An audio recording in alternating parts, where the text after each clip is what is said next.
Seems quiet Yeah, now. that's better. Good.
Anders, is there an attendance list? Yes. There is that. Okay, thanks. There's one doing the round, so if you could please sign that and make sure it comes back to me. If you have a phone, and I've forgotten to do it, put your phone on to silent or switch it off. I'm just doing that along.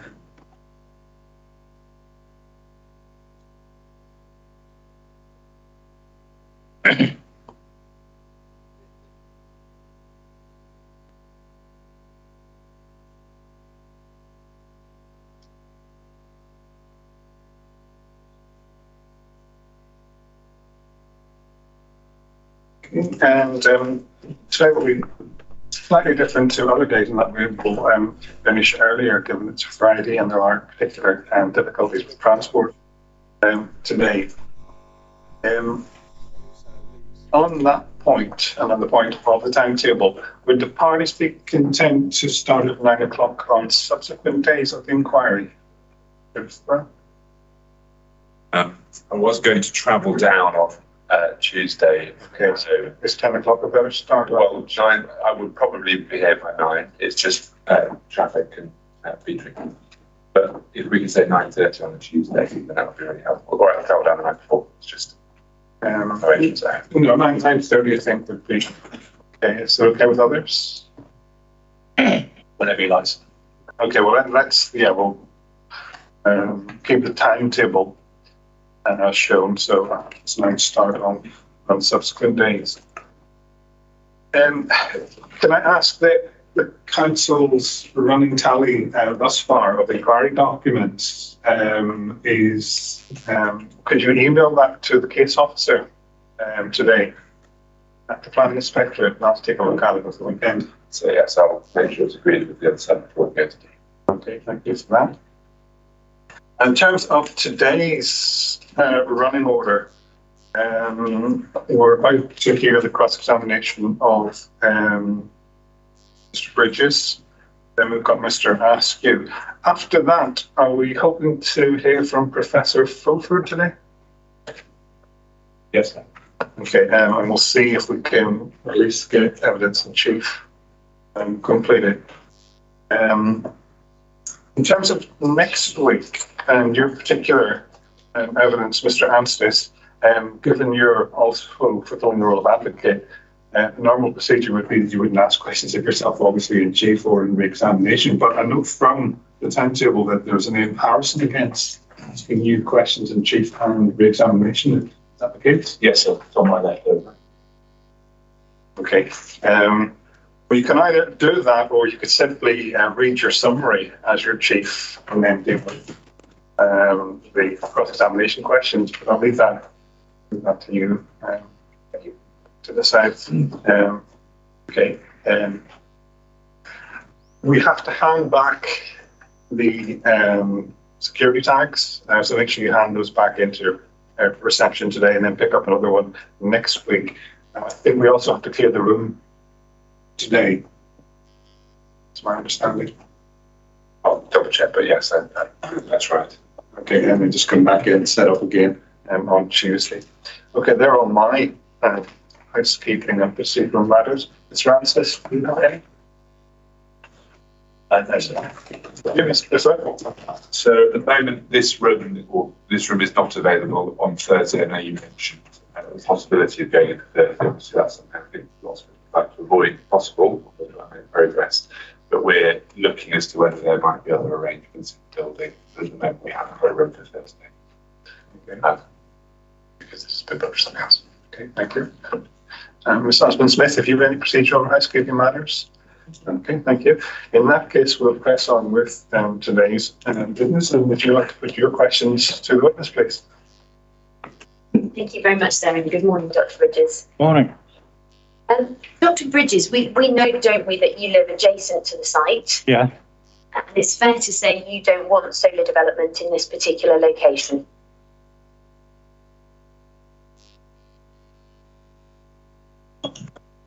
I'm not sure I'd say that. I don't want solar development on prime agricultural land. You might just need to turn your microphone on, Dr. Bridges. Sorry. I don't think I agree with your assertion. Well, you've objected. But I do not wish to see solar on good agricultural land. You've objected to this scheme on a whole range of matters. Absolutely. And those are my own personal objections. Yeah, and that's the point. You've objected to this scheme together with your wife on a whole range of different matters. Yeah. In principle, you do not think that this is a site that should be developed for solar. Yes, but I'm here today to object to it on the grounds of agriculture. Well, I understand that because that's where your expertise lies, if we can push it that way. But you fundamentally don't want this scheme to go ahead in this location, not just on the basis of its agricultural land quality, but for all those reasons that you raised in your objection: landscape, heritage, transport, flood risk, all of those things. Well, to me, all of those things are the elucidation of the obvious. Forgive me, I missed that. Sorry. They're rather elucidating the obvious concerns that I have and the neighbourhood have. I've done the policy context with Mr. Bailey, so I don't need to go there with you, and you don't actually address the national policy context insofar as it relates to best and most versatile agricultural land in your evidence, do you? As I'm trying to tell you, my concern is with this solar farm. Do you mind answering the question and then add whatever qualification you want to it? But you haven't addressed the national or local policy context. I have addressed the local insofar as it pertains to this site. I have not addressed the national. Well, you haven't addressed the local development plan policy, have you, in your evidence? No. One of the points you take is about food production and the loss of land for that purpose.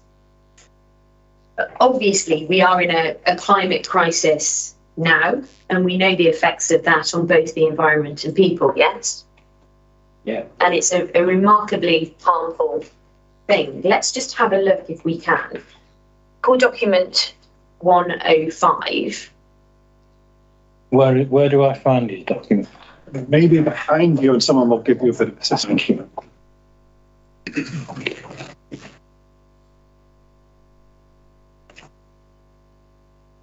That's right.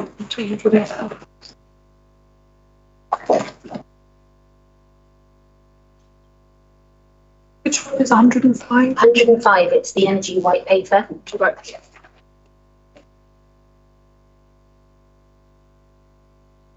Very grateful, Mr. Thank you very much. So this is the energy white paper, Powering Our Net Zero Future, December 2020. And I want you to turn, please, over to the first page, which should be number 5 at the bottom. Yeah. Tell me you have that in front of you. You'll see the heading there, the compelling case for tackling climate change. I'm just going to read out a couple of extracts to you. The first says, we're reminded on a daily basis why we need this green industrial revolution. Climate change is having a real effect on our planet. The melting of glaciers and ice sheets is accelerating, contributing to rising sea levels across the globe. The melting rates of ice sheets in Greenland and Antarctica matching the Intergovernmental Panel on Climate Change's worst climate warming scenarios. All 10 of the warmest years in the UK's temperature record have taken place since 2002. Rainfall over Scotland is up 10% from the start of the 20th century.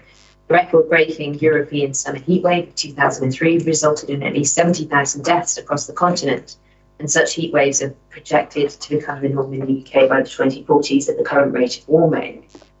We need to act urgently, and that's a clear direction, isn't it, in national policy, to act urgently on the matter of climate change. Yeah. And just to go on a little bit more over in the second column, you'll see that the second paragraph begins at 3 degrees of global warming. The UK is expected to be significantly affected, seeing sea level rise of up to 0.83 metres. River flooding would cause twice as much economic damage. and affect twice as many people compared to today, while by 2050, up to 7,000 people could die every year due to heat compared to approximately 2,000 today. These are the really serious consequences of climate change, of global warming, which is part of the reason we need more renewable energy generation so that we have or can work towards our net zero future. Agreed?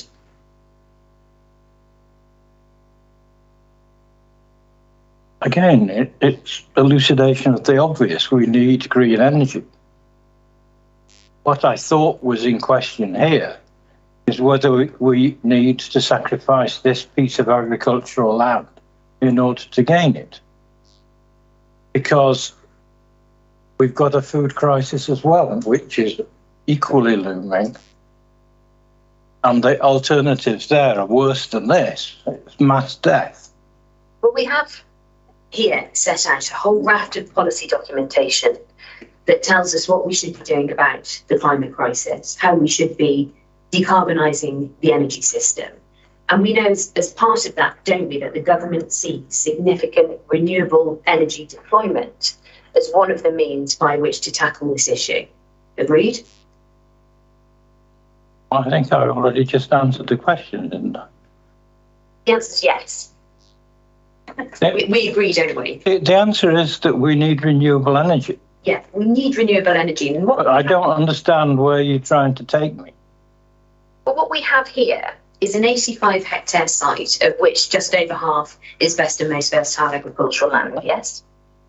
And what we know, Mr. Asquith's evidence, I hope you've read it, there are 17.5 million hectares of farmland nationally, yes, not all of which is being used to grow food to feed the population. That's correct, isn't it? I don't know. And while food... Sorry. I don't know how that land is graded.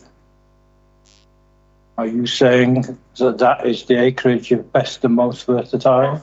That's the farmland. Yeah, but can I put it this way? Not all best and most versatile agricultural land is used to grow food.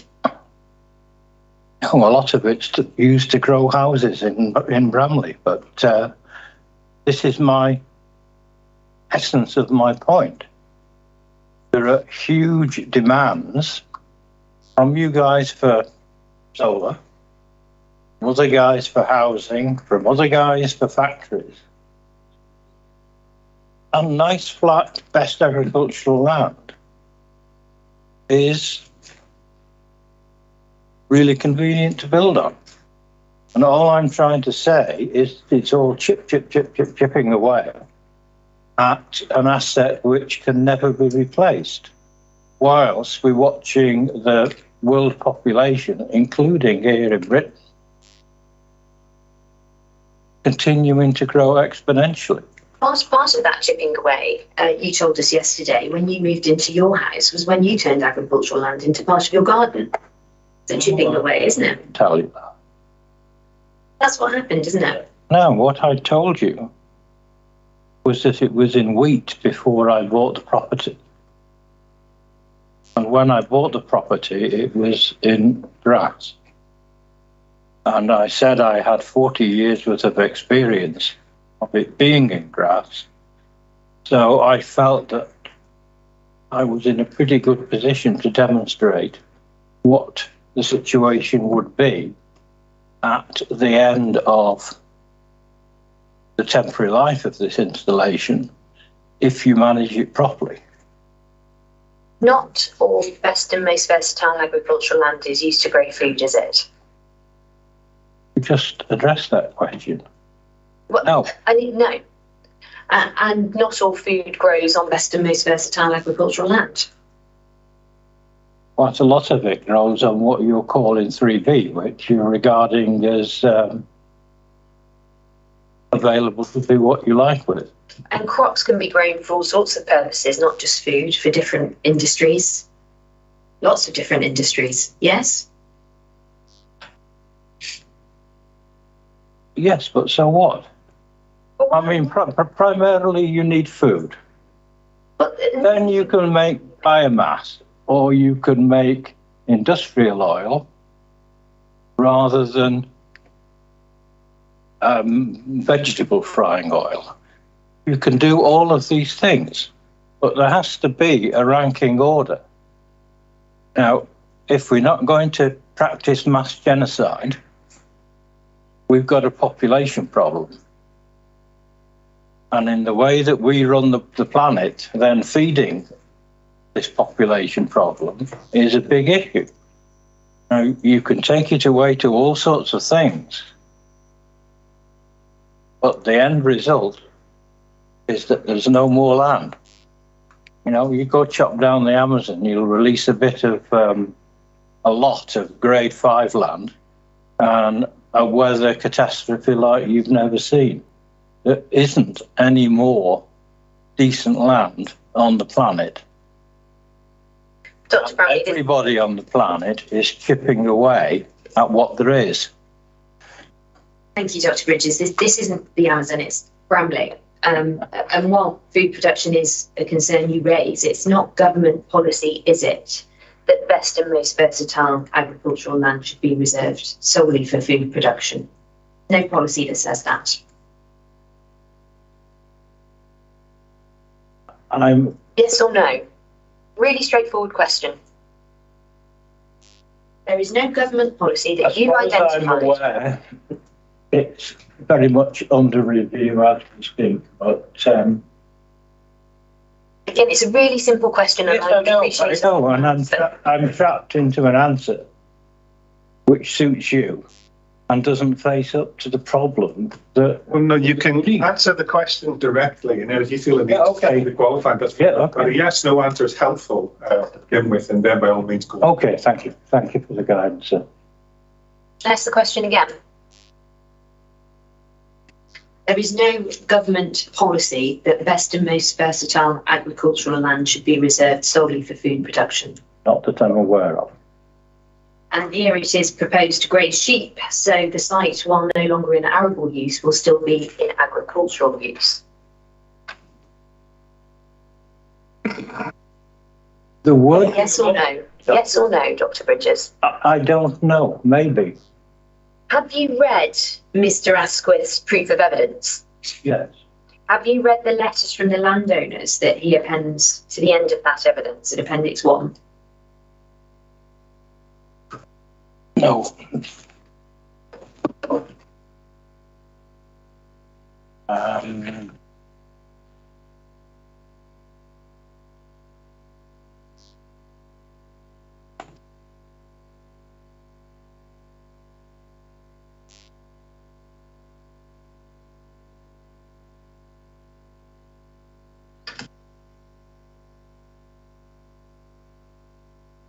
Page 67. It's also in here, is it? It's Mr. Asquith's proof of evidence.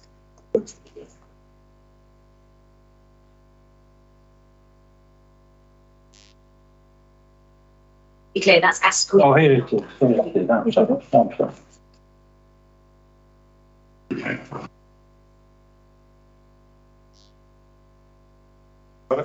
Page 67. Page. 67, that's the proof. Mr. Well, I've not got it in the book. I've got a thing off the web. Mr. Asquith. So very similar. Yes. The last Q, and I'm talking to you about Asquith. You want Asquith.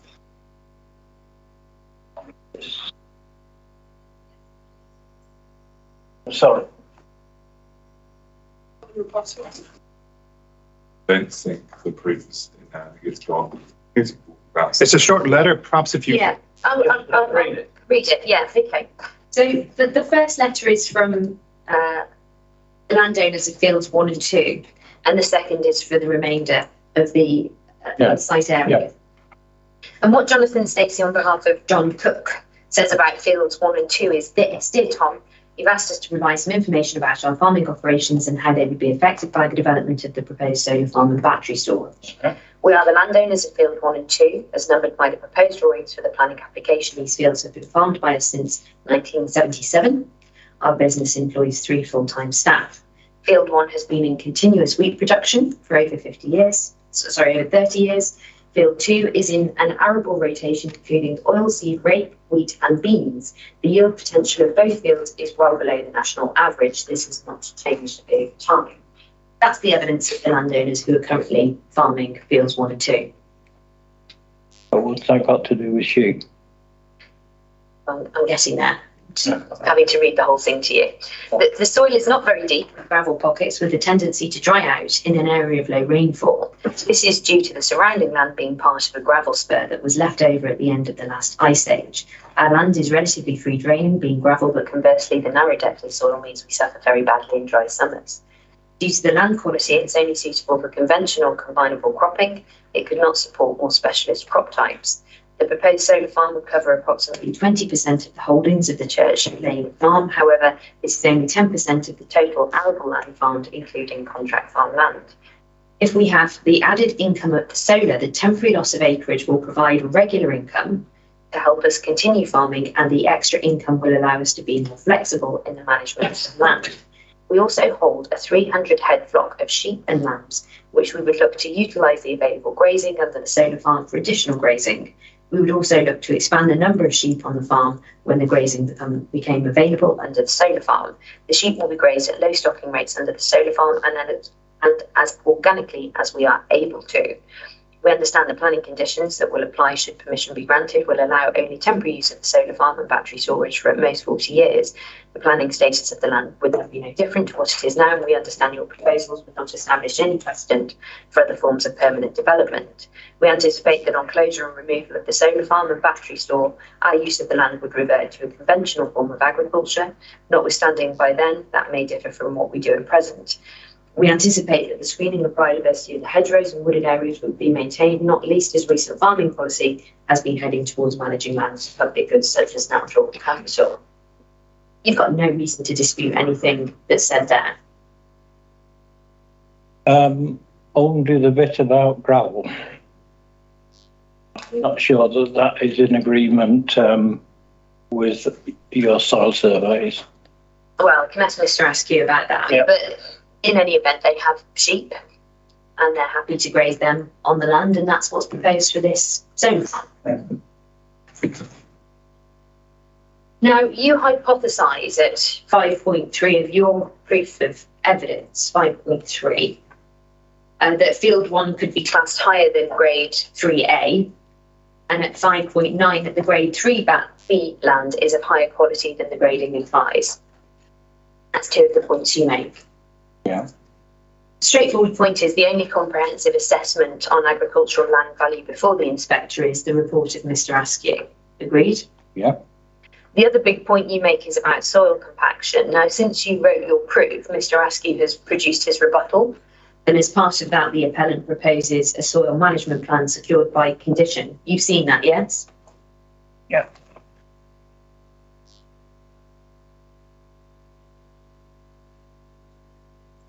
So Mr. Askew's proof of evidence, he has in his rebuttal, forgive me. Yeah, sorry. That's down somewhere and I can't find it.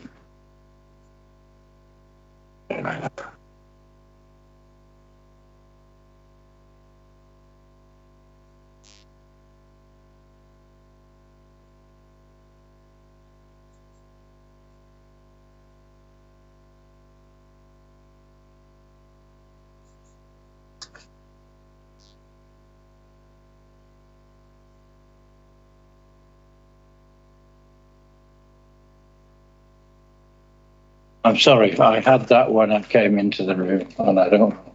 Well,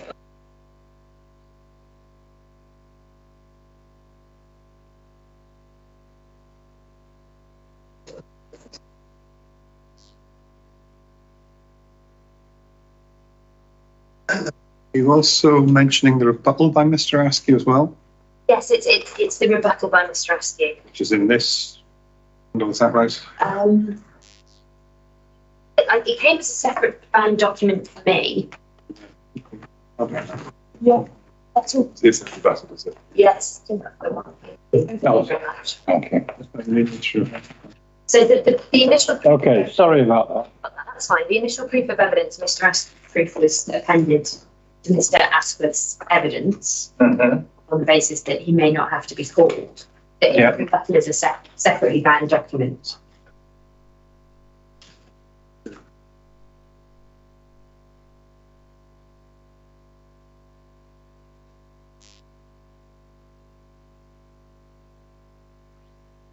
Yeah, so it's tax paper. Okay, yes. Thank you very much. So the last document at rebuttal is a framework soil management plan Mhm. that is to be secured by planning condition.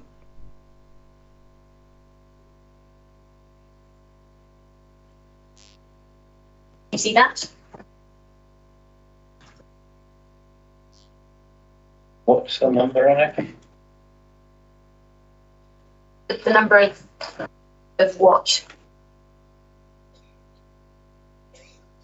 The paragraph that you're talking about. It's the last document and it's headed framework soil management plan. It's appended to the rebuttal. Right at the back. Okay.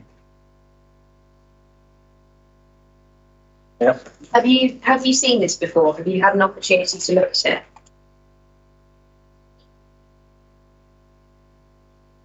Yeah. You have had an opportunity. Mhm. Have you looked at the condition that secures it?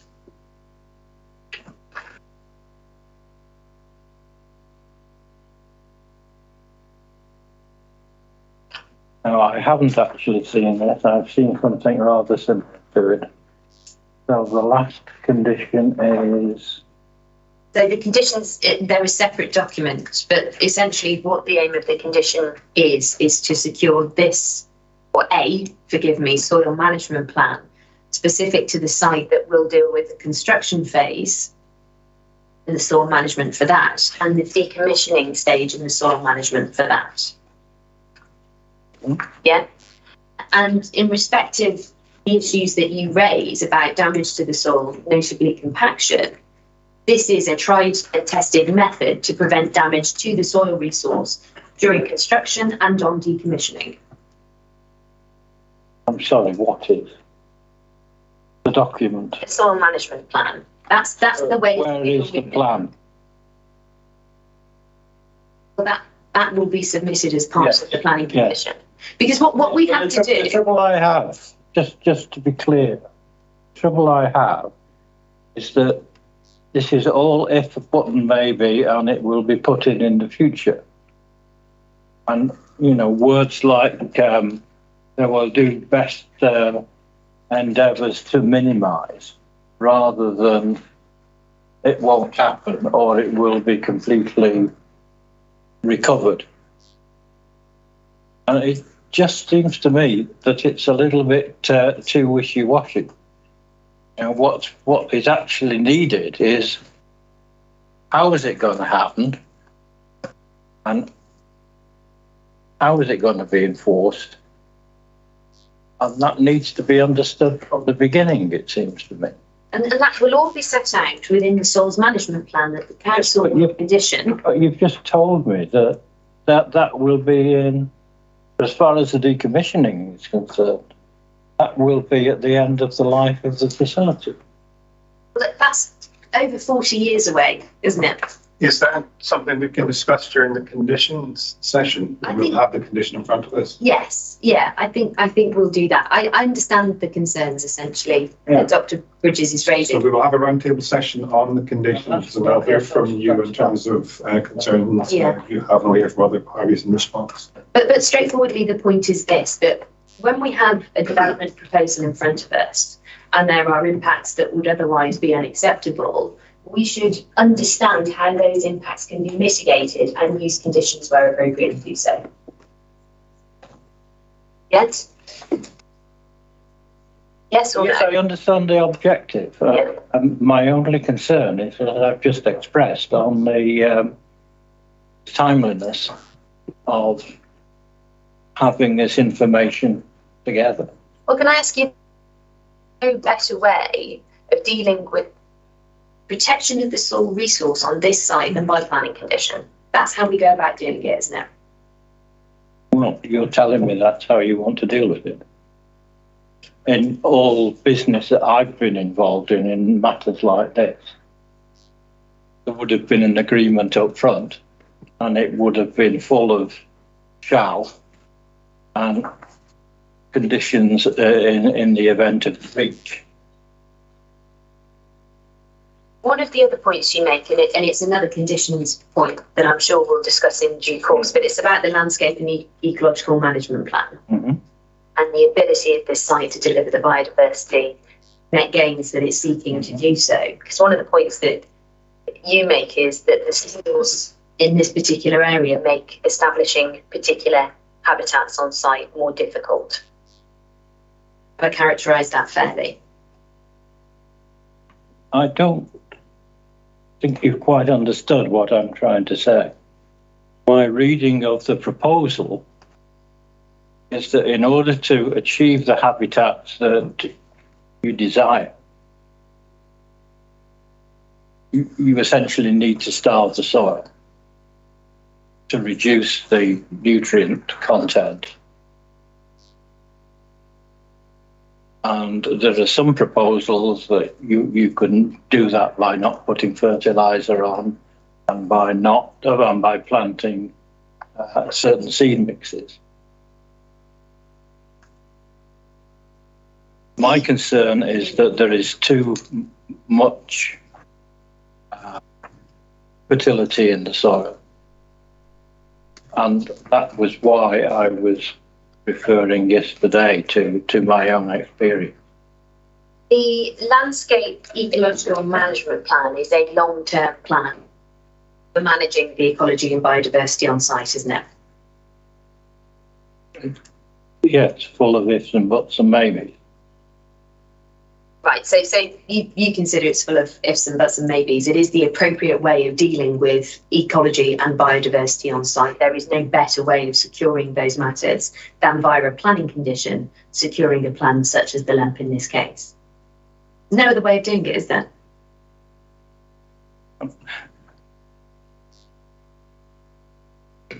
Well, I have no experience in that particular application, but in all other applications where I've wanted to get things agreed and done, I've had an agreement up front, as I've just said, with lots of shalls and lots of what's going to happen in terms of breach if it isn't done. And everybody's clear then.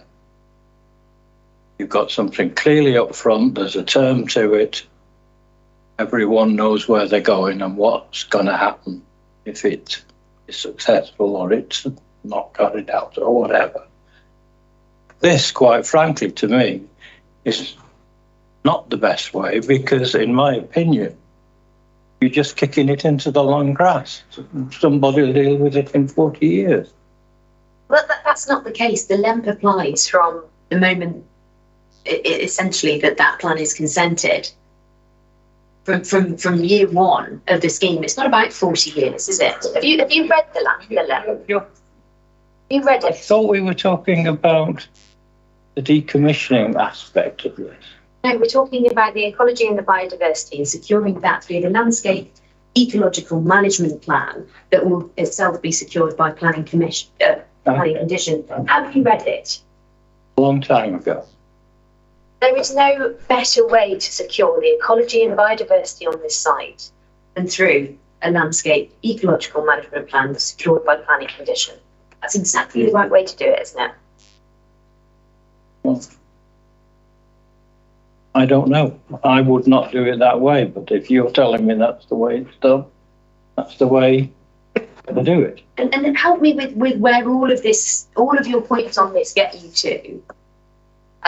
If you're right, and it is more difficult to establish habitats on site, but there is in any event a landscape ecological management plan, are you saying that your evidence makes this scheme unacceptable in biodiversity terms? Really, the main thing that I've... Yes or no? Are you saying that this proposal... It's another maybe answer, I'm sorry. If it all worked out as planned, it's probably a yes answer. If it doesn't work out very well at all, it's a no answer. And I'm in the middle ground that this will evolve over the period of time on its own, irrespective of what you plant or you don't plant. So all this land was oak woodland originally. So it's all man-made environment that we're talking about here now. The inspector has to deal with the evidence before him. Yeah. And what he has on biodiversity net gain, and I'm just referring to the latest alternative scheme here, is that what can be achieved on site is a 100% biodiversity net gain. I don't believe that. Where is your ecological evidence that casts any doubt on the assessment that's been made by the appellant as to the biodiversity net gain that can be achieved here? Where is it? It's in the field adjacent to the site. If we'd been consulted in a timely manner, then we could have all have walked around it and seen all this evidence in glorious technicolor. What document? Forgive me. Sorry, I interrupted. No, I was just coughing. Core document 2.10, please. That's the last place we're going to go. Core document 2.10. 210. Yeah.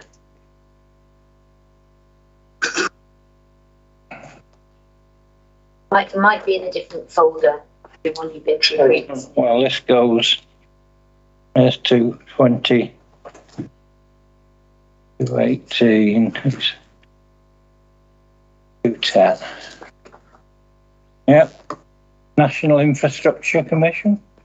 No, it's the BRE, National Solar Centre Biodiversity Guidance for Solar Developments. One of these, isn't it? Should see a front page that looks like that. Sorry.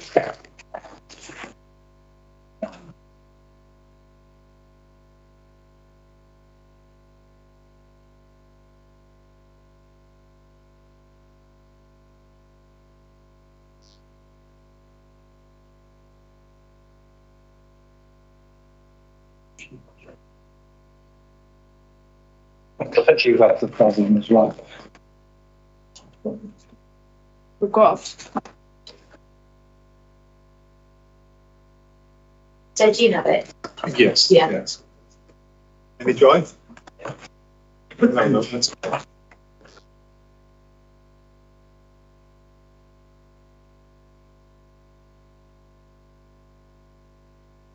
Right, That. I do now. Have you ever seen this document before? Nope. Okay, well, that's then, I'll just read it at this stage because it's not fair for me to put questions to you on a document you've not read. Just open to the front page, if you will.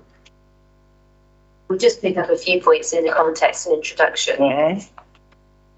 And that tells us, well, first of all, that the document is guidance to planners in the solar industry on how they can support biodiversity on solar farms.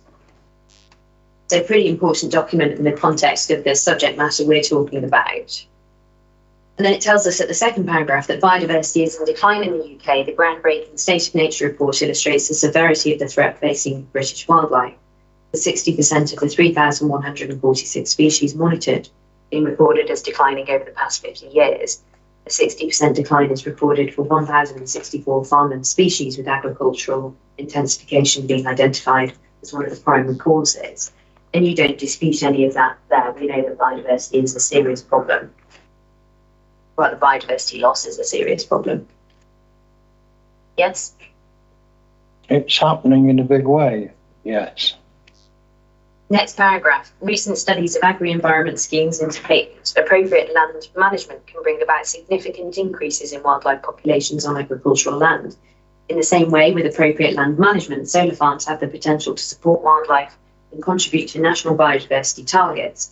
Indeed, solar farms may have several additional advantages, in that they are secure sites with little disturbance from humans and machinery once construction is complete. Recent research suggests biodiversity gains on solar farms can be significant. And if here the biodiversity net gain is 100%, that is significant, isn't it?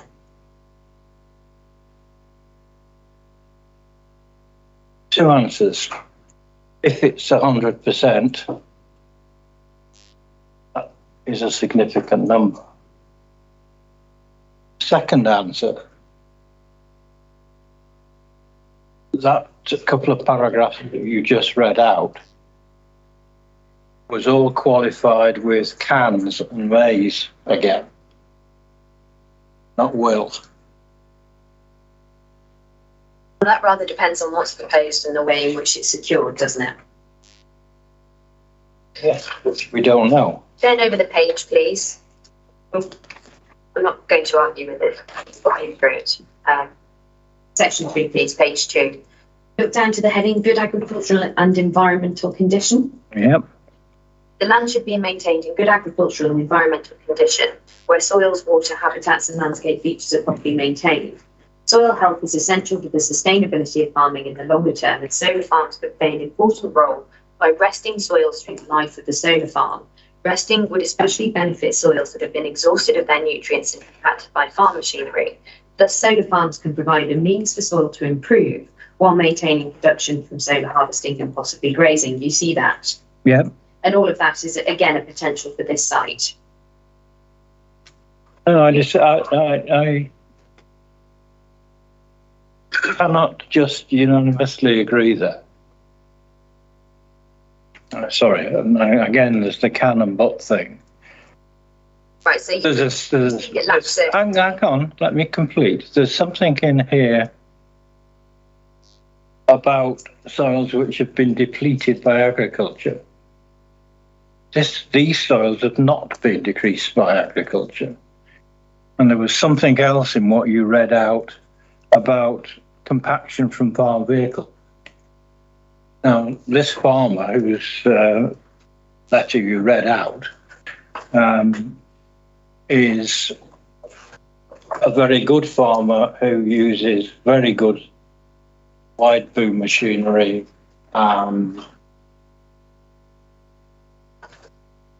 tracking to make sure that the wheels go in the same place every time so that there's minimum contraction. You cannot say that on this site it's poor soil which has been knackered by the farmer and is going to be improved after being run over and have concrete poured over it and all the things that are going to happen if it's built on. I'm sorry, but that situation on this site does not easily fit into that paragraph that you just read out to me. The guidance recognises, doesn't it, and it's one of Mr. Askey's points, that resting soil over the lifetime of this scheme can be a good thing. But there you go again. Yes or no? It can be a good thing, it can be a bad thing. So there's what I'm going to do is I'm going to pause there. There are other points of evidence that were raised in Dr. Bridges' proof of evidence relating to carbon storage. That's being responded to by Mr. Asquith, and no point has been taken on that, so I don't need to trouble you any further with the evidence on that. Those are my questions. Thank you. Okay, thank you. And just for a few more minutes, so just not see there further. Thank you, sir. So, Dr. Bridges, it was suggested to you that there are no policy protecting best and most versatile agricultural land from the permanent loss through development. But there are national and local policies and guidance which require decision makers and proposers of schemes like this to first develop on brownfield land, low quality agricultural land. Could I take you to, is that right? Is that correct? Sorry, you asking me? Yes. Yeah. If you read the question, so that is a question, rather than make a statement. Sorry, if I can take you to CD 100. Did you want to clarify the question for Dr. I'll Bridges? clarify with this document. Oh. Thank you. not necessarily a document. You might say what's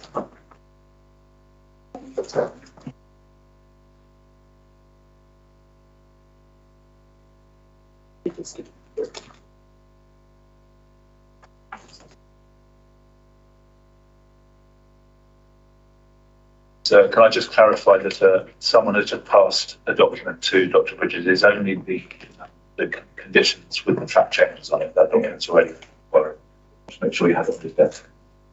I apologise, I should have said that off that. Yeah, which is at ID 9. ID 9. Document 9.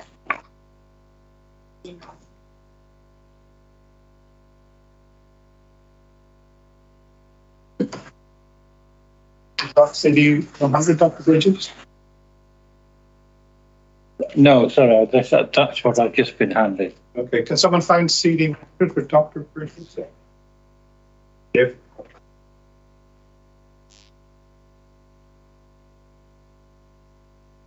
So if I could, and I know you've got the point, but this question was phrased on the basis of policy, and we're not looking at policy. So it's just the wording is important. Thank you. I know I get picked up a lot on things, but the wording was policy and guidance, and I'm referring to guidance. So I think it's relevant. It is certainly relevant. Okay, well, I have a note on what was asked, so I'll allow you to ask the question.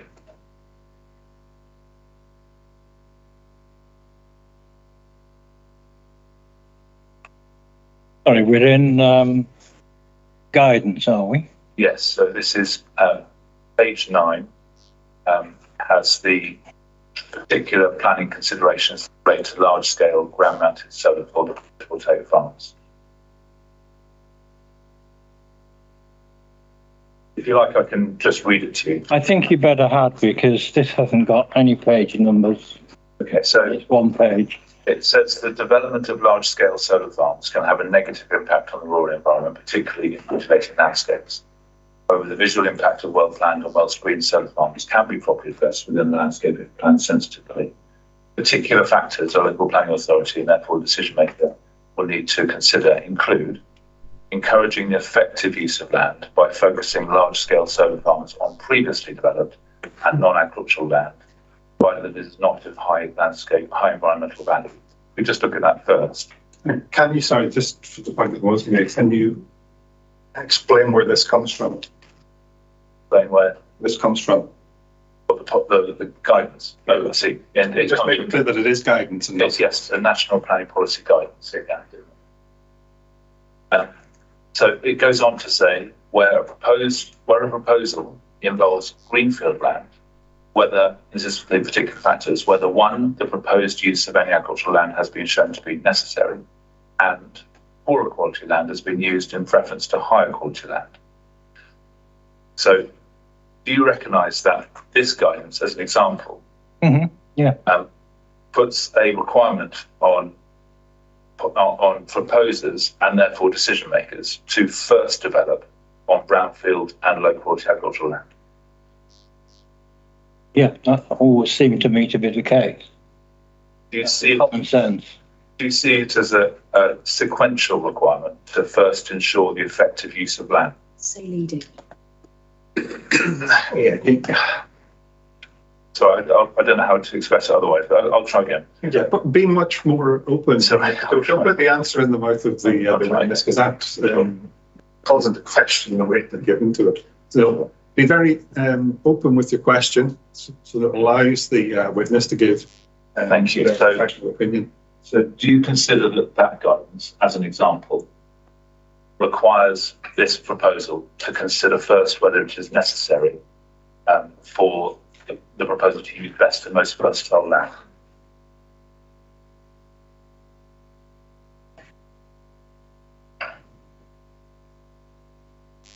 I'm sorry. I either didn't listen correctly or the words. Question asked was on Wait. and we're going to guidance here. We've been through the guidance. We've taken other witnesses through the guidance. Was there a specific point you wanted to raise on policy? Well, Which was asked in cross-examination, and your question should flow from the cross-examination. The suggestion was that there's no protection for best and most fertile land, but it appears from the guidance that there is in terms of. No, the question was on policy. I can withdraw it if you like. Unless you want to ask a specific question arising from the policy question that was asked. I will withdraw it, fine. The condition proposed on soil management, on the soil management plan was drawn to you, and the biodiversity, the conditions. I've had the document put on your desk. It's only the same document that's available to the inquiry, which is CD9, which is the track change version of the proposed condition. Yeah. You've seen that document. Mm-hmm. Do you believe that, given the proposal, that the soil on this land can be adequately protected by conditions that agree the soil management plan with council?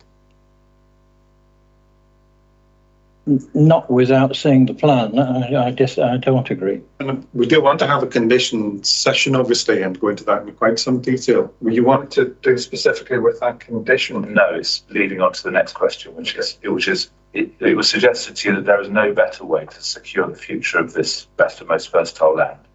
But isn't there a better way, which is to refuse the scheme? No, absolutely.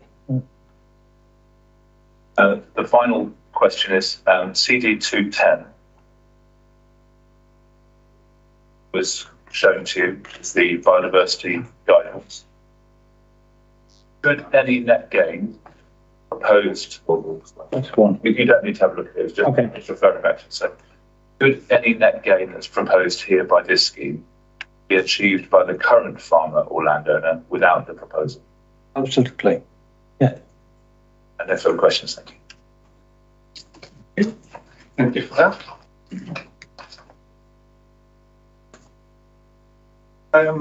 Shall we move on to the next witness rather than taking any adjournments, or did you want a few minutes to? Probably just to shuffle, run out quickly. Yes, thank you. Let's take a 5-minute adjournment just to set up the next witness, then we'll come back to 10 o'clock.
inquiries resumed. In terms of Mr. Askew's evidence, there isn't a hard copy in that file that I was given. I've worked off my electronic version. Is there a spare hard copy? Clean hard copy I can take away with me? It's much easier to work actually off a paper copy. Yes, to take away with you. Yeah. So we can ensure that you have one to take away with you. I've certainly got the reply. Yes. But I thought the hard copy might be in this file. Well, the hard copy proof, is that what you're after? Yeah. That's appended to Mr. Asquith's evidence. That's where that appears. I think it's In appended this to. So if you have the appendices in hard copy, then hopefully Oh, right. I should it will have be that. there.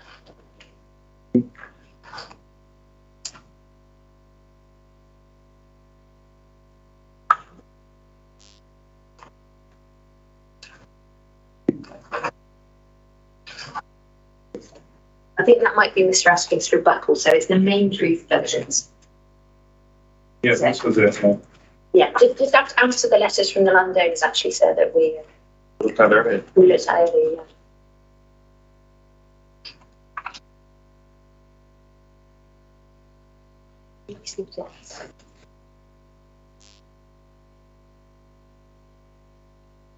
Well, I've got it. I'll look at it electronically for the time being, but yeah. Okay, so- It's in the appendix.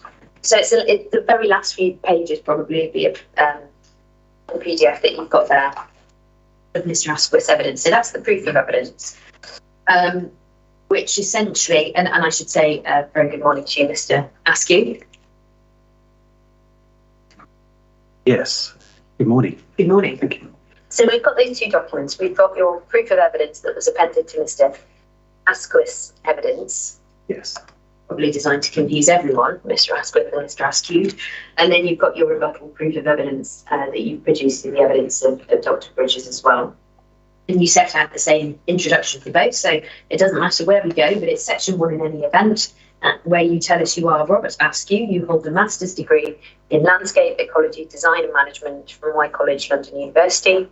You're a chartered scientist and a fellow of the British Society of Soil Science. You're past president of the Institute of Professional Soil Scientists, which is now the Professional Practice Committee of the BSSS.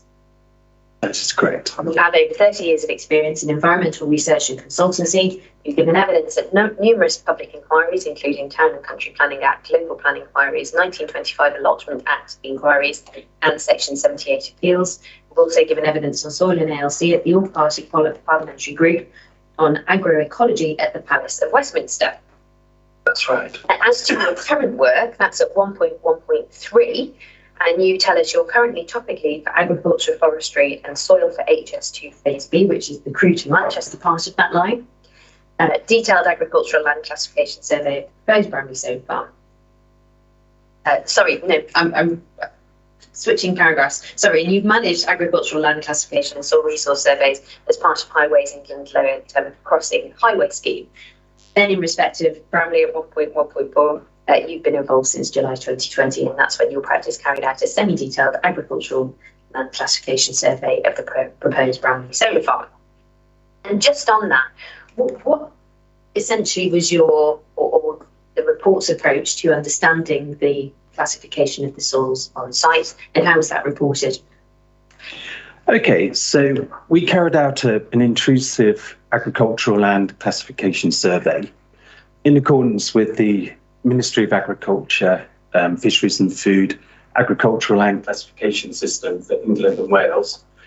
And that's all referenced in my agricultural land classification report, which I believe is core document 196.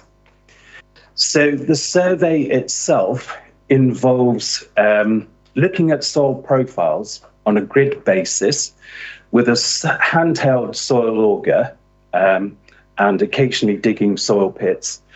And effectively, the guidelines tell us to look at a number of factors in terms of climate, site, soil considerations. So at each auger bore location, we consider a sequential approach, basically, to determine the most limiting factor at Auger Bore location. So we consider an overriding climate limitation, for example, of which there are none at this site, the risk of flooding, limitations to agricultural machinery due to gradient, for example. Nothing like that was really determined at this site. But then we go on to looking at the soil considerations itself. So we look at depth of topsoil, we look at the upper subsoil, the lower subsoil, and we examine the whole profile to a depth of 1.2 meters, which is taken to be the maximum depth of winter wheat, which is one of the reference crops used for calculating the degree of soil droughtiness at each location. So it's quite an in-depth process and series of notes that we assess really at each Auger Bore location. And all of those Auger Bore logs are given as an appendix in the back of my agricultural land classification report. What happens then is the most limiting factor is taken to give a grade per Auger Bore location, and then it's effectively joining the dots. So each Auger Bore location is given an ALC grade, and where you have a cluster of Auger Bores in a certain grade, then you would map a boundary around the Auger Bores with a similar grade. So it's a process that's been, a methodology that's been operating since 1988. So it's very well tried and tested, and it's been used by the Ministry of Agriculture to assess sites all over the country. And so, yeah, basically, we have produced a detailed agricultural landification or grading and map produced in my report, and that I would submit as a detailed ALC grading of the site. Thank you. Have you seen anything in evidence before this inquiry that cast doubt on your own survey? No, I have not.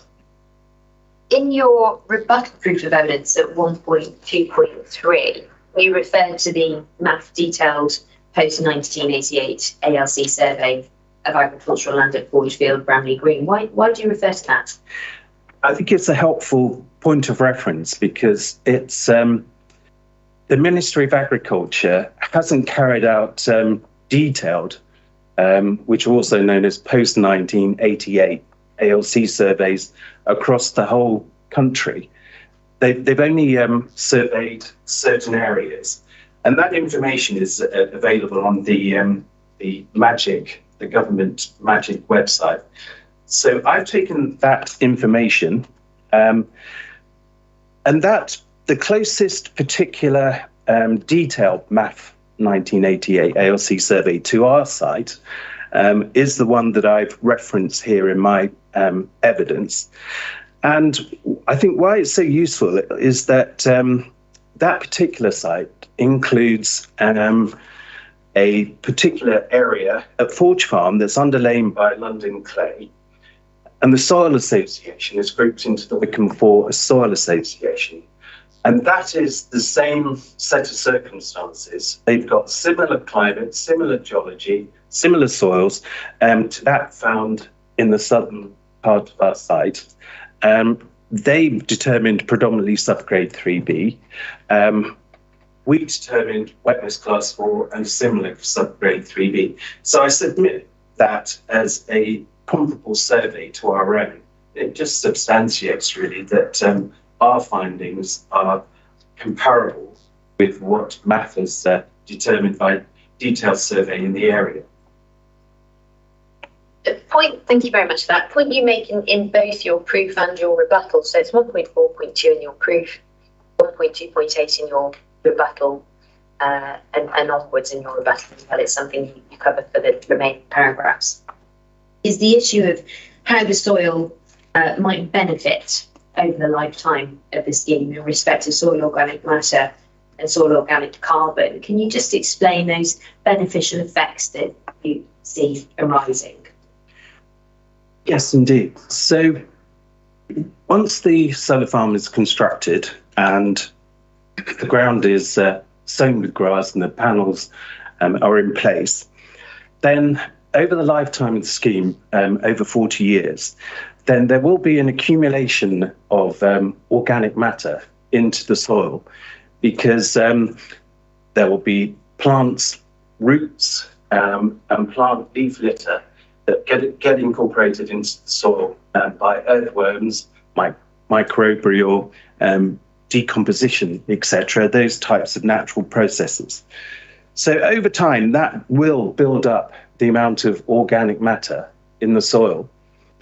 The organic matter improves soil health on a number of points, but one of the key ones is that the microbial decomposition of organic matter in the soil does actually encourage the aggregation of soil particles into aggregates or PEDs. So that sees the improvement of soil structure over time.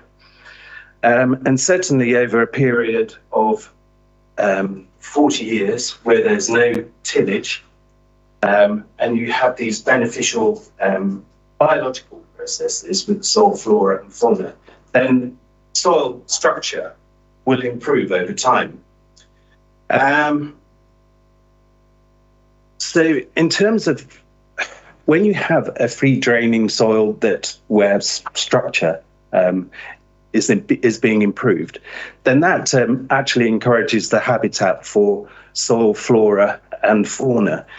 And so the soil contains millions of species ranging from bacteria, fungi, protozoa, microscopic invertebrates, mites, springtails, ants, worms, and plants, etc. All of this biological life in the soil will improve and will increase over the longevity of the soil under the solar panels over that 40-year period. Just through natural processes. On a point that Dr. Bridges raised in that regard, because I think he would say, well, the soil as it exists at the moment isn't degraded. But once the activity begins to construct the solar farm, soil degradation would occur through compaction and other means. And so therefore, in terms of you talking about an overall gain or benefit, is that from the baseline of the damage that, as he would say, caused by solar farm, or is that from the baseline that exists at the moment? 40 years time better? Yes, okay, thank you, sir. What I would say on that is that I do take on board, Dr. Bridges does actually have a very good point that soil compaction is a risk that could occur during the construction and decommissioning stages. Soil compaction does occur in routine agricultural situations. I totally take Dr. Bridges' point that the farmers seek to minimise that damage through soil compaction by travelling around the headland of the fields and by passing up and down tram lines up and down the fields, so that you're concentrating your vehicle movements over those certain areas. But this is standard agricultural compaction. It's remedied easily by standard agricultural practices such as cultivations, subsoil, etc. So where I'm coming to on this is that through a long-term use in arable, the soils will have been degraded to a certain extent. That's quite well documented in the agricultural evidence that organic matter does tend to decrease over time. There will be a degree of soil compaction, but that's routinely managed and remedied as part of the daily and annual sort of cycle really of the normal farm business. To come to that, so there is a risk of soil compaction during the construction phase. We take that on board. That is why we're setting out preparation of a soil management plan during the construction phase as a condition of planning.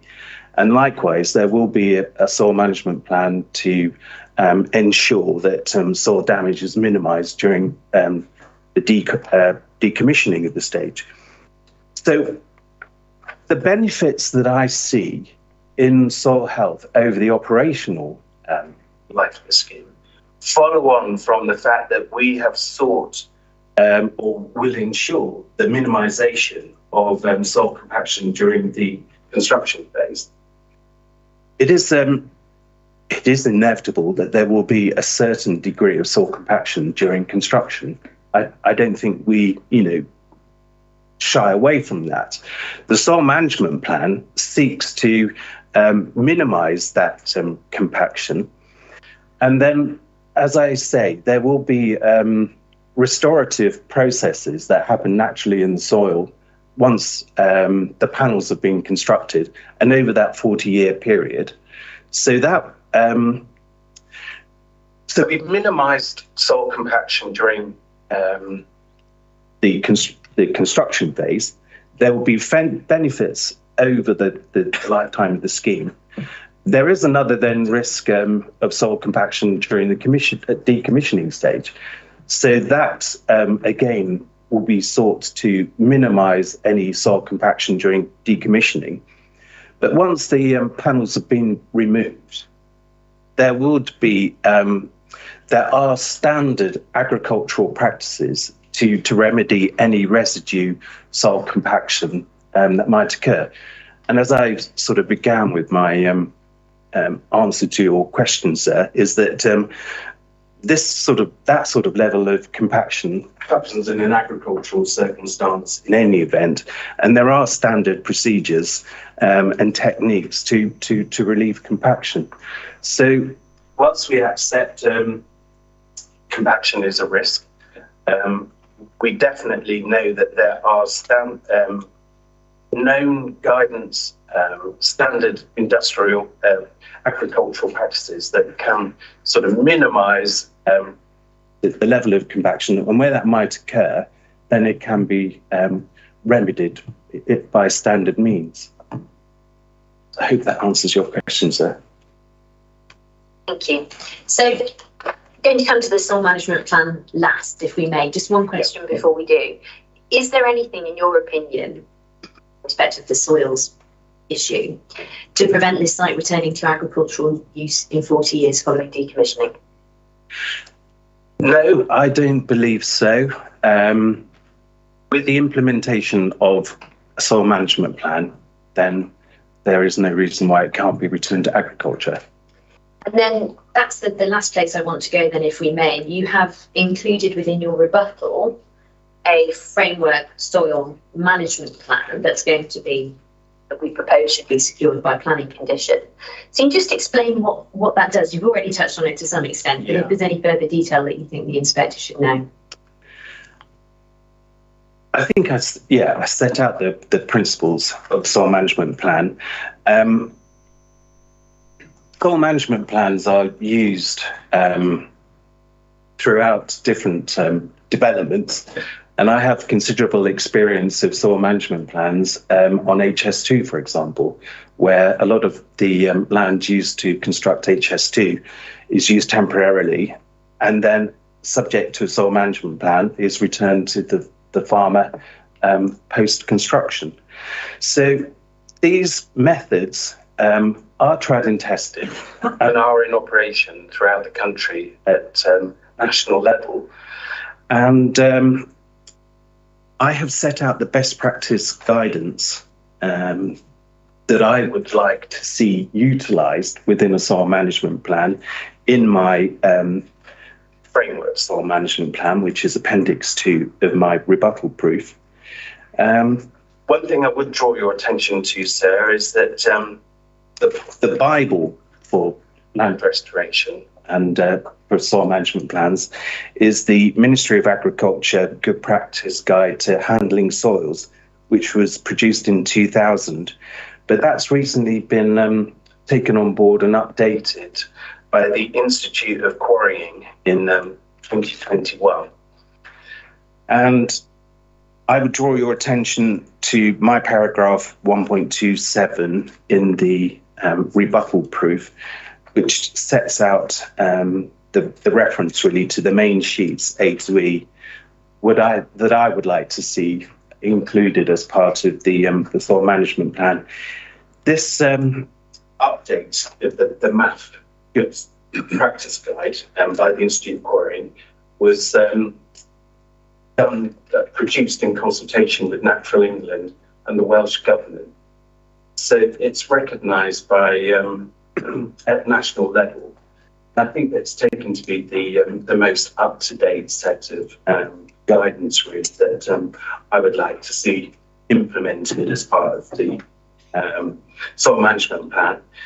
So other than that, the principles of soil management plan are set out in my framework that I've set out as Appendix 2 of my rebuttal proof. So I think it's all there as in the appendix. And to what extent are you satisfied that a soil management plan can, where possible, protect the soils and where not possible, remedy any damage through compaction as part of that plan? I think the guidance and the techniques, the machines that are available, does mean that if the plan is properly constructed and implemented successfully and properly, then there is no reason why there might be some soil compaction that occurs during the construction phase and the decommissioning phase, and that has to be recognised. So the attempt or the guidance is to minimise that level of compaction and any damage, but then there are routine and standard industry remedies to relieve that compaction. So, it's subsoiling, ploughing, cultivating, and I would be, provided all that was done, then I can't see why, or it's perfectly reasonable to accept this scheme as a reversible development, and the agricultural land could be returned to full productivity. Let me put another concern that I've heard during the course of the inquiry and see how that fits into the management plan and get your view as to whether or not is a particular problem with solar farms, and that is the surface water runoff. Given the area the panels will take up, the angle of the panels, if you get a heavy downpour, is that going to affect the soils adversely, and how do you take account of that in the management plan? Yeah, well, so what we're talking about is infiltration of water into the soil. So the point of the management plan is to reduce compaction. It's certainly where the arrays are themselves. So most of the compaction will occur around the headland, the periphery, where materials are delivered, for example. If you vegetate the land with grass, then the roots will be penetrating the soil. And I think I touched on earlier about the biological and microbial processes that help to improve soil structure. So basically, the aggregation of soil particles under the grass will help improve soil structure.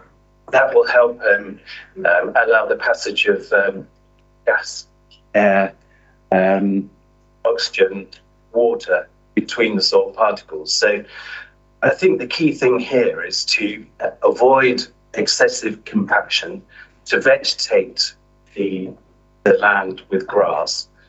And in that way, you shouldn't get, I would be very surprised if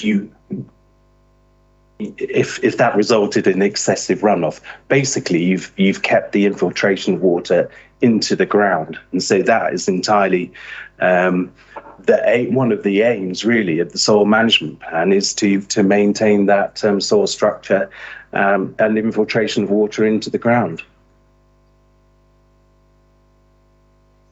Thank like you said, that those are my questions. And just to say, if there are any further points on that, then Mr. Asquith will be prepped and ready to go on those issues.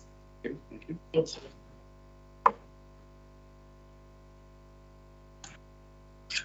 Mr. Anstice, are you ready to ask your question? Yes, thank you, sir. So, Mr. Askew, can I confirm that you are not employed by Savills?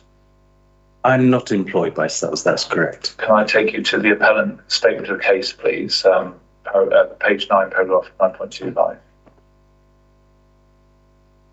Give me that reference again. It's page 9 of the appellant statement of case, paragraph 9.25. Where might I find that in that? Maybe it's your turn.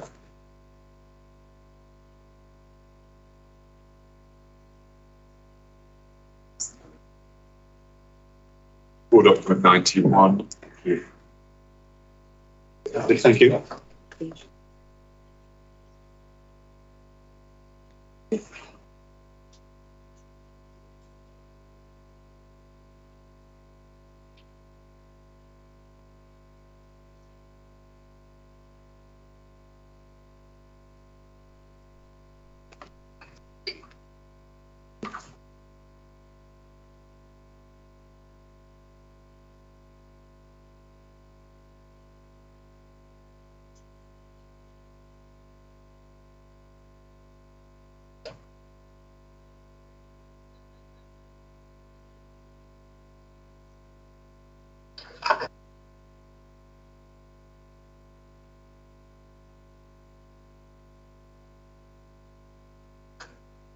Right, I think I'm there. Sorry, which paragraph? So it's page 9, paragraph 9.2. Which paragraph, sir? Paragraph 9.25. 9. Or is it got page number wrong? I might be looking at a digital page. Page 53. Page 53. So paragraph 9.25. It should say in the middle, although it seems likely that local agriculture.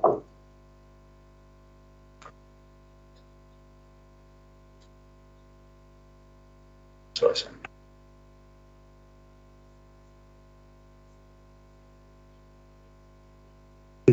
Sorry, I'm struggling to find the.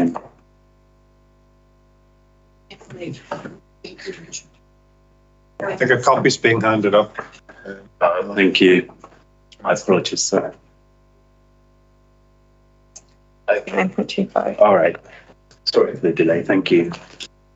Thank you for finding it. So in the middle, it says, in the middle of that paragraph, it says, although it seems likely that local agriculture would have changed considerably by then, after 40 years, the site could be returned easily to its pre-development activities, which is currently arable. It is more likely it will mould into surrounding agricultural pattern, which by then is likely to be one of a less intensive, input-driven agriculture, focused more on producing crops for human consumption than animal feed. The countryside by then is likely to be managed more for biodiversity, carbon sequestration, and water management than is currently the case. Did you write that part of the statement? No, I didn't, sir. Do you agree with it? I think that does seem to be the way that the ELMS, which I think we discussed, the environmental land management scheme that's in discussion at the moment, that does seem to be pointing agriculture and farmers to utilise land for the benefit of society, goods and services, for example, which having not written this paragraph, and it's not actually part of my evidence, then this, my initial thought is that it does seem to be, the way government guidance is heading towards public goods and public services. So do you accept that protecting best and most versatile land for arable production over the next 40 years is very important?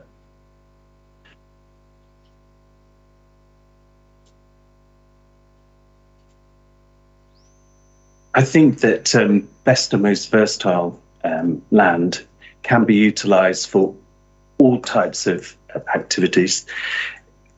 Producing food is one of them, but in terms of ecosystem services, food and fibre production includes biomass production. for example, or producing other crops or textiles, etc. So, yes, I mean, best and most versatile is our best and most versatile land, but it's not only to be utilised for producing food. Do you accept that it is national policy and guidance and local policy and guidance to prioritise development to other land first? Certainly consideration should be given to the way to protecting the best and most versatile land that is set out in NPPF paragraph 174.5 and yes, indeed local plan policy. Do you accept that the majority of this site that will be removed from production in this appeal is, if this appeal is allowed, is best and most versatile, productive, arable land? Yes. My detailed agricultural land classification demonstrates that 53% of the site is best and most versatile. And do you accept that of the best and most versatile land classes available within the site, the highest proportion is grade 2? I'm just going to check my own report. Dr. Bridges took it from your table. Yes, sorry, I'm just reminding myself, if you bear with me a moment.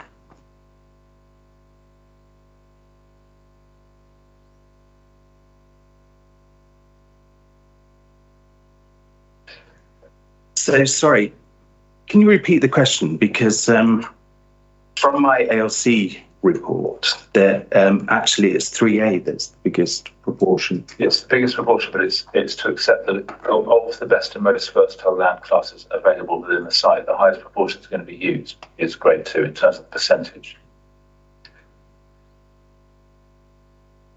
Yeah.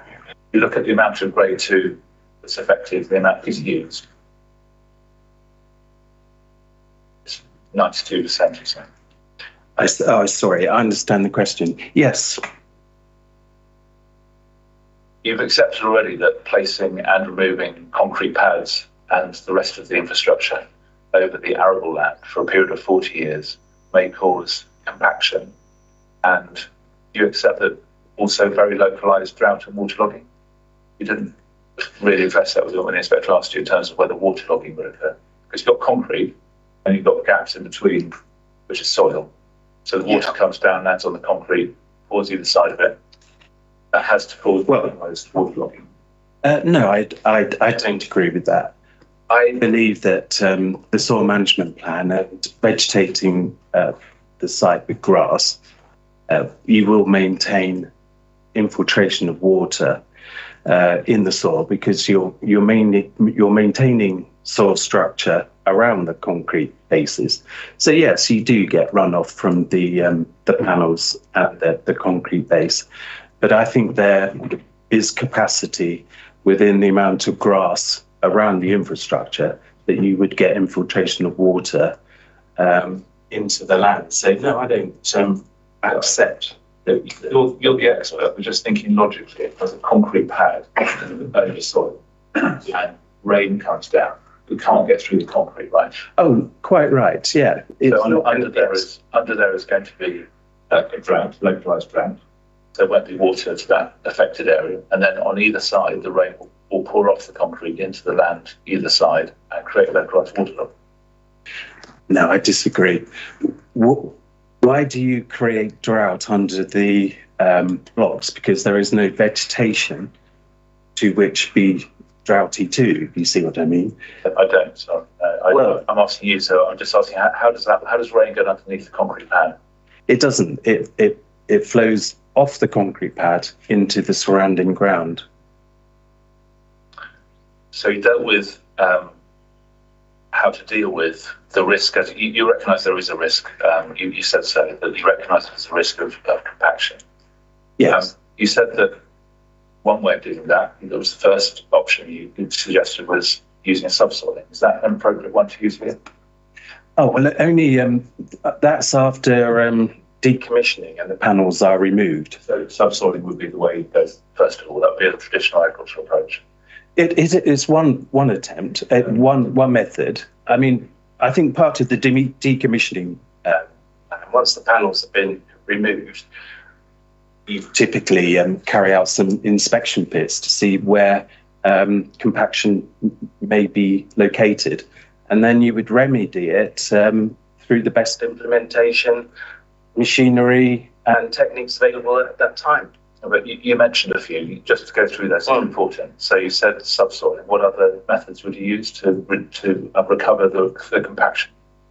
Well, you could use spring tines, for example. That surface, that doesn't deal with the compaction. Well, it may be that the surface is compaction is only limited to the surface. But if there was compaction, your method that you would propose would be using subsoiling. That would be your primary. Well, that's the standard agricultural that's appropriate, yes. Yeah, I think that's right. So if you create a plough pan in the subsoil through machinery passing over it, then subsoiling is a standard agricultural means of remedying that. And you're an expert on this, so how deep would a subsoil go? Well, a plough pan, for example, might be a foot, sort of 30 centimetres. That's 30 centimetres. So if there was compaction over the site, you would subsoil down to 30 centimetres.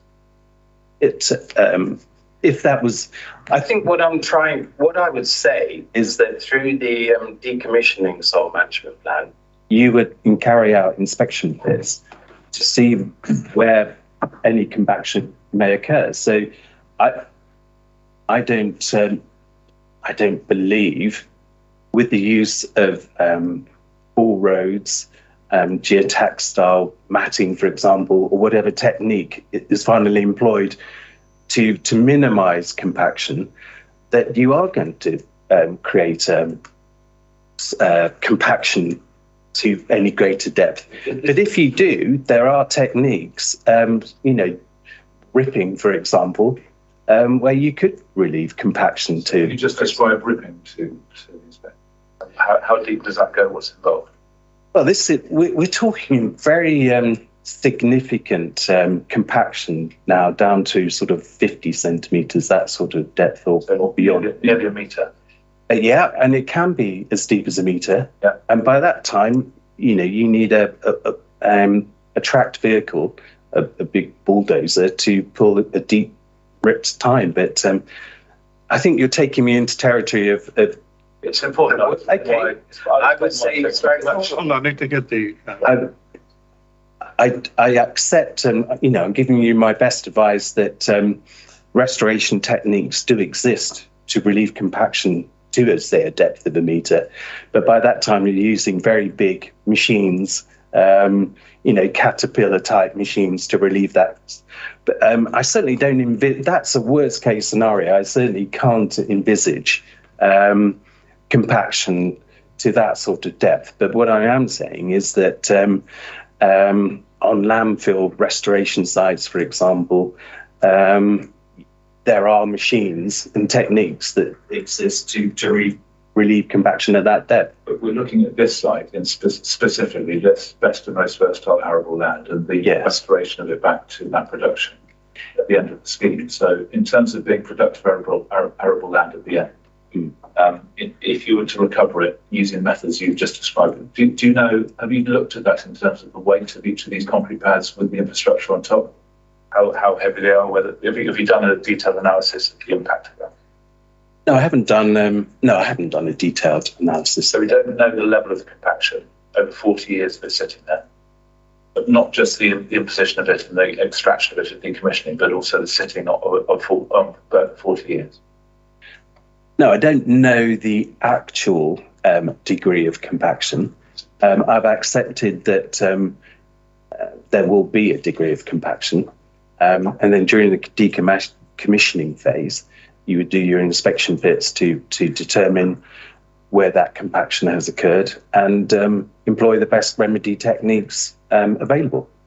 And what about the archaeology below?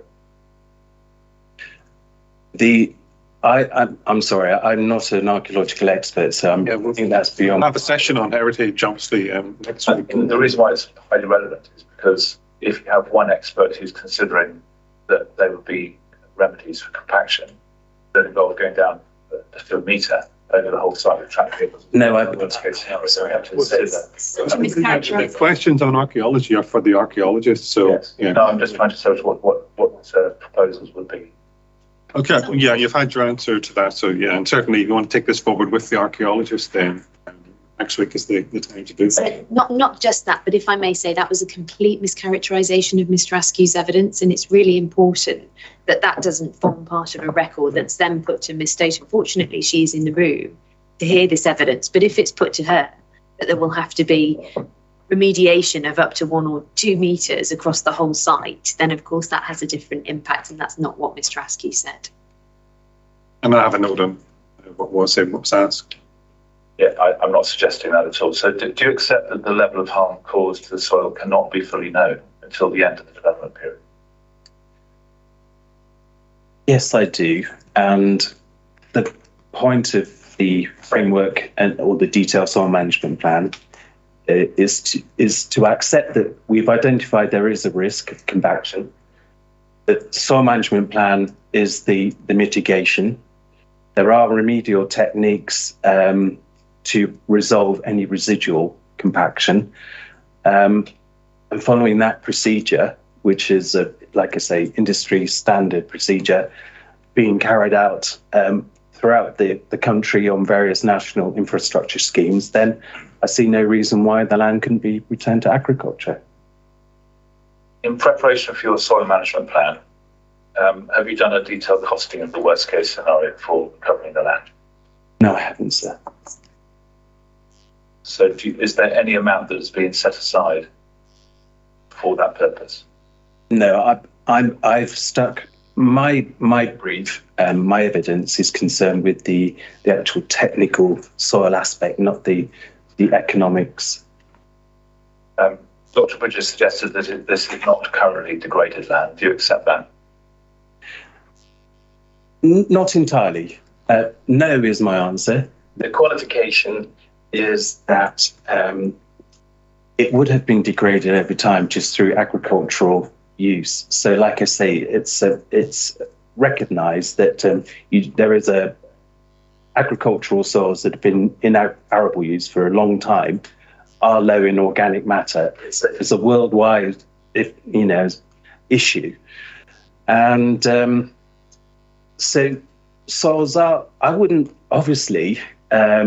You can add organic matter, and you can cultivate the soils, and you can add nutrients, for example, to remedy any deterioration caused by standard agricultural practices. But I'm just saying that the land is utilised quite heavily under intensive agricultural production, and so there is a degree of wear and tear on the ground, as it were. I'm not saying it can't be remedied, but when you divert arable land into grassland, you're effectively resting the ground, and it's the evidence that I put into my proof and referenced at the back of my soil health section in the appendix is that certainly over a matter of time, when you convert arable to grassland, in the order of about 12 years, then you do start to see a build-up of soil organic carbon and organic matter. So it's a gradual improvement over time. But you've done your own assessment of this land. I have. I've done an objective agricultural land classification survey, yes. It is known as best and most versatile land because it is good quality land, not because it is degraded. It is already good quality. Yeah, absolutely. So can you accept that it's not degraded at the moment?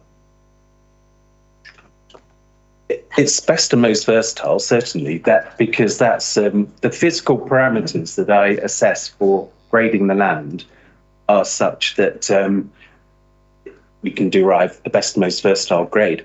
What the agricultural land classification doesn't take into account is organic matter, nutrient status, for example, which can be depleted. Yes, because you said that your answer was no. Do you accept that the land is not currently degraded? You said no, and then you tried to qualify. But Sorry. Yeah, the note I've got is that you asked the question and the witness said no, but then went on to say that if it has been a long-term agricultural arable use, it will have been denuded of organic material. Is that fair? That's right, organic matter, yeah. Well, I've got the note that gave the answer to your question, and then there was a qualification.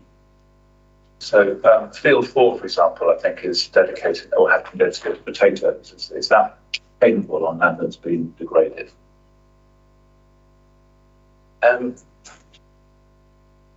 It's been used for arable. It would be surprising if you felt that with fertiliser added nitrogen, potassium, phosphorus, all the usual fertilisers, it would be surprising if you felt that this land was degraded at the moment.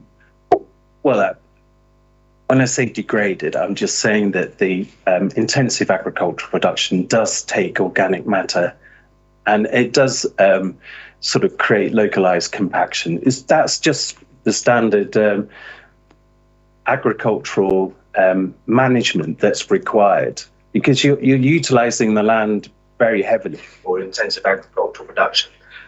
So it's degraded to the point where a farmer understands that and will manage the land appropriately to remedy. How does the farmer do that? They add organic matter and nutrients. Regrade the land. So it is currently not degraded. It's currently best and most versatile arable land. Sorry, I think I'm getting. I don't understand what you mean by degraded. I've accepted that the agricultural land classification is what it is on the physical. So I understand your answer. Thank you. So concrete pads would prevent any new organic matter entering the soil over those pads. Is that correct? Under the pads, well, I mean, conceivably you could get earthworm movement under the pads that would, but I take the point that you have some localized sealing of the ground by the concrete pads. Thank you. And the remaining land, the plan is to purposefully impoverish it to allow the mixed meadow seed to have a chance of survival. Is that accurate? No. The reason I say that, and I qualify it by, it's impoverished is, I think, too strong a word. I think initially Dr. Bridges is right that there will be a residue of nutrients in the soil left over from agricultural activities. But those nutrients, because you're not applying inorganic fertilizers, etc., those nutrients will decrease over time, and that will facilitate species diversity. But what I would say is that my colleague, Mr. Asquith, is picking up this. I've not been involved with a landscape ecology management plan, and that's an issue that Mr. Asquith will deal with in his evidence. Your specialism is in soils. That is correct. My specialism is in the physical classification of agricultural land. So I've determined the AOC grades. That doesn't involve assessment of nutrient status. The ALC system is just a consideration of physical limitations to the soil, to the land. So can I take you to Appendix 5 of the Ecological Impact Assessment, which is at CD 34?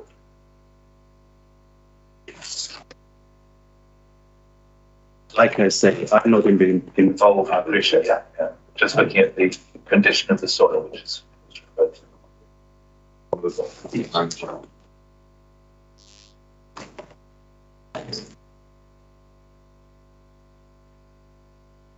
each of the blue folders.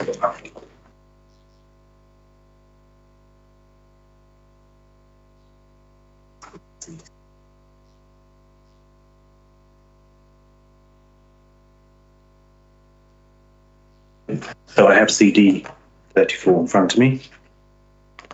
So it's, I believe, page 79 of Appendix 5. What's the paragraph number? The page number is 13 in the document, but it's page 7, I think, but it's appendix 5 of CD 34, and it's tabulated. Looks like this, so we looked at it earlier.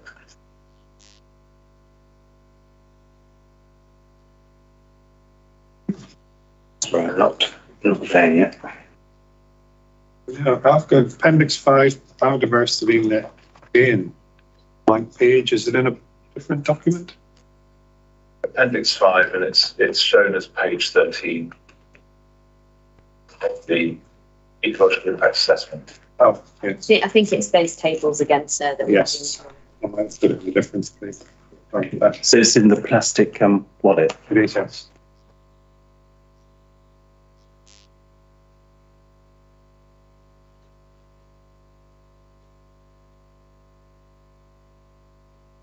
Sorry, there are several plastic wallets. Which one? Page 13, it's this, if you can see the one.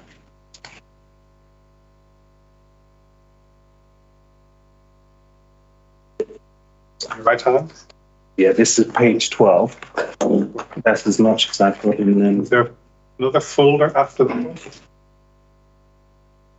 Sorry. I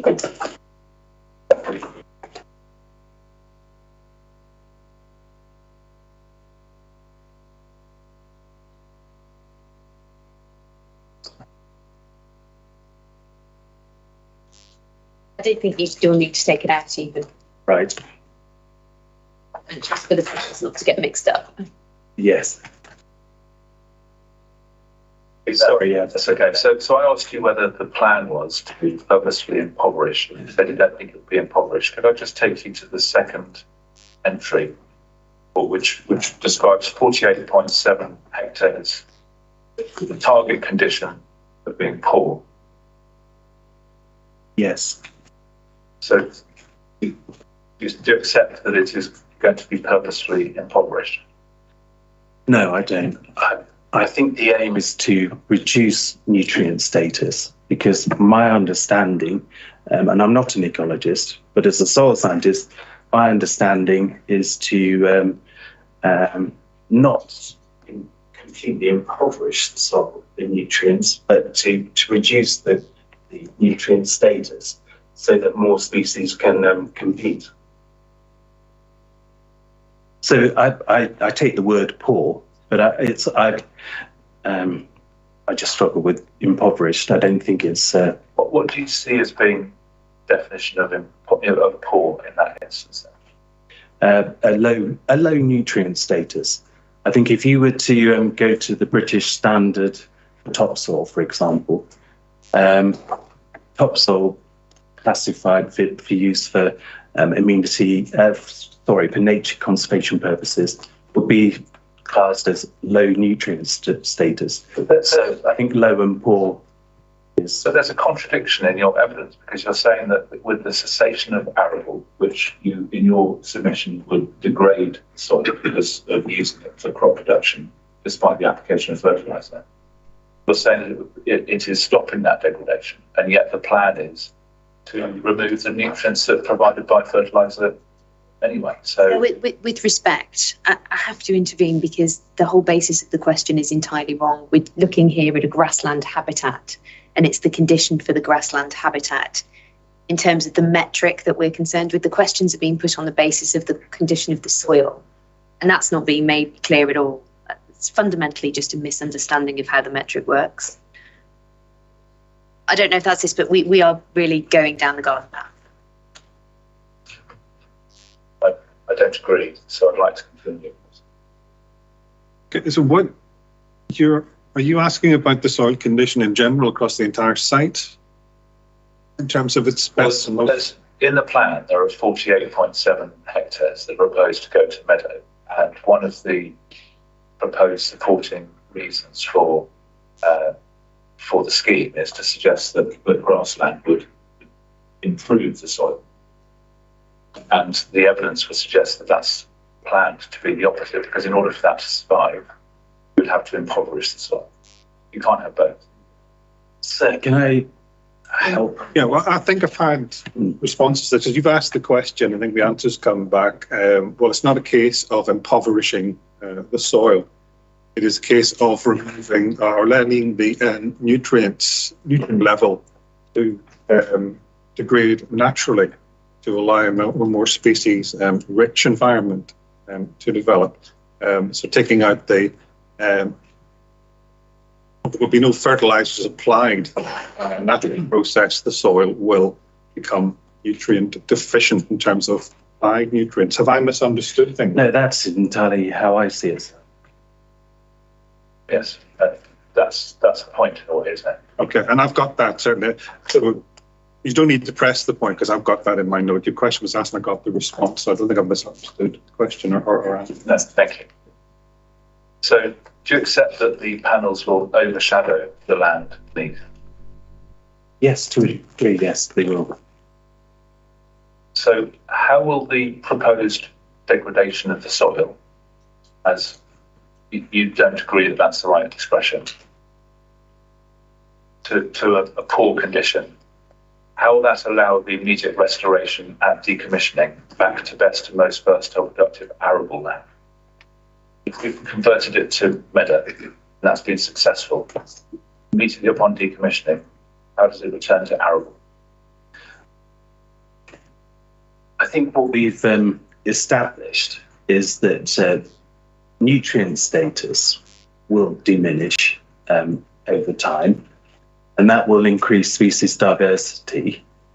What we're also saying, though, is that over time, soil structure is improved because organic matter and the decomposition of organic matter, etc., improves the physical soil structure. So as distinct from the nutrient status, which decreases over time and species diversity increases, then soil health in terms of the soil structure improves over time. There will, as we've accepted, be some localized and inevitable degree of compaction, albeit we will minimize it. The soil management plan seeks to minimize that through best practice, but then you can remediate any localized soil compaction through standard techniques set out in the best guidance practice. So that's how I conceive that the land could be returned to best and most versatile condition. Thank you. No further question. Thank you. Good, thank you, Mr. Anstis. Have you got many questions in the examination? Just one, sir. Just one, okay, let's do that. Mr. Askew, you went down sort of a worst case scenario with big JCBs and so on the site. In light of the soil management plan, the framework of which is set out in your evidence, and the preventative measures to be applied, both at construction and decommissioning, would you expect to see a worst case scenario on this site? No, I certainly wouldn't. There are standard practices to minimise that level of compaction. So a worst case scenario is really not something I would envisage. Thank you very much. Those are my questions. Thank you. Thank you very much. Thank you, sir.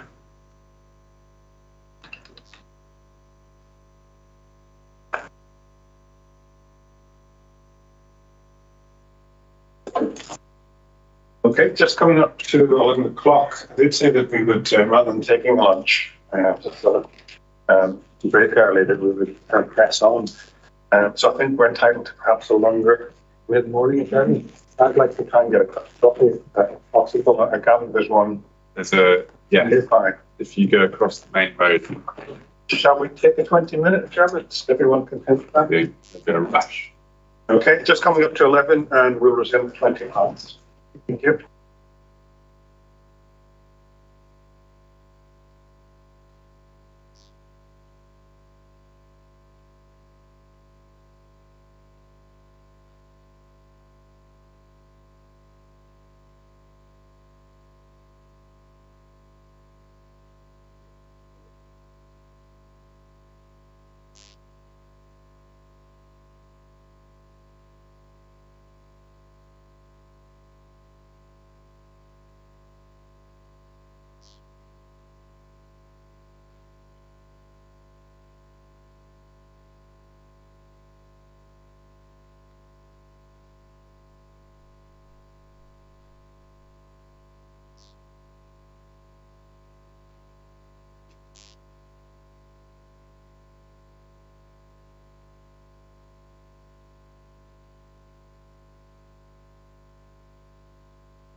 inquiries resumed.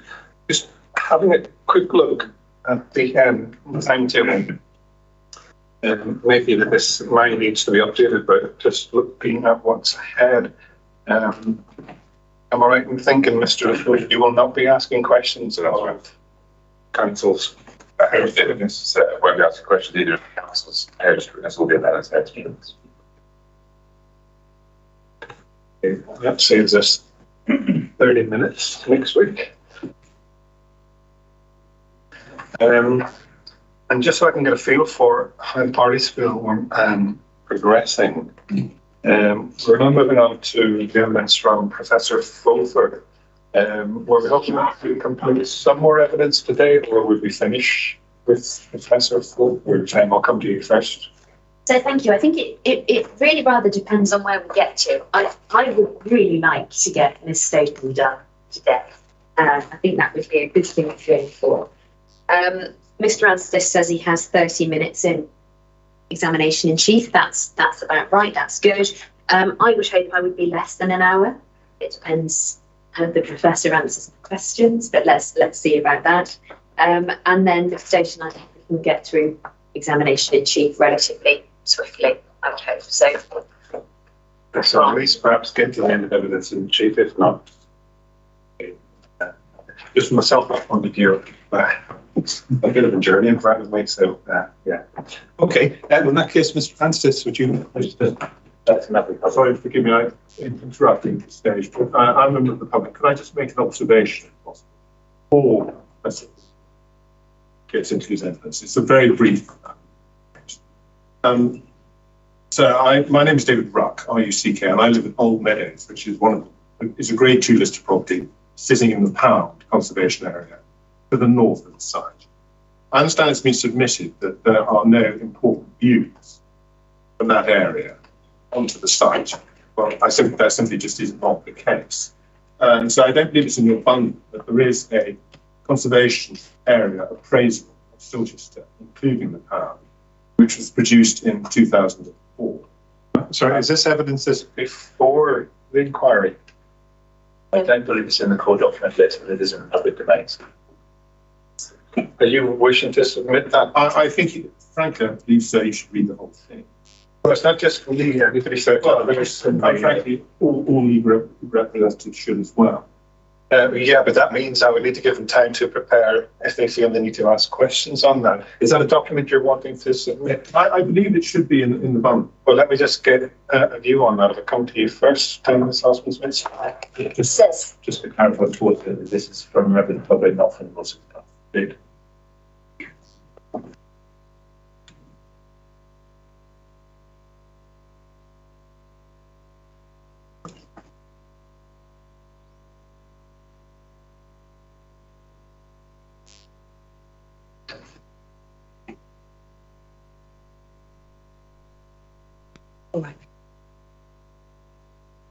So can I just reserve my position on that until I've heard what it is that Mr. Rudd wants to say about it? Okay, to carry on. The document itself makes a number of different observations in relation to the various views across the land, and includes within it actually a photograph of taken from the Garden of Old Meadows onto the site. And we will say, and there are a number of different references in here. It says the Pound dense belts of mature trees punctuating the step layout of buildings. They offer only quick glimpses of the buildings and views of the countryside beyond. However, there are extensive views across open fields, notably at the entrances to the conservation area. To the south and east, there are more open countryside. This is an area of heavy clay. The Pound is considerably more exposed in the village centre in terms of long views across the open countryside that surround. And these are views I believe you will be able to see. Well, I was going to ask you that. Have you asked me to view from your property? Our property is one of the many properties you will look at. But have you specifically asked me to view the site from your property? Yeah, I thought I had something on file. In which case, I would take in those views. Would that address the point here? It would in part, but at the same time, I think it is very relevant that these were issues that were considered by Basingstoke and Dean Council close to 20 years ago, making these various observations in terms of this being a conservation area. and those views were specifically taken into account. And that I don't believe was actually before you in terms of the evidence. As it has been submitted that there are no relevant views. I'm saying there are. You will be able to reach your own conclusion, no doubt, when you decide. However, I do think that the fact that this was part and parcel of the designation as a conservation area, those views were specifically referred to by the council in producing this document. That seems to me to be a relevant issue. Yeah, I'll make a response to that. So thank you very much. Mr. Rucker's misunderstood the point that's been made. I'm sure that's not his fault. It may have been the way in which it was communicated to him. But you'll recall the series of questions about the identification of important or designated views within the site, and the witnesses' answers on those that you heard both from evidence from the council and from my witness, and also from the all six parties witness. So that's the point. If the document is going to be submitted, and so I don't think I see any reason why you shouldn't have it if it's a relevant conservation area appraisal.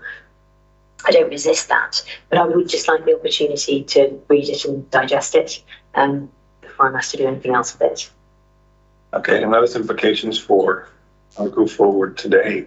So yes, obviously Ms. Stoughton's already read it as one of her relevant background documents, and it may well be that she's comfortable to deal with any questions on it today. I need to have that conversation with her, and obviously from my perspective I would like to read it as well.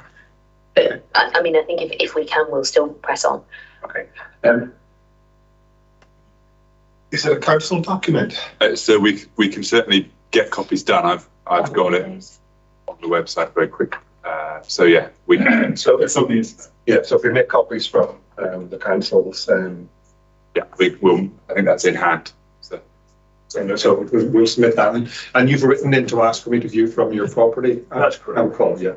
Okay. I'll come on to the site visits, and it'll probably be on Tuesday of next week. Would you? Well, I mean, sorry, the details will be at the site visit. Would you be able to come along on Tuesday? Yeah.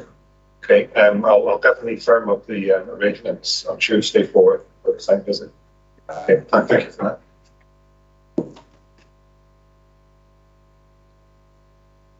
Okay, and we can take a short adjournment before and we move on to the evidence of Ms. Thompson. You can have a look at it. Okay, Mr. Anstis, would you introduce your witness, please? Thank you, sir. You are Professor Michael Fulford, CBE, Professor and Lecturer of Archaeology at the University of Reading, Fellow of both the British Academy and Society of Antiquaries, massively published, and your principal research interests, for which you are well known, include Roman archaeology, particularly in rural settlement, urbanization, economy, material culture, technology and trade. Yeah, that's correct. At Appendix 2 of your proof,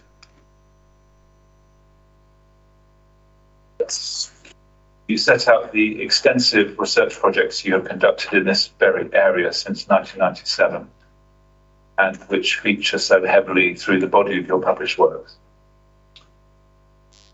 Yes, in fact, my research goes back in this area to 1974. 1997. Thank you. It's not easy to blow one's own trumpet in public, Professor Fulford, but is it nonetheless accurate that you are the foremost expert in the historic heritage of this area? Well, as regards archaeology, probably up to the end of the Roman period. I don't claim excellence in more recent heritage. As it is brief, could you read out your proof of evidence and conclusions at section 2 and 3 of your proof? Right, okay, section 2. The scheduled ancient monuments of the Iron Age oppidum, the town of Calaba, and its successor, the Roman city of Calaba Atrebatum, are located in the parishes of Silchester and Mortimer, West End, Hampshire. Is this what you want me to do? Sorry, the proof is what I wanted to do. No. The whole document. Okay. Iron Age Calaba has only one known close parallel in England, Iron Age Camalodunum, on the fringes of the modern town. Well, I think it's now a city of Colchester. With its underlying Iron Age town, that's circa 80 acres, 40 hectares, almost as extensive as its Roman successor, Roman Calaber is unique in Britain. Roman Calaber Atrebatum is one of only 3 of the major towns or cities of Roman England, which, with their immediate environs, are almost largely devoid of modern development. The others are Caister St Edmund in Norfolk and Wroxeter in Shropshire. And like Roman Calaber, both were also Roman cities, civitas capitals, responsible for the administration of local territories, if you like, the equivalents of a modern county town. Unlike Silchester, those two were not founded over Iron Age predecessors. To begin to understand the development of Iron Age Calaber, its Roman successor, and the transition of Roman city to medieval village, it is essential to understand the setting in the landscape. Defining the setting of a late Iron Age oppidum or of a Roman city is undeniably difficult, but we have some clues in the archaeological record to help us. A minimalist position would be to take the parish boundaries of the 2 medieval villages of Mortimer West End and Silchester, which describe a rough circle around Iron Age and Roman Calaber. The territory defined probably relates to the medieval village, arguably less than that of its Roman and Iron Age predecessors. And the page.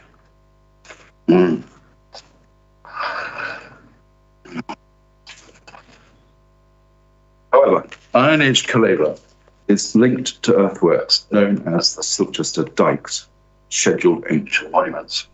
These linear banks and ditches extend southwards for over a mile from Iron Age Calaber, beyond Silchester Parish into, and conceivably beyond, Pamba Parish.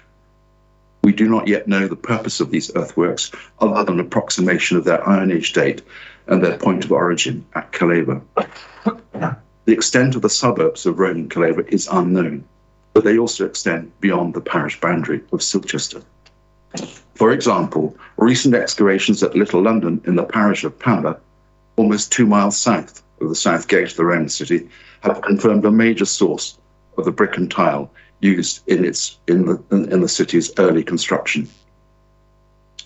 Given the uniqueness of the conjunction of Iron Age town and Roman city at Silchester in England, it is of paramount importance to preserve their immediate setting, which provides the evidence for their origin and life stories.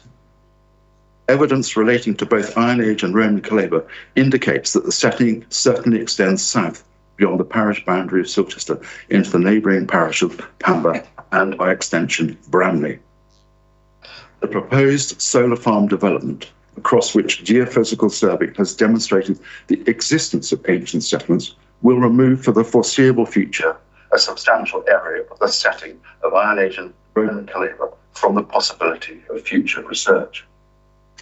It should be noted that geophysical survey only gives a partial picture of ancient settlement.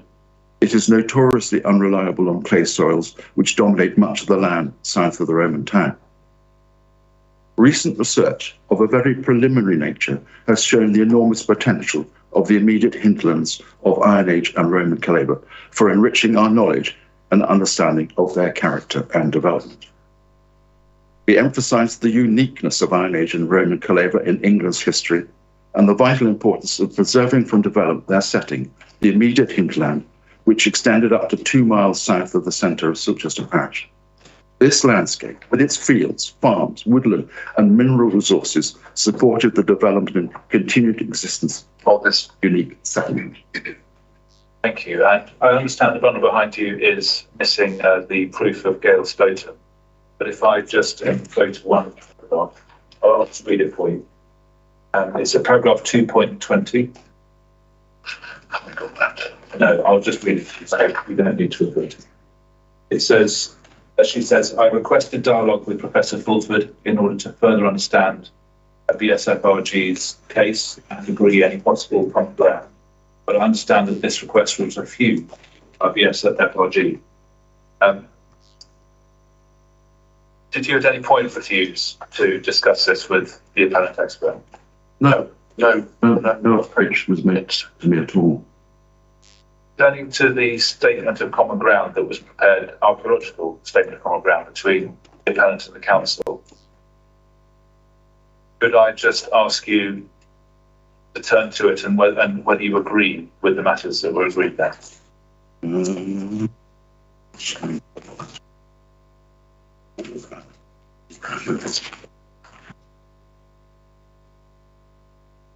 not sure if I've got the right document, to be honest. Did somebody provide me with the statement of common ground? Is it in the core documents? We can get up. I have it. Yes. So you've read that document? I have read it, yes. And you agree with the matters that have been agreed between the other two parties? No, I don't. You expand. Well, let's begin with this. I can't comment on the first bullet point of paragraph 2.1 because, as I say, I'm not expert in historic buildings. Second bullet point, the physical preservation of the archaeological remains within the site can be secured through condition attached to any permission granted, which will also make provision for further investigations to define areas where particular preservation measures will be required.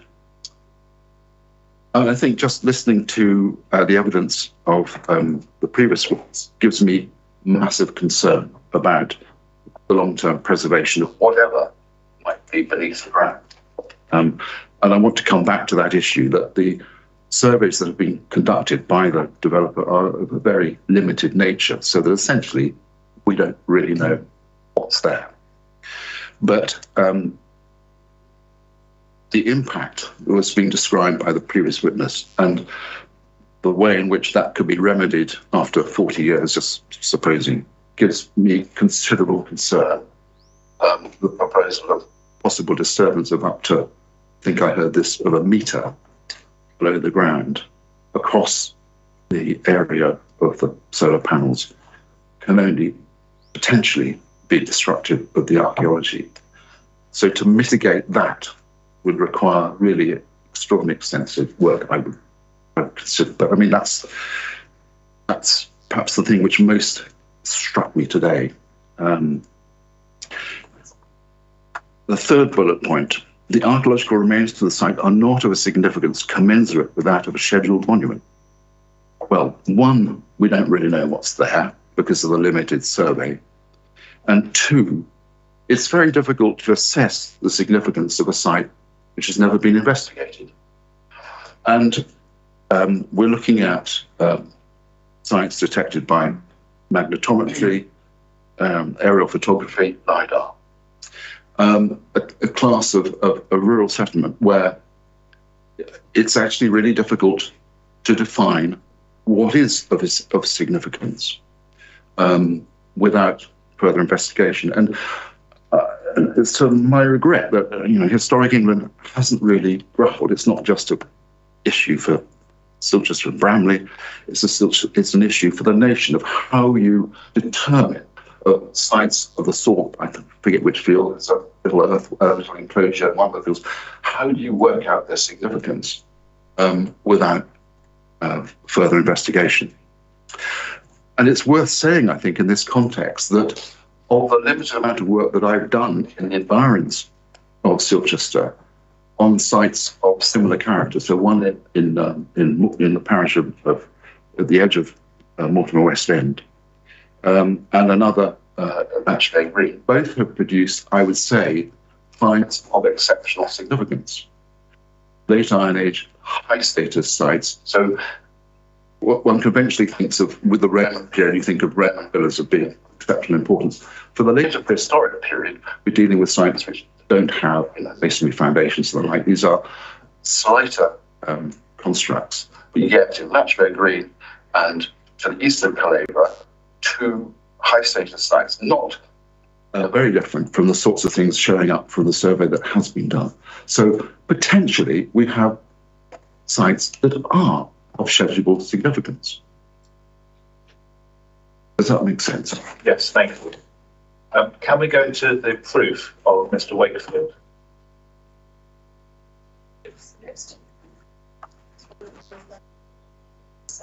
This one? Right. Okay. Just wanted to go through the description at 4.5.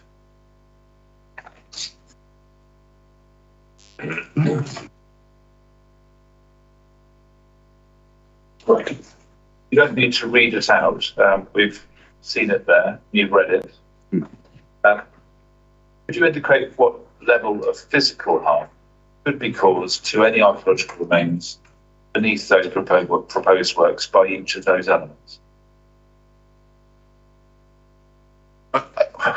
To be honest, I don't think I can. I don't think there's the evidence to say what kind of harm might be done. And you know, when one thinks of a kind of 40-year possible 40 years, so for me that's a matter of great concern. Is that the core issue, that we just don't know what harm is going to be caused by the proposal? Yeah, because we have such limited knowledge of historic aspects of that landscape.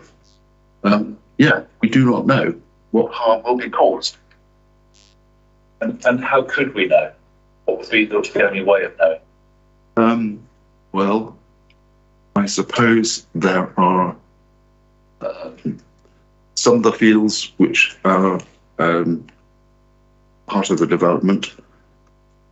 The Geophysical Survey of the magnetometry, you know, has produced some results, but some of the landscape has not been surveyed.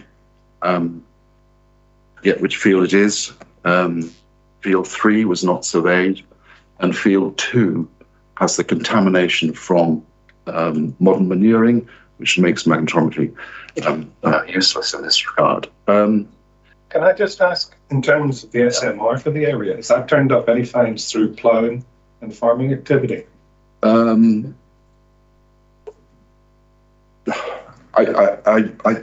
cannot remember. But that's the point I think I would like to pursue, that where one would go to next, I think, to investigate is to do surface collection in an organised way. So systematic surface collection of the field after cultivation. That's never been done in any of those fields with metal detectors. So if you ploughed those landscapes, allows those landscapes then to settle, not to survey immediately after, allow the ground to weather, to provide the best possible base for surface collection survey with metal detecting to see what might be there. That would be an enormous addition, but none of that's there in the SMR.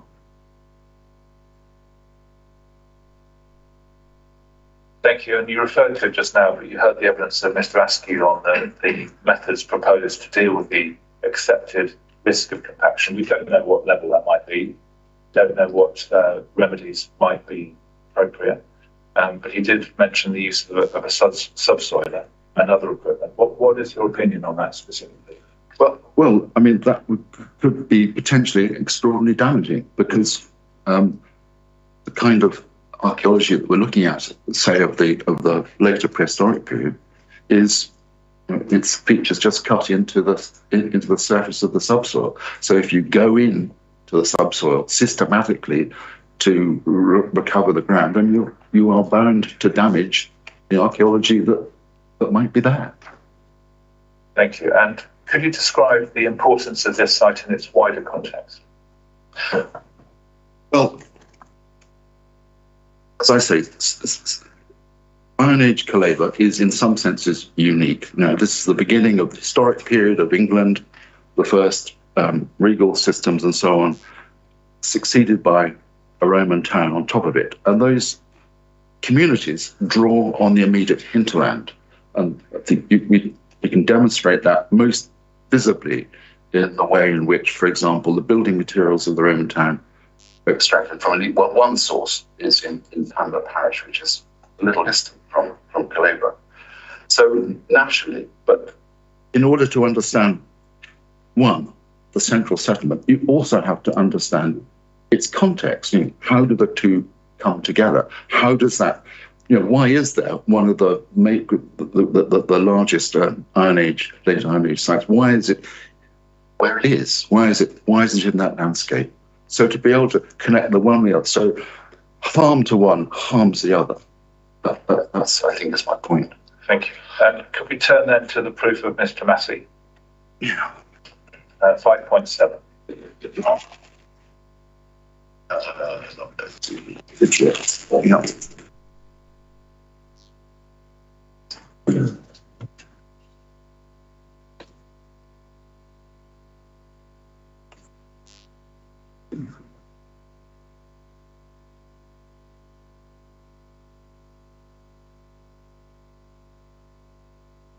Okay, yes, 5.7.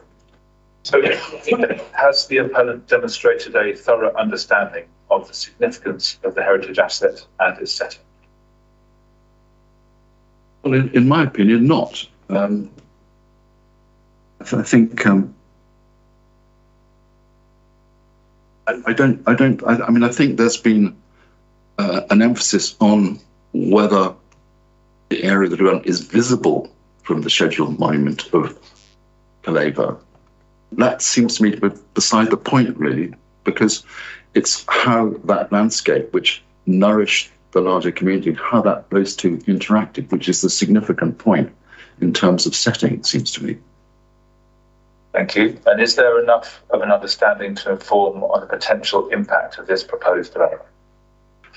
Well, no, for the reasons there hasn't been, you know, sufficient, in my view, given that national importance of Caleva, Iron Age and Roman, and it's given that importance, not sufficient pre-planning investigation has been undertaken. So is there in fact enough known from the evidence submitted to assess the extent to which the proposal would impact on the asset's significance? Well, not really, no. Thank you. What could be the harm from the proposal, not only to the asset itself, but to the appreciation of it and harm to that of adjacent assets? Well, I suppose there are two aspects. One is the physical impact of the development and what might follow were it to be removed in 40 years' time. So that's one aspect of it. The other is, sorry, can you repeat the question again? Lost my thread. Okay, so what could be the harm from the proposal, not only to the asset itself, but to the appreciation of it and harm to that of adjacent assets? Okay, so harm to one is harm to the other. Harm to the garage development is harm to the scheduled monument of Caleva. That's one thing. The physical harm, but there's also where, you know, I understand that this is supposedly limited for 40 years, but, you know, I have to be skeptical about that because demands for energy are likely to increase. So I suspect my impression would be, you know, one solar farm will follow another. So there's a long term. I mean, that's obviously that's speculative. It has to be speculative, but that's a concern for me, given the intrinsic value of that landscape, which is in national terms so very precious. Thank you. And 5.10 of the Massey proof refers to the Basingstoke Supplementary Heritage Planning Document, which is a core document 123. Specifically on 01. Yeah. This one? 1, 2, 3. 3. We've got 2, 3. Sorry. Oh, yes. Okay. Referring to ARC01, does this proposal have the potential to impact archaeological remains? Oh, yes, of course it does. Yes. Does the presented evidence about these remains allow us to know if the significance and appreciation of those remains will be preserved or enhanced? Well, I think that in the light of what we now know, they're certainly not going to be enhanced, and there are issues around overall preservation, for reasons which I've already spelt out in relation to the whole imposition of the structures of the farm. So is that a no? Yeah, that's a no. Yeah. Does the proposal ensure the appropriate recording of those remains? Well, no. Thank you. Do we know enough about the remains to assess whether any perceived merits of the development can outweigh their significance? Well, we come back that we simply do not know. So we can't really assess that. So to the question, do we know enough? The answer is no. Yeah, we don't know enough. 5.11 of the Massey proof refers to GIH 01. Yeah. Can any amount of green infrastructure help in preserving the significance of below ground remains? Well, I guess it depends exactly what they are. The proposal includes planting of hedges, screening. Does that help in preserving the significance of below ground remains? No, it doesn't. Does it preserve the ability to appreciate it? No. Does the proposal prejudice the ability to appreciate it? Yeah. 6.2.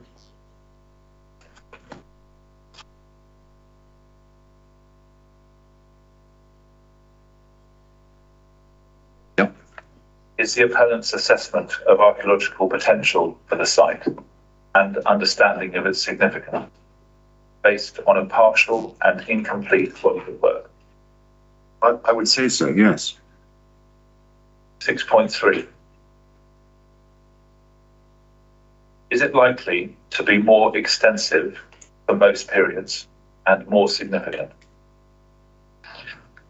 I think one has to assume that, yes, further investigation, I would think, given what we know about the landscape around Calaber, there's bound to be more, I would say, but.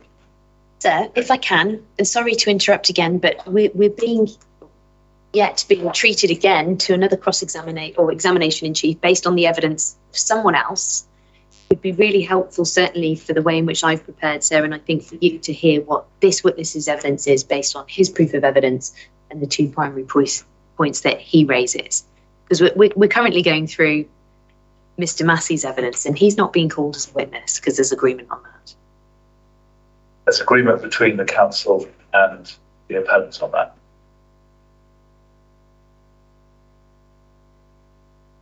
How many questions do you have based on Mr. Massey's evidence? A few more, 7 or 8, and then I don't have any more questions on that. Can you direct the questions directly or specifically to Professor Fulford's proof? Yes, but I think they are directed to that because the Professor Fulford's proof. If you direct them more explicitly to that, it helps with the formulation of any questions that Ellen might have. Okay, I'll try.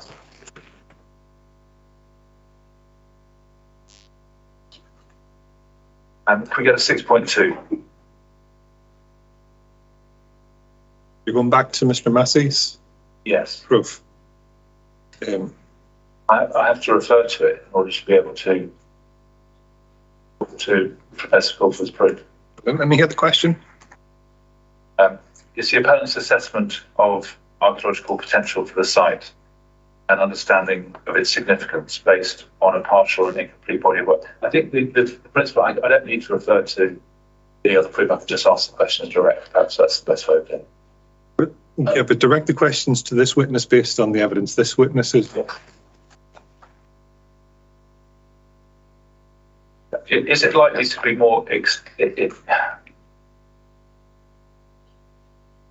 the understanding of the significance this asset likely to be more extensive for most periods and more significant? Yes, and again, in view of what I say in my proof, the inadequate, given the significance of this particular context, yeah, it's bound to be. And can we turn now to Gail Stoughton's proof, please?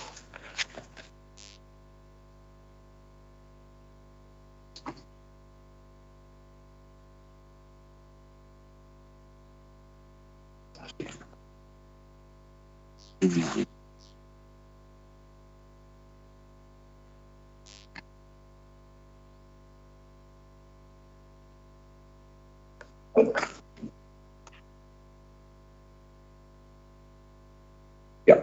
Okay. If we go to 2.5, we'll just refer back to your. So 2.5, could you comment in terms of your own proof on the scope and any limitations of a desk-based and geophysical survey?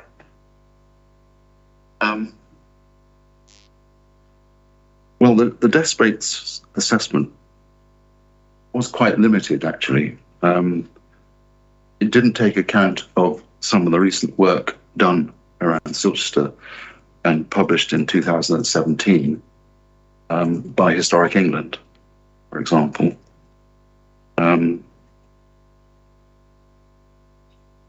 Was Field 3 surveyed?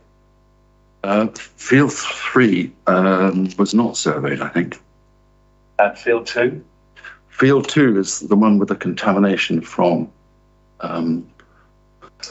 the whatever fertilizer that spreads this, if you like, noise which interferes with the magnetometry. So we know nothing about Field 2. Is the effect of that it wasn't surveyed? Is that the Yeah, the effect of that is yes. Were you initially supportive of this proposal? Yes, I was. I know one of the landowners very well. He's somebody who's been immensely supportive of the work I've done. And initially, I thought, climate crisis, solar energy, this is good. And I hadn't really taken the full appreciation. This was before the planning application went in, so very early stage. Because I had conversations with the developer. I supplied the developer with information from an excavation which I conducted in 2018 in one of the landowner's fields. And I supplied, as acknowledged in paperwork here, evidence of geophysical. So I was supportive. But then the application went in, think again, and really thinking about the rarity of what we have and its setting. And I thought that actually, setting aside climate crisis, I thought this was actually more important. And as I said earlier, I have to remain skeptical about the 40-year that something will follow. Solar energy still being required. So, but that's I confess is a conjecture. And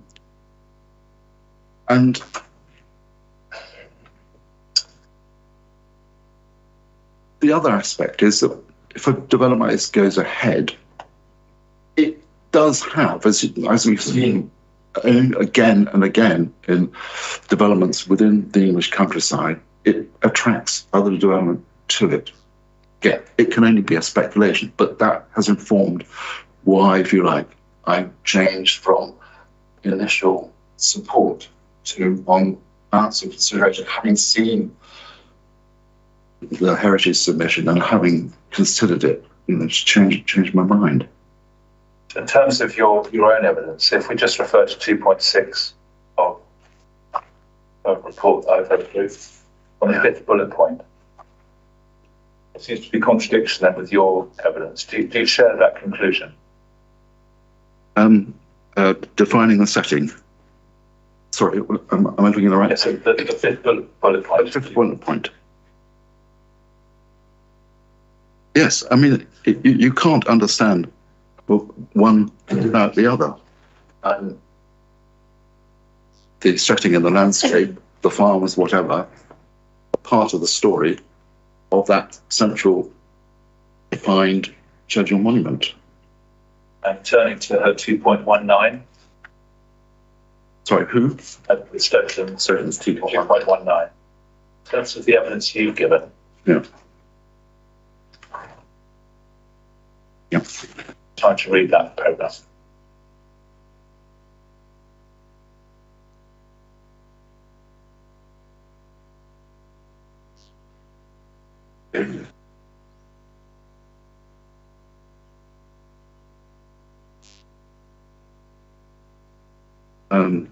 Yeah. Do you want to respond to that? Sorry. Do you want to respond to her comment, Andrew? Do you agree with what she said? It is,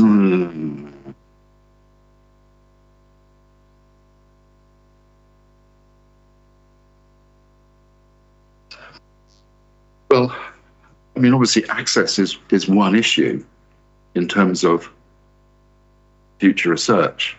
And if a landscape is denied the future, then it's equivalent to a loss. But that's obviously not my only concern.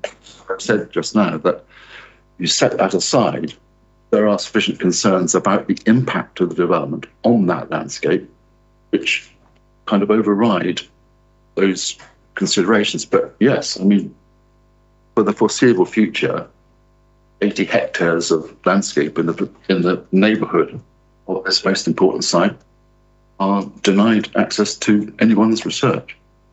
So, if I understand what you're saying a precautionary approach should be adopted in the absence of sufficient information about what might be there. Yes. That's fair. Yeah. Can I understand then where your concerns arise from? And if I can be glib about it, are you saying that from your experience, you know, if you have, for instance, a Roman encampment of any duration, you might expect to find a vicus, or if you have a Roman town, you might get an extramural cemetery and roads leading to it. Is that what you're basing it on? Or I mean, that is certainly part of it, sir. Yes, but there's also the understanding of the Iron Age, you know, really significant Iron Age predecessor, and how that articulated with its immediate landscape, because that's equally important. And the work that I've done in the environs around Silchester, which is in the public domain, demonstrates that there are settlements of great significance in that landscape. The landscape of the Peel site itself, am I right in saying there's no statutory designation? It's not scheduled, and there's no other heritage designation, is there? No, sadly not, because as I say, Historic England struggles to grapple with how you might designate settlements of this sort. But it's your professional judgment that suggests to you that there is a likelihood of underground archaeology being present that we don't know about at the moment. Yes. Yeah, I just wanted to be clear on that. Yes, absolutely. No. Thank you.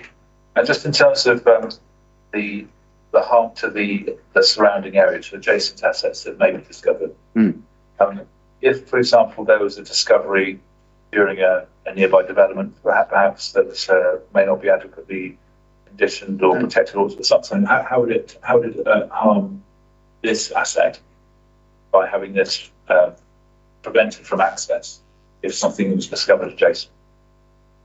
Well, so just from my notes, can you? Yes, I apologise. Yeah. So the proposal is that if a discovery during a nearby development, a permitted development, and there was an archaeological discovery on an adjacent site. So this is a hypothetical. Hypothetical, yes. In terms of looking at how the lack of access to this site during the proposed development would impact on that discovery. What would be the potential problems that could be generated from that? That's a difficult one. I suppose, you know, a development might recover some evidence pointing to greater significance in the territory, the land of the solar farm. And you might take a more cursory view of that archaeology because it's peripheral, a more cursory view of it than you might have if you had a grasp of the whole. I think that's the risk. So things at the fringe might be treated, say, by just an archaeological watching brief, for example, when something more extensive, had one known what was, as it were, beyond the fence. At that point, if something was discovered that made it more likely to be more significant under the site, that would be done for investigation. No, well, not for 40 years. No. And so therefore, it's a lack of context that could potentially. Yes, that could be significant. And presumably that discovery, whatever it was, might be removed from the site or not adequately conditioned or something that would mean it would. Potentially, yes. Potentially, yes. But that context would be lost. And could you comment on the academic interest that you've had for this wider area and the wider archaeology in terms of forthcoming research over the next 40 years of this site being covered in panels, and in terms of encouraging research? Well, the research that I've done in the environs of Calais have, I think, demonstrated. I mean, they have been small-scale evaluation of settlement sites, demonstrating incredible potential for understanding how what is conceivably one of the first urban nucleated settlements in this country, how it emerges. So, I mean, what I've done, and I'm still working on that. I think this points the way. I mean, it's in small scale work. I wouldn't want to make any great claims for it in that regard, but it certainly demonstrates that there is a huge amount of knowledge to be drawn out of that immediate hinterland of Calais, which informs our understanding of Calais. So, in your opinion, does the loss of developed landscape for the duration of the proposal cause harm to the shaded ancient monument of Iron Age and Roman siltestone? Well, effectively, yes. And what, in terms of the extent of that harm, what word would you describe? We're familiar with these kind of words. What word would you describe the extent of that harm?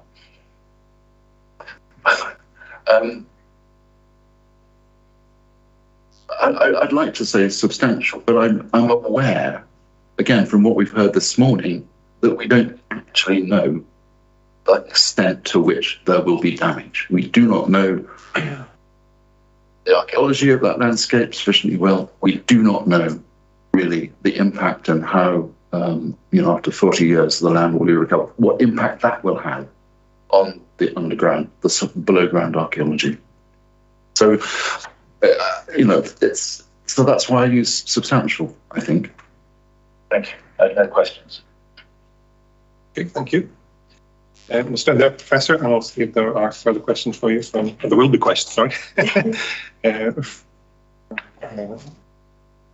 Sandra, good questions now, please. Thank you very much. And just good afternoon to you, Professor, forgive me. It's Hello. Turning to the conclusion of your proof of evidence at page 5. That summarises where you get to.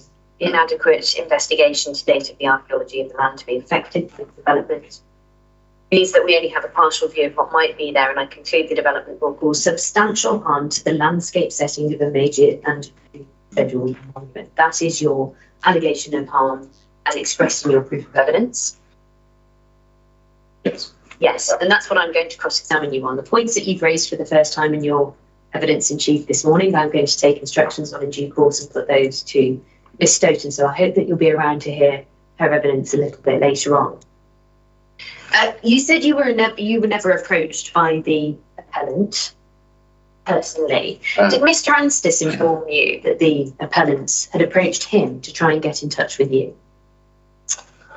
Yes, he did, yes. Right. But no direct approach to me. Yeah. No, but there was an approach through Mr. Anstis by the appellant, which of course is the perfectly ordinary way that those things take place.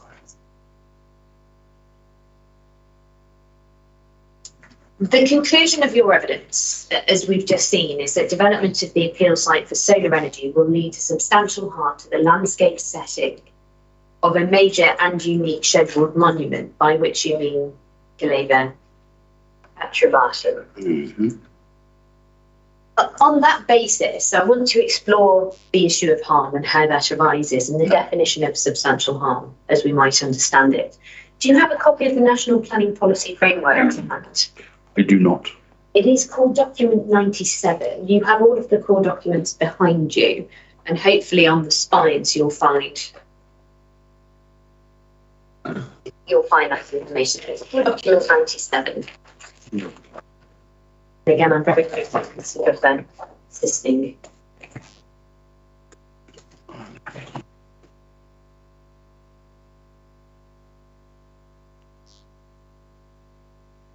If you turn within there to page 55, you'll see part 16, which is conserving and enhancing the historic environment. Now, am I right in saying so that this is not a guidance or a policy document that you have regard to in your day-to-day work? Day-to-day work? No, I don't. Are you familiar with it? Bits of it, yes, on and off over since it was used. Yeah. So are you familiar with the policies and the concepts it talks about in terms of setting, in terms of levels of harms, and the difference between less than substantial and substantial harm?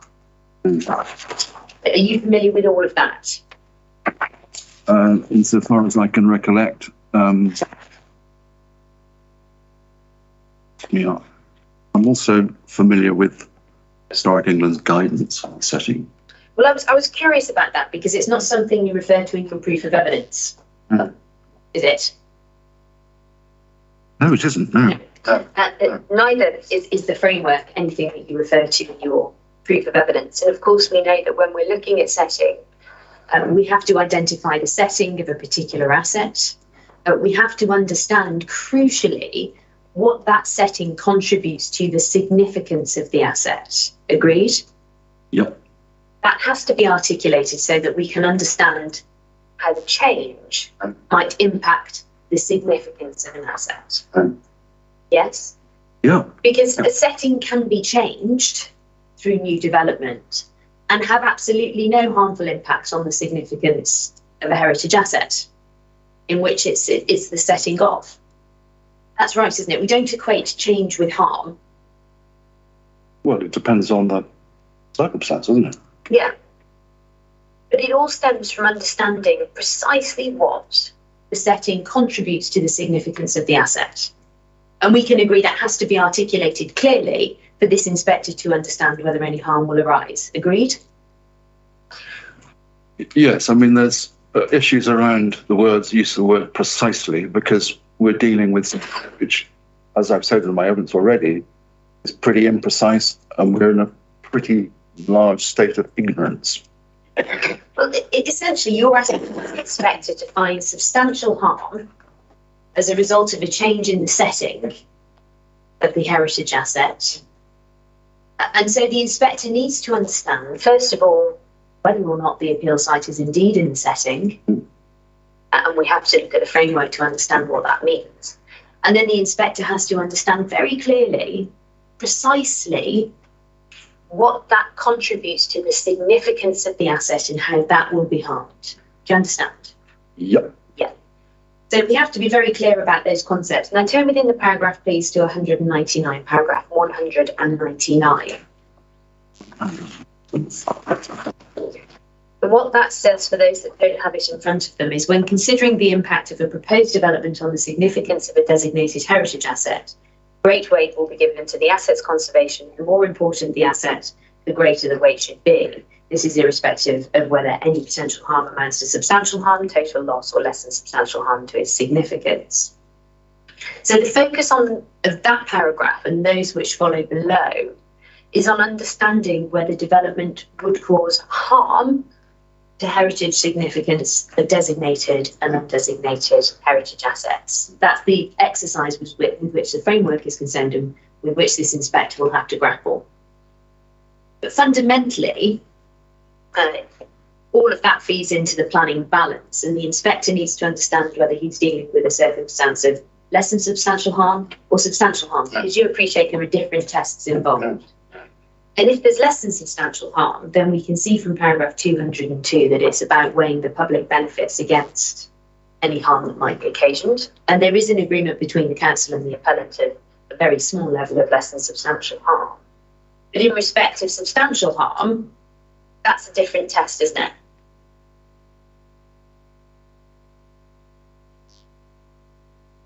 Set out in the framework, that's a different test. It's a higher test. Yes, sorry, I'm not sure what point.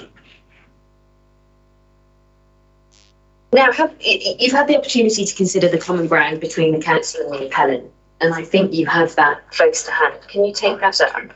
Yeah. Yeah. And it's under section 2 areas of agreement on page 2, and it's the third bullet point. Yeah. And it says this, that the intrinsic landscape character of the site as experienced today does not contribute to the heritage significance of the scheduled late Iron Age oppidum and Roman town of Caliva Atrabatum and associated features through setting. So I fundamentally disagree with that, because there's nothing to do with the landscape character of the site today. It's about the impact of development of a past landscape on the scheduled monument of Caliva and the Roman town of Iron Age Caliva and the Roman town of Caliva Atrabatum. That's the point I'm making, so that harm to those assets harms the central aspect. That's what I'm. So intrinsic landscape character as experienced is totally irrelevant to. Totally irrelevant. It's totally irrelevant to understanding the historic, if you like, landscape character, the setting of the scheduled ancient monument. The landscape setting today, the area from which the asset is experienced, and any interaction between that and the appeal site, you say is totally irrelevant to understanding whether this appeal site contributes to the significance. But it's not the experience. It's so you have your schedule, say the oppidum of Caliva. That oppidum exists in a landscape, historic landscape, not a landscape today. In that landscape, there are settlements and fields and whatever of all sorts. So if you harm the one, you harm the other. Do you see what I mean? No, I don't. And that's why I'm cross-examining you on it. Can we go to the framework and have a look at the definition of setting? Well, I'm sorry. And it's on page 71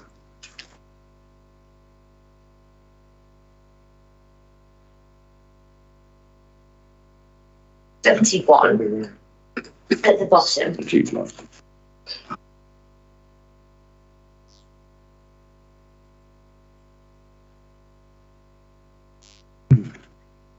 Setting of a heritage asset, the surroundings in which a heritage asset is experienced. Its extent is not fixed and may change as the asset and its surroundings evolve. Elements of a setting may make a positive or negative contribution to the significance of an asset, may affect the ability to appreciate significance or may be neutral. So let's just think about the oppidum. The appeal site does not allow one, or rather one cannot from the appeal site experience the oppidum, can they?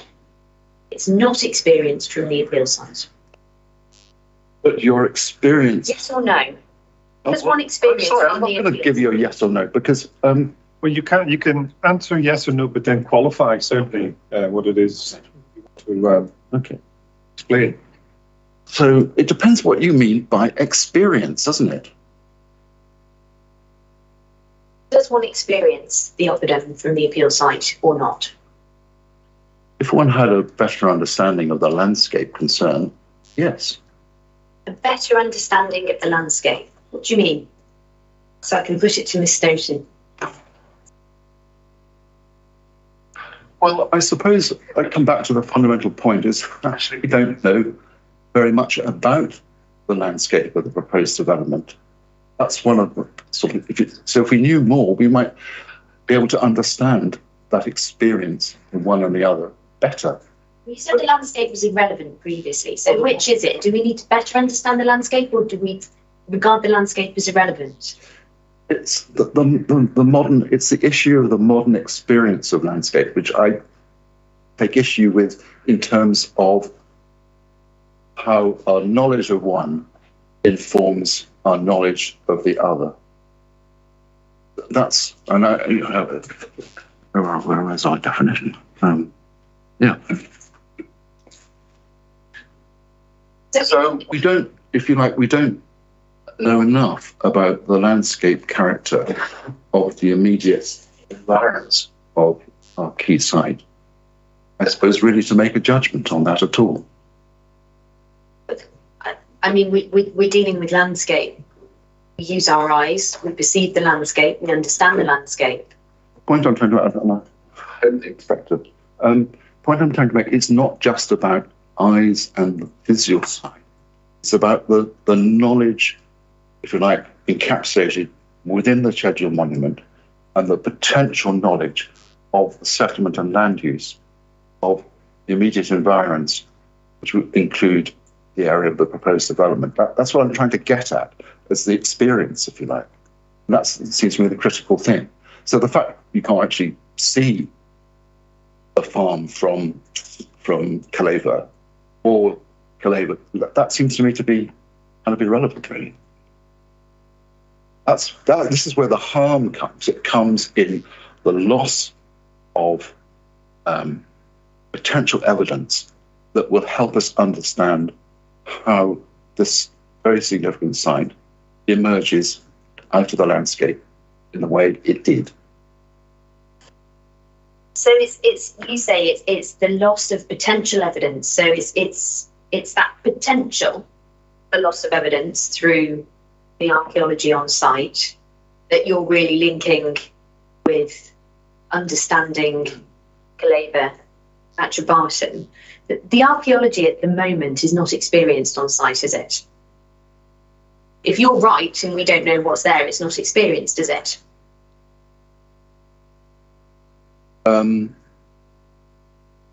Depends what you're talking about. Experience Iron Age and Roman Caleva. Well, and experience. Yes. I can see that. I've been there. It's impressive. And I've read some of your work and watched you on YouTube, Professor. But that's not the point. We're dealing with the appeal site. Your argument is that development of this appeal site is in the setting of the opposition, and that change will give rise to substantial harm to the asset. Do you know what substantial harm means?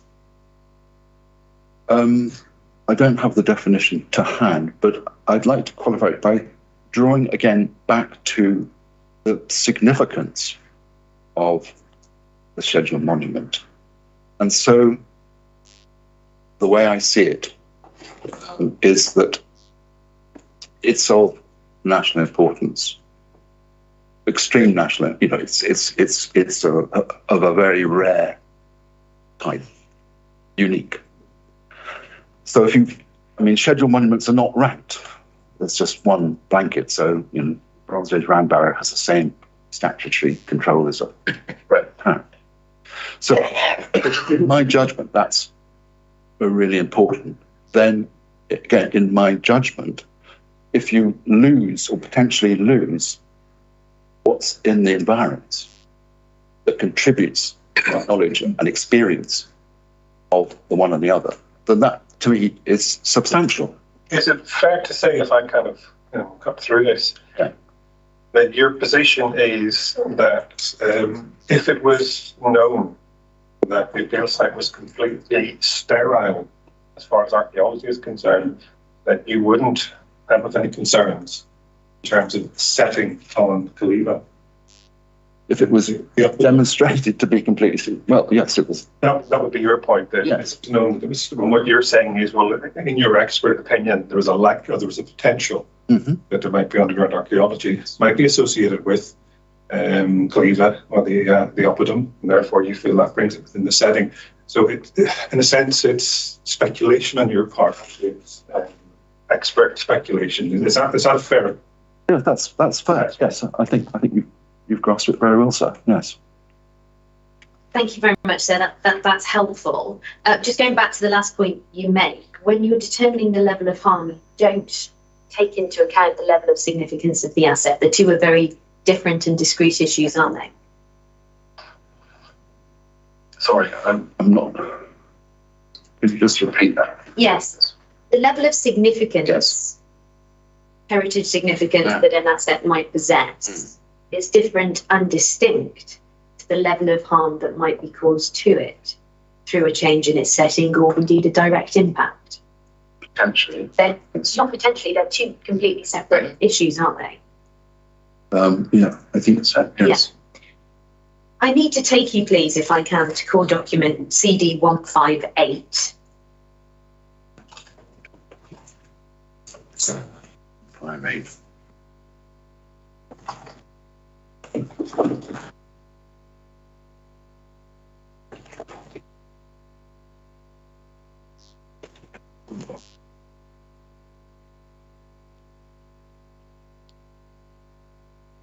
And I want you, please, as well, to have, just before we look at that in more detail, the statement of ground.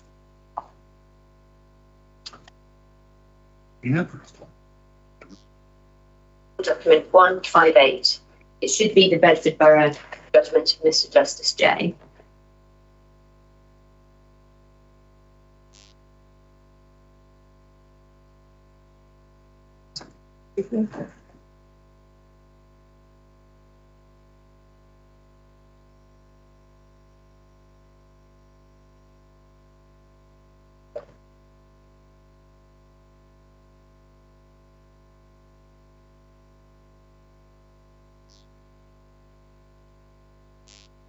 Okay, so just cast your eye to the statement of common ground, please. Part 2 of that for a moment. Statement of common ground, please, Professor.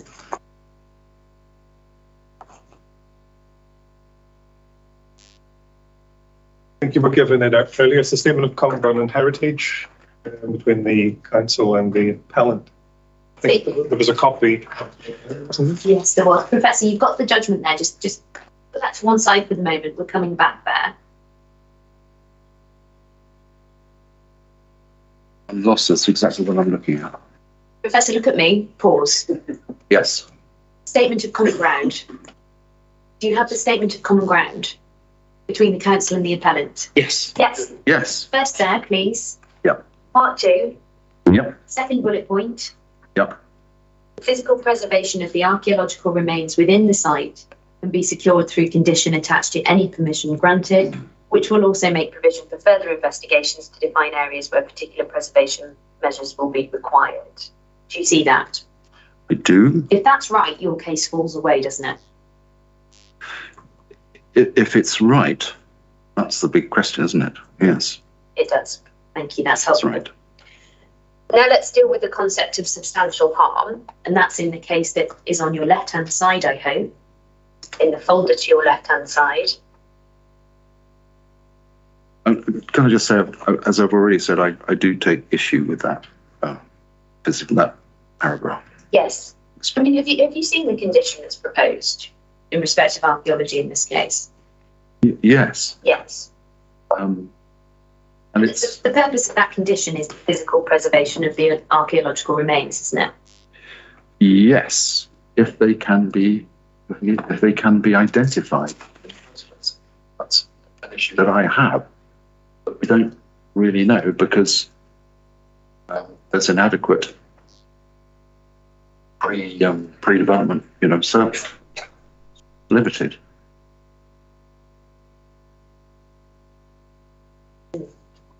I'll ask Ms. Stoughton to explain that in due course, if I may. But first of all, Bedford Borough Council, the judgment to your left. Just so that we can gain a better understanding of how we think about substantial harm. Now, clearly there is no one definition of substantial harm, so we look for ways in which we might explain the concept, and this case is one of the ways in which we might look at and understand what that actually means. And I start at paragraph 24, where the judge says this: at one stage, I was attracted by Mr. Cosgrove's submission that the inspector was falsely comparing the physical with the non-physical, and by using the formulation something approaching demolition or destruction, he was applying a concept which was solely apt to the case of physical harm. However, this is an incorrect reading of the inspector's decision. On further analysis, I agree with Mr. Newcombe that the inspector was not setting up a dichotomy. He was applying a unitary approach to a unified concept of significance. What the inspector was saying was that for harm to be substantial, the impact on significance was required to be serious, such that very much, if not all, of the significance was drained away. Plainly, in the context of physical harm, this would apply in the case of demolition or destruction being a case of total loss. It would also apply in the case of serious damage to the structure of a building. In the context of non-physical or indirect harm, the yardstick is effectively the same. One was looking for an impact, so we are looking here for an impact, which would either have such a serious impact on the significance of the asset that its significance was either vitiated altogether or very much reduced. Professor Fulford, it is not your case, is it, that if this development goes ahead, the significance of the asset, that which is embodied within the oppidum itself, would be vitiated altogether or very much reduced? It's just not the case, is it? Well, I come back to us not knowing, so I can't answer your question. You've told us about the significance of the oppidum. Yep. That is a very significant asset. Is it? In fact, it's probably aptly described as your life's work. A little bit of it. A little bit. Yeah. That is a significant asset that, thanks to you and your teams over the year, we know a lot about and we understand its significance. Development of this site goes ahead. You are not saying, are you, that the significance of that asset and the way we appreciate it and understand it will be vitiated altogether or very much reduced? That's not seriously your case, is it? Well, it's... Can I have a yes or no and then feel free? I think it's impossible to really give an answer to that because we don't know. And therefore, if we don't know, we cannot be so clear as to the extent of potential damage or whatever, loss. We just can't be.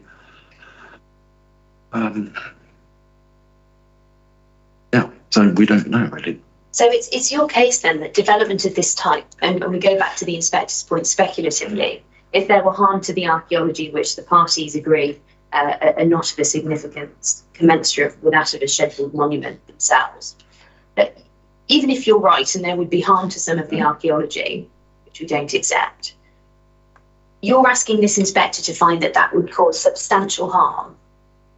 Well, in the light of what I have read and heard, I think there is a serious risk of that because this development impinges so closely on that monument that, given that how much we don't know in the area that's been developed, I have to suppose that the harm would be substantial. I mean, this is, I can't emphasize enough. I just understand Yeah. your position again. Can you define for me, succinctly as possible, what you consider the significance of the Schedule H monument to be? The significance of the schedule monument. In its Iron Age character, it's unique in this country, representing the beginnings of nucleated settlement, town settlement, the governance of the first kings of Britain in the Iron Age. That's a really significant thing. And as I say, the only convincing parallel to that is a similar situation at Colchester. In Roman terms, this is a major Roman town, equivalent, if you like, of a county town. All its elements within its defences intact, but what lies outside, we know less about. And it's one of the three in this country, in England, in that situation where the landscape is relatively underdeveloped now. Okay, and keeping that then definition of significance in your head. As things stand at the moment, and it's accepted that the appeal site is within the setting of the schedule inch environment, what contribution to significance does the appeal site make? That's extremely difficult to say. Because we're dealing with the situation as it stands today. Yes, as it stands today, the developer has identified an enclosure, other earthworks. Without knowing what they are, I can't be certain because it's not been investigated in any way. But supposing, as they might well be, of the same date of the Oppidum, the Iron Age town, then they will obviously contribute to our understanding of that. No, I think I will have to form a view on what I've heard, because the question could go on at some length, and I don't know that it would get me anywhere. I understand the Rule 6 parties' position through Professor Fulford's evidence. I understand the appellant's position on it. Did you want to question further on this? Just one, if I may, sir, and that's that all of the significance that you outlined to the inspector about the Oppidum is understood completely without any reference to the appeal site at all. Sorry, what are you trying to say? The significance, or the importance, if we want to phrase it like that, of the Oppidum that you outlined to the inspector is understood without any reference to the appeal site. Because as yet, because of our lack of knowledge, we're not in a position to say that. Yeah. But there's just one more point to pick up with you, Professor, if I may, and that's the issue of lack of access to archaeological remains for 40 years. Obviously, this land is in private ownership. You've had the benefit of excavating Field 1 to date. Yes, yes. A small excavation, limited, No, nonetheless, you've had that benefit, and that was granted by the landowner. There is absolutely no requirement, legal or otherwise, on the landowner to grant anyone access to excavate their land, is there? That's correct, yes. And this is, of course, a development which is reversible after 40 years, but even then it would still be entirely up to the landowner whether to allow anyone to come on, access those historic remains, to excavate them and record them, etc. Yeah.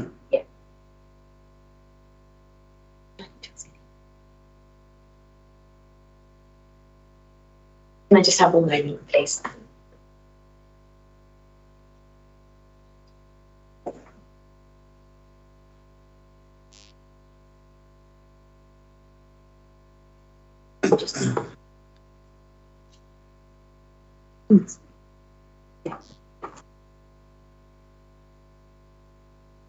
Yes, I will just be clear on this, just in case. The excavations that you undertook, Field 1, yeah?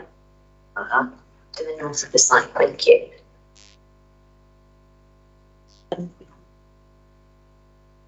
Yes, within the site, within the red line boundary. Yeah. Yeah.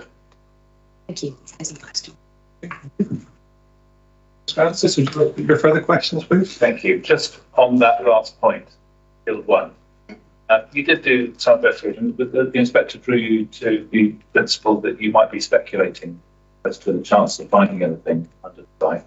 Did you discover anything in your excavation, of your small limited excavation in Field 1? Yes, we did. We discovered evidence of a late Iron Age, I guess a farmstead, high status, with late Iron Age imports. There was also Roman period occupation, which in the limited nature of it, we weren't really able to characterize well. But I think the point I'd like to draw, which relates to the project, is that there was no kind of suspicion that there might have been a late Iron Age high status settlement at that point. And if one looks across, as it were, to the fields to the south, the likelihood of similar late Iron Age settlements of similar quality and importance, I would think is highly likely. Right, you know, one can only speculate. Sorry? Hardly speculation. You look and you actually found something. So Yes. It's much more than speculation. Oh, and it is of direct relevance to the operative. Thank you. And just going back to your availability to this inquiry and to the other experts, you were drawn to an email exchange between me and the other party, which I think you've seen, which the inspector's seen too, which just talks about one moment where it was asked whether you could consult. And I think you were unavailable you were suffering COVID at that point, I think. Well, a COVID. Just for your records, it's exchange 3rd November. All three are on the 3rd November, and you'll have a copy of that. We were asked just for one day, and during that time, Festival was not available. It's not available. And in fact, the conclusion of that was that to assist, would we be agreeable to allowing our heritage witness, Mrs. Gail Stoughton, to directly liaise with your heritage witness? There's been no resistance to that at all. It was purely in that one moment with a view to producing a document. Yeah, no, you're giving me evidence, so you're not giving me evidence. I was just asking if he's sorry. Festival, have you seen that email exchange? Yes. Yes. That was the question. Yes. Final question is, do you believe that the proposed conditions, you referred to those, do you believe they adequately allow for the identification for the potential of remains under the site in order to then protect them? What if one did ploughing and systematic surface collection? Is that what you're referring to? Well, it's whether the conditions as a whole allow for the adequate identification of remains under the site. No, I don't think they do. No. Thank you. No further question. Thank you very much, Professor Fulford. Thank you.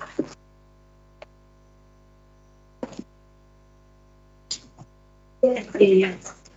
I don't wish to be held hostage by stealth today. I can avoid it. So where are we in terms of this, do you think? So I probably need 2 minutes on the conservation area appraisal, but then I can call Miss Station subject to full search what you need to do. I'm happy to do that. Yes. It's certainly seeing us going through evidence in chief. Will we reassess things then? Are you come along next week just in case? Just in case, so yeah. Okay, let's adjourn for how many minutes do you think you would need? 5 3, minutes. 5. I need 3, we'll take 5 if that's okay, sir. We'll take 5-minute adjournment and we'll come back at just after 1:45. Oh, do I have a copy of that? No, I was going to say, sir, that they've been printed.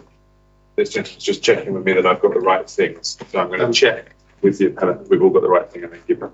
Okay, because I could, have a quick look at it as well, thanks.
Michael?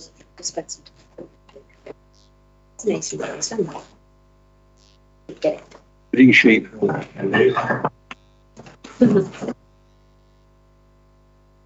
Right. So the document that's just been handed up, ID 14, the plan is a second part. Yeah.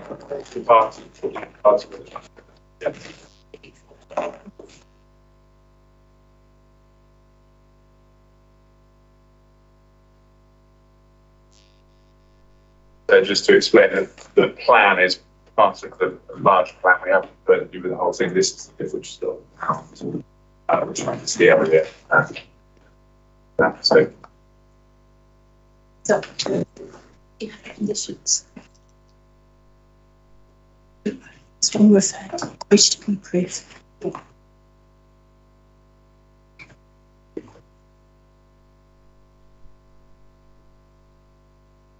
That's it.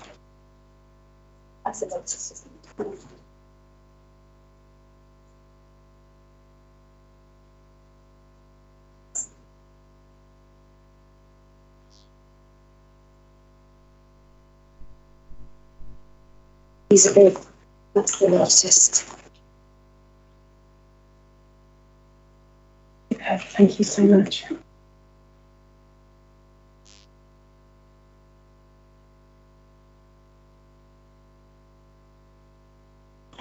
Mr. Smith, if you have a chance to help it, I've had a quick skim over it. Yes, I have. Thank you very much, sir, and the station is ready to deal with it. So if I may start to introduce this witness from her proof of evidence. Section 1, page 3, author's background. Good afternoon, Ms. Station.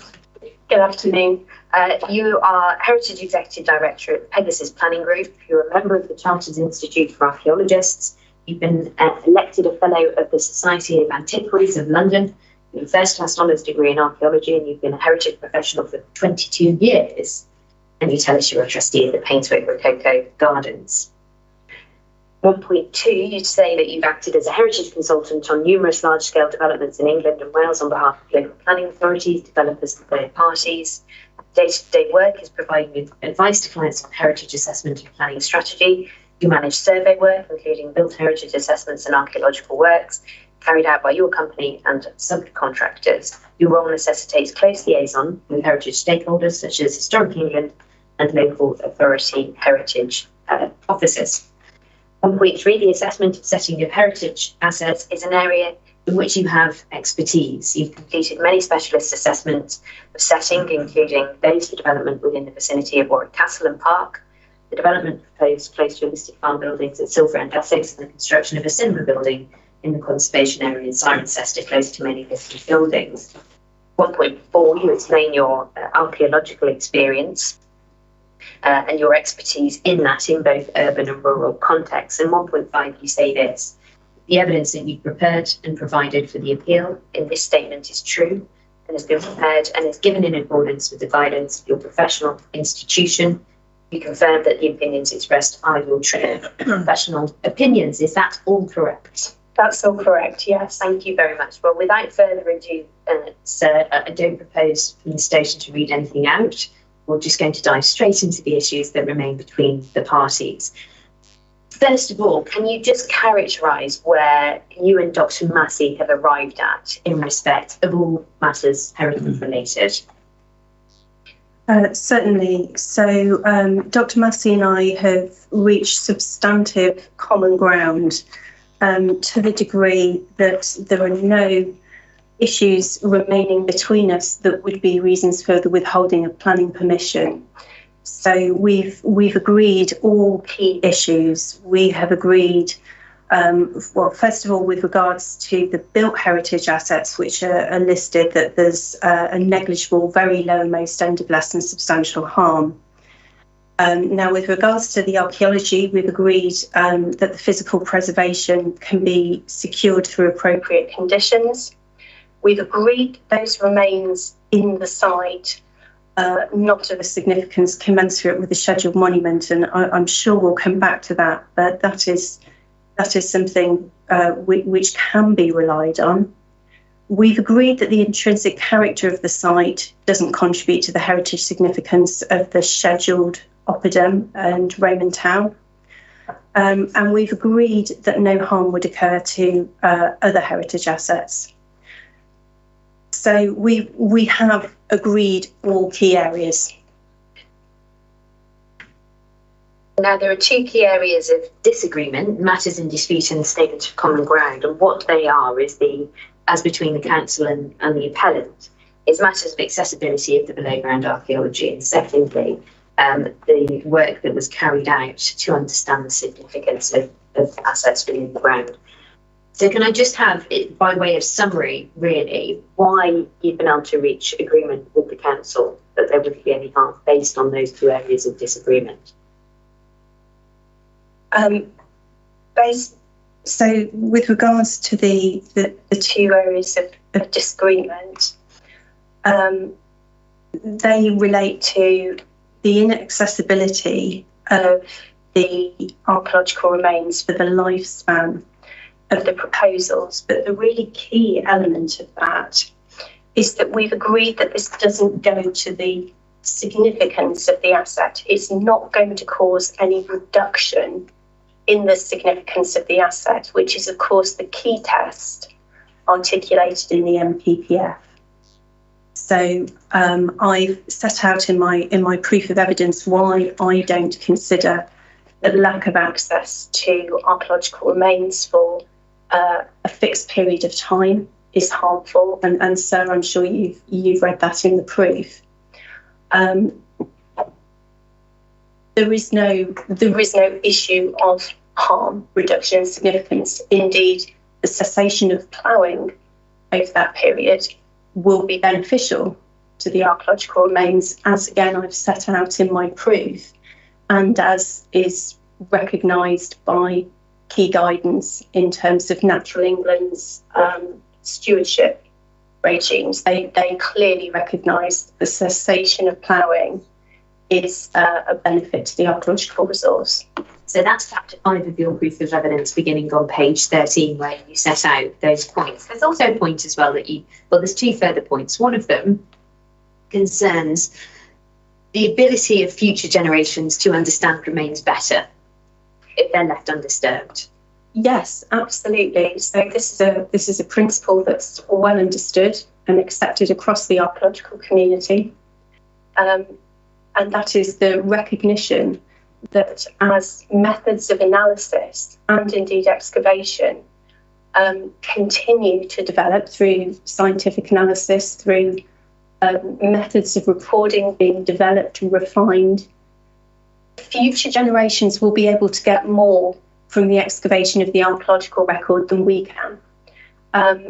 Perhaps the most stark example of this is, excavations 100 years ago didn't have the benefit of radiocarbon dating and optical luminescence dating and things like that actually allow absolute dating to be applied to archaeological sites.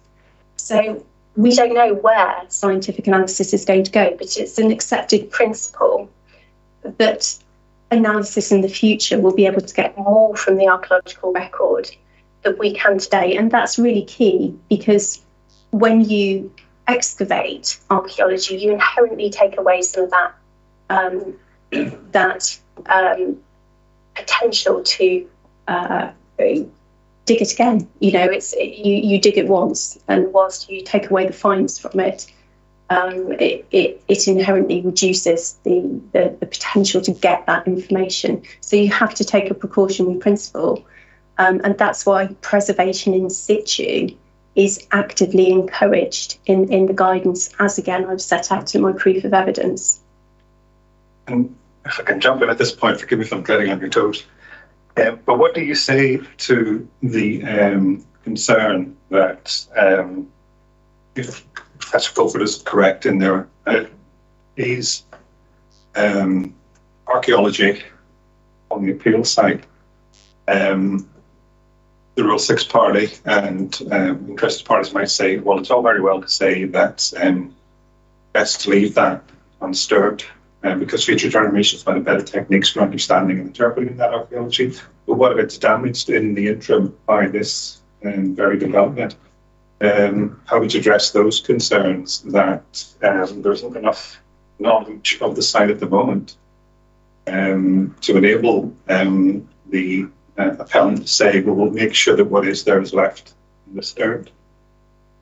So you've gone to the nub of two key issues there. First of all, can we be confident that we know what's within the site?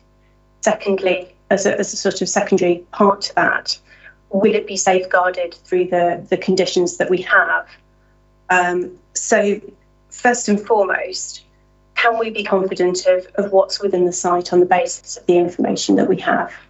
Now, the first point to make about this is the site was evaluated through a staged approach to the satisfaction of the archaeological advisor to the LPA, who controls and requests information through the determination of the planning application. Now, we can see that he has been satisfied that sufficient information has been provided. And through the EIA process as well, there were no supplementary requests for additional information through that process, which would have been made had the information been sufficient. The LPA was satisfied at the point of determination that they had the requisite information. Otherwise, it would have been turned down on that, which is a potential reason for the refusal of planning commission at determination if it hasn't been provided. They didn't turn it down on that basis. So with regards to the information that's been provided, there is a satisfactory, perfectly adequate corpus of information that we hold for this site. We have, there has been a stage of desk-based assessment, and so as part of that, you raised as whether the historic environment record had provided information. That was taken account at that point. There was also the geophysical survey, which was completed. It didn't work in one field that had an area of magnetic contamination, and there was, I think, one other area. However, I'll come to that in a moment. And there was an area which indeed Professor Fulford and his team have excavated. Now, that's really illustrative of the process, because Professor Fulford identified that area as an area of potential. He seemed to suggest that it wasn't known beforehand, but it was indeed known from previous geophysical survey that was completed and from the identification of crop marks. Now, crop marks are wonderful in terms of indicating the presence of archaeology of this nature. If you're not familiar with it, sir, it's where you get differential crop growth over areas where you've got areas which retain water, say in cut features. So you have the crops growing higher in those areas, and these show up on aerial photographs. In fact, you can see the crop marks within the site on Google Earth if you go back through the history of it. So Professor Fulford looked at an area of potential within the site, but he looked at it on the basis, and this is summarised in the interim report for it. He looked at the areas where there had been previously recorded find spots, where there had been crop marks, and it's all about that sequential process. It's about looking at the whole body of the evidence and then targeting geophysical survey and targeting excavation. So what I can be sure about, and I do look at this a huge number of times a year as part of the planning process, it's always a sequential approach to it. And I've reviewed the information that was submitted on which the environmental statement was based, and I've reviewed that in my proof.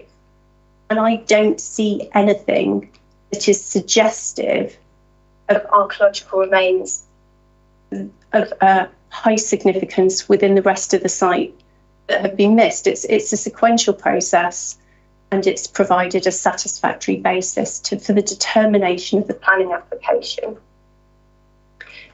But more than that, you've got an extra level of comfort here, because the conditions which require the formulation of the mitigation are such that it's a two-stage process.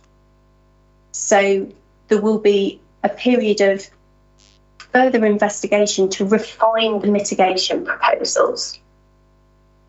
So you've got an extra layer of comfort, because and this is what was specifically asked for by the county archaeologist as well.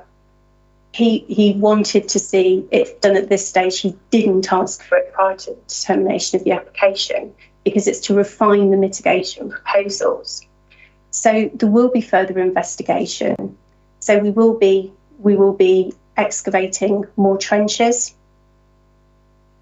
and we will be looking further at the archaeological resource in order to define precisely those areas of mitigation.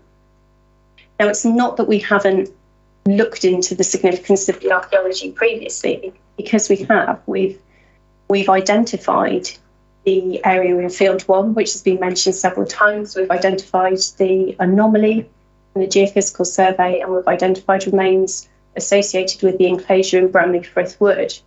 So we know what's there. We're just going to drill down into it further to refine the areas of mitigation works. And the mitigation works will be effective, because we know that we've got a suite of measures that we can employ in order to preserve the archaeological remains in situ. And these are standard mitigation measures, which are very commonly deployed for areas of archaeological potential within solar farm development. They are concrete blocks which go only a little way into the plough soil. So as an archaeological site, or as an area which has been under cultivation, of course you have a layer of plough soil, subsoil, and then natural. And you've got the archaeological remains cut into the natural. You've got this area of disturbance which has the potential to accommodate the impacts of the concrete shoes without harming the archaeological significance of the asset. So we can have confidence in terms of the measures that are proposed. Now, Professor Fulford expressed doubt, and I hope I'm characterising him correctly. I certainly don't mean to, if I haven't got this precisely correct. A lot of his concerns seem to be on the basis of what he heard this morning with regards to potential remediation measures for compaction. Now, the measures that were mentioned, which were potentially of concern with regards to archaeology, were measures that would be deployed for worst case scenario. And there's absolutely no reason why they would be deployed here, because essentially the remediation measures are looking to remediate the topsoil, because that's what is the area that's cultivated. They're not looking to disturb the layer below where the archaeology is cut into, the natural geology. So these measures are and of course I've spoken to Mr. Askew, and he's clarified that there are many layers to this. So first of all, there's a suite of measures that don't involve deep measures, that don't even involve heavy disturbance. You can plant with crops that have roots that remediate compaction. I won't attempt to use a stray beyond my sphere. But also the compaction is likely to be at a relatively shallow level. So you're not looking to go deep. You're not looking to go into the layers which have archaeological significance.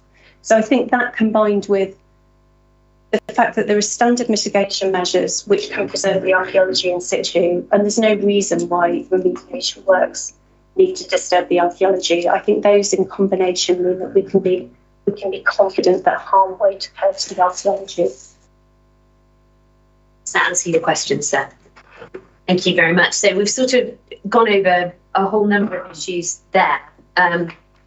just checking on the questions that I wanted to ask you. We've dealt with access, dealt with adequacy investigation. I suppose we've gone through the condition. Is there anything more that you want to say about the operation of the condition and the extent to which that provides comfort to the inspector as to the protection of the archaeological resource on site? No, other than to say that the condition, like a lot of archaeological conditions commonly are, is generally worded, and that's so the detail can be hammered out in consultation with the archaeological advisor to the local planning authority, who sees these schemes come through and knows exactly what he wants to see to give him comfort. So we can be very precise about where, the exact nature of the investigations. We can make sure they cover all the areas that he's interested in, and then we can take that through to the second stage of it, which isn't completely defined at the moment, and that's exactly which areas are going to be where concrete shoes are going to be deployed. So that it has the flexibility, and it will be determined in conjunction with the archaeological advisor to the LPA. Will you be able to take part in the session on conditions next week? If it's helpful, so yes, absolutely. Probably. And Professor Fulford, would you be in attendance when we have that discussion around the conditions? Well, depending on when, yeah, potentially, yes. Okay, at the moment it's looking like Wednesday, I think. It's an unknown quantity. If not, could you give your viewpoint on the conditions to Ms. Ramsday so we can have a full discussion on those conditions? This strikes me as being some discussion on the condition already. It might be useful to have the heritage witnesses present. Sure, thank you. So I want to think then about two further issues. The first of which is the harm arising through a change in setting to Cleaver Attribatum. And again, this is something that you've addressed in your proof of evidence. And you've heard what Professor Fulford has to say about that this morning.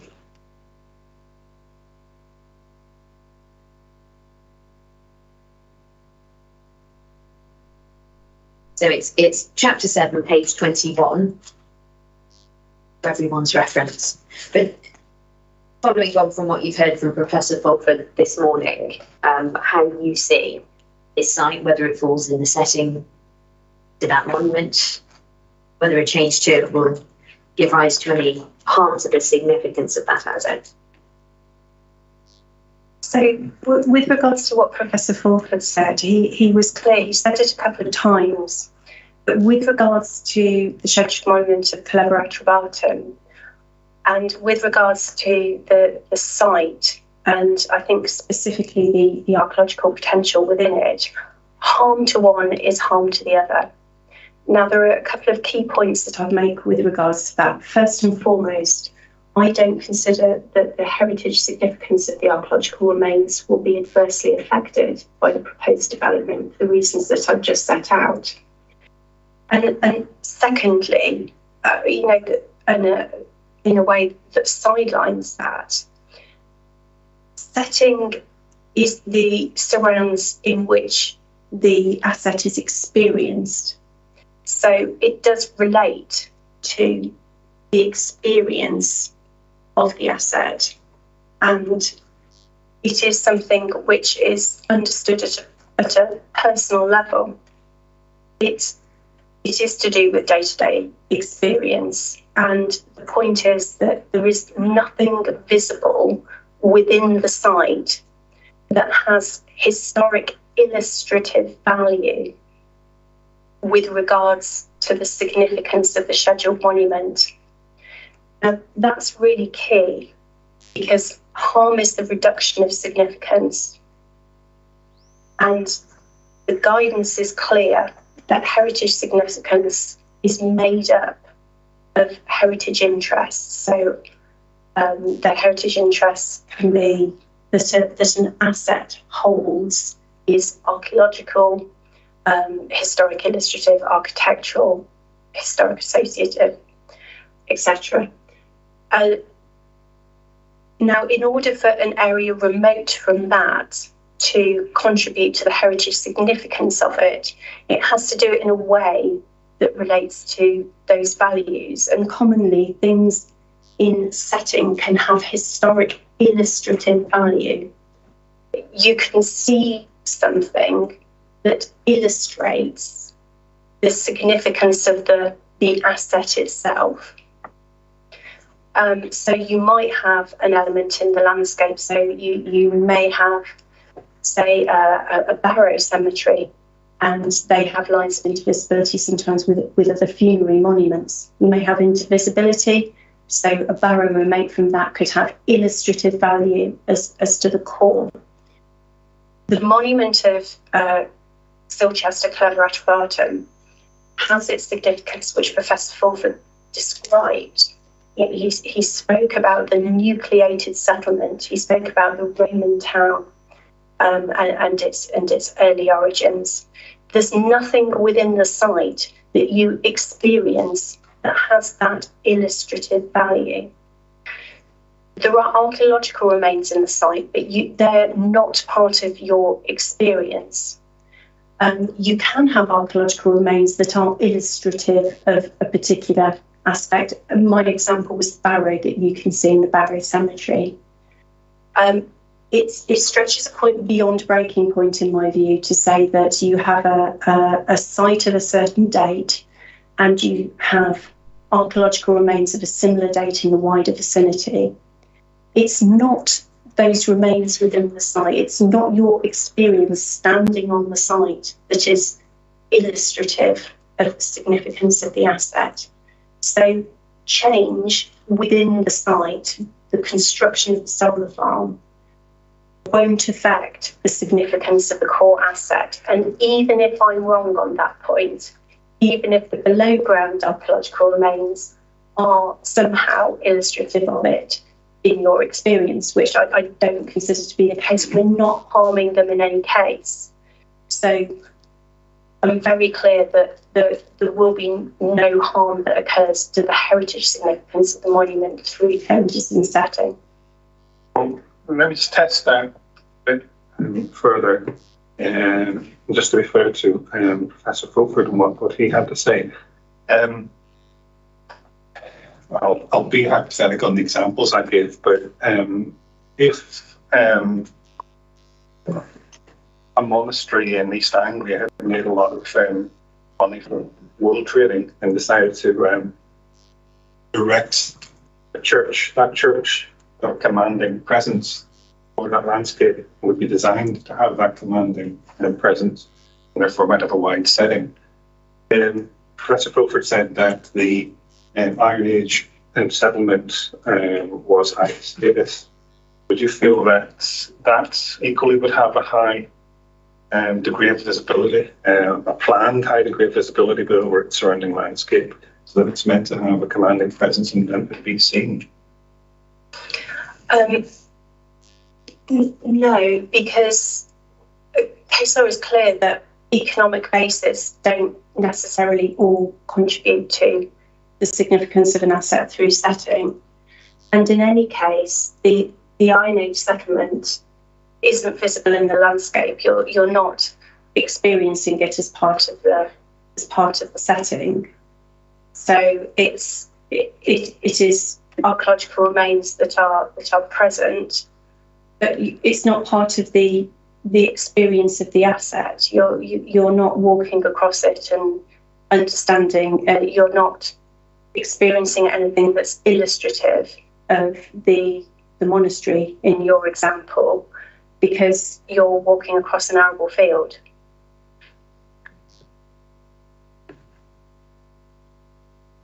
Thank you. Beg your pardon. Is there anything else to say on setting at this point? No, I don't think so. No. Okay. Shall we turn then to the conservation area appraisal?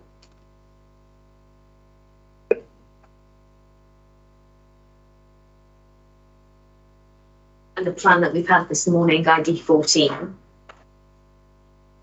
Have you seen this before? Yes, I have, yes. To what extent did this inform your understanding and studies relating to the appeal site in the surrounding area? It's something that I checked because I didn't complete the initial assessments. I then went back through them and checked them. But of course, when I check something, I go back to designation descriptions and conservation area appraisals. I visit the site myself. It's something that I have seen as part of a review of the evidence. So your view then, particularly in respect of any views from the conservation area towards the site that might be regarded as important or impacted by this view? So conservation area appraisals in Basingstoke-Dean have a map, and they also have the appraisal documentation. So looking at views in two parts. First of all, you've got the map. Now this shows a view in the direction of the site from the Garden of Old Meadows, and I believe that's what Mr. Ruck was referring to. In order to make sense of this, you need to take account of two things. Firstly, that the conservation area appraisal breaks down the description of the conservation area into various elements, such as built form within the area, significant groups of buildings, key buildings. But one of the key discussions is the character and importance of public and private spaces. And conservation areas in Basingstoke-Dean are very clear when they are describing areas within the conservation area. And indeed, as you can see from the accompanying maps, most of the views relate to areas within the conservation area. So the view from the garden at Old Meadows is such an area which is described in the appraisal, and it's described on page 10. So we can cross-reference the view, and then we can look at what is said on page 10 about views from the Pound area in particular. Now, I would draw everyone's attention to the first paragraph, which says dense belts of mature trees punctuate the stepped layout of buildings along Bramley Road. They offer only quick glimpses of buildings and views to the countryside beyond. Now, that is, I should go on to say, however, there are extensive views across open fields, notably at the entrances to the conservation area to the east and west. So this is telling us about the vegetated nature of the conservation area, and that's played out in the experience today of the edges of the conservation area, because first of all, the conservation area appraisal is around about 20 years old. Today, there is a very strongly vegetated edge to the conservation area, and that's shown in my proof of evidence. There is a plate 11, which is looking northwest towards the conservation area from within the site, and that shows the vegetation that's present on the edge of that conservation area. So clearly, the view that's depicted on the plan is a view within the conservation area. And there is a lot of vegetation. And indeed, on page 10, it goes on in the last paragraph to talk about the particular trees within the grounds of Old Meadows. So it's clear that the view is taking in the gardens of Old Meadows, and it's talking about, and that's reflected in the conservation area appraisal, which then discusses trees in that area.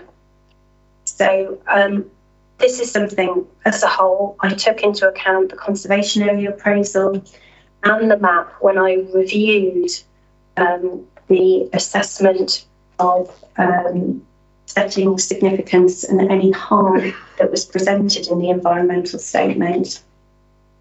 And I did concur with the, with the level of harm that was assessed, which was negligible at the lowermost end of the spectrum.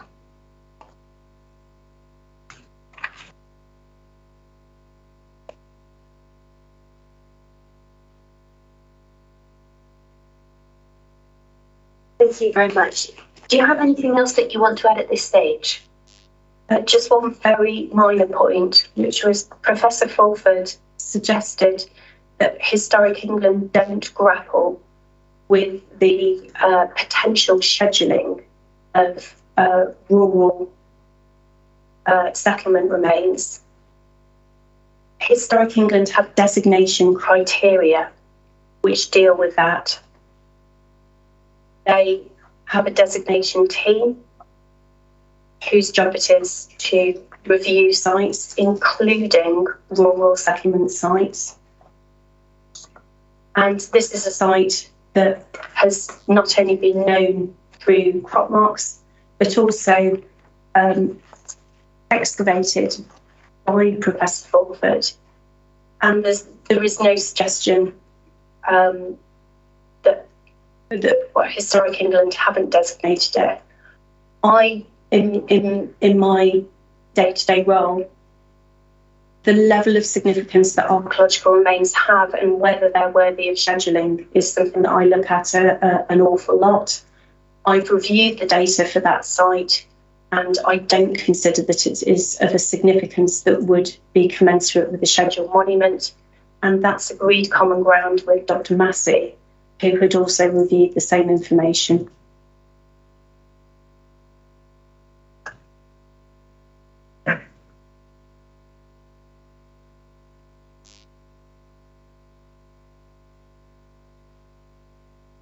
Thank you, those are my questions. Thank you very much.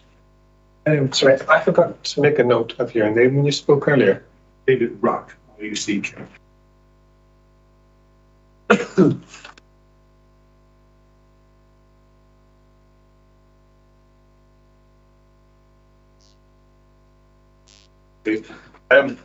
Effectively, you gave evidence for the inquiry, so I should explain the background to that. So I'm not so likely to ask a question of the witness, should you choose to do so, but also based on the evidence you gave, I should have afforded Gillian, Ms. Osmond-Smith, to ask you questions should you feel it was necessary.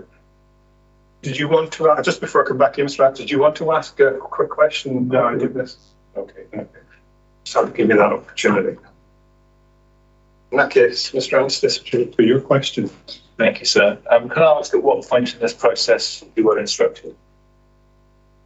Yes, I was instructed following the refusal of the planning application. So as part of the proposal for the application, was there any heritage assessment carried out by a third party?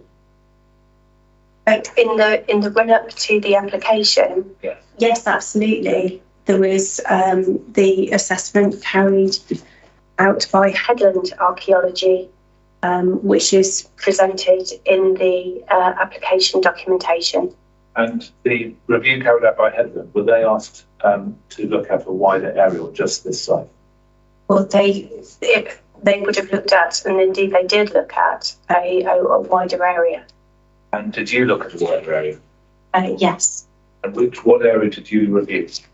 Well, I reviewed the site and its vicinity. I looked at various background sources, designation descriptions for assets in the wider area. I also looked at the HER data for a wider area as well.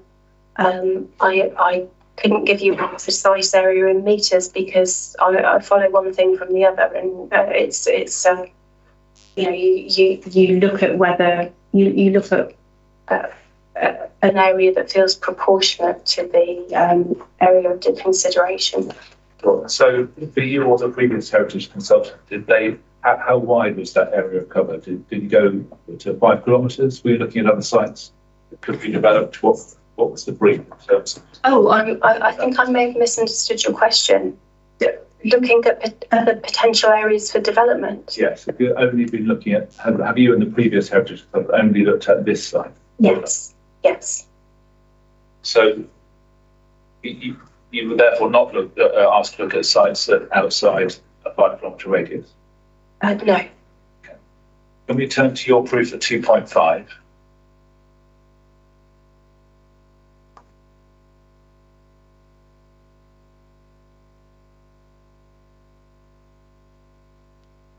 I have that.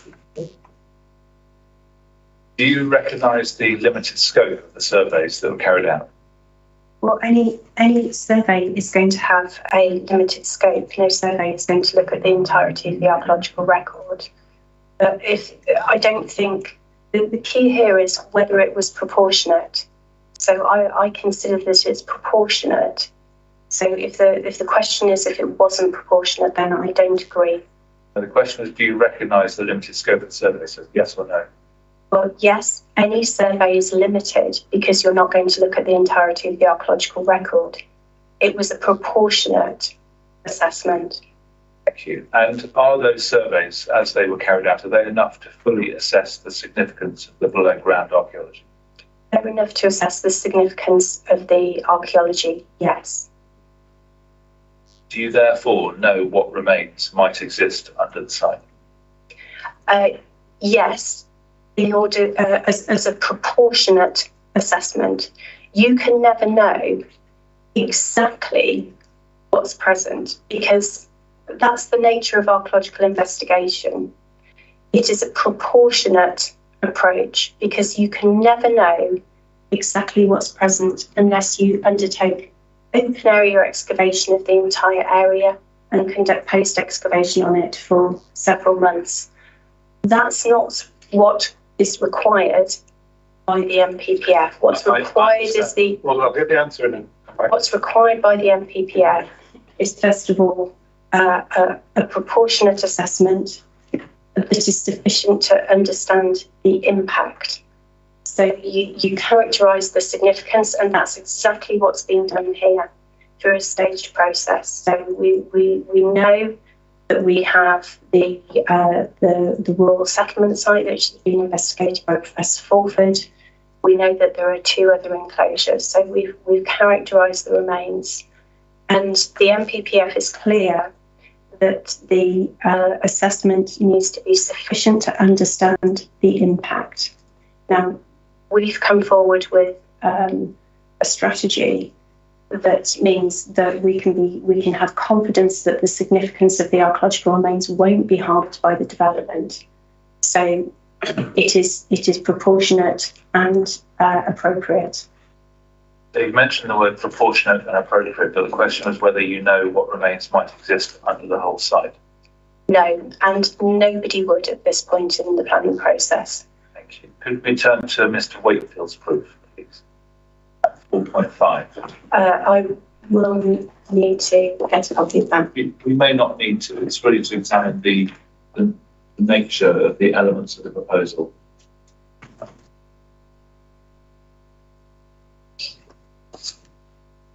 Thank you. I have that now. At 4.5, the reason why I refer to it, I think it's quite a useful aid memoir in terms of the nature of each element of the proposal and the possibility for harm to any remains that may exist under the ground. I have that.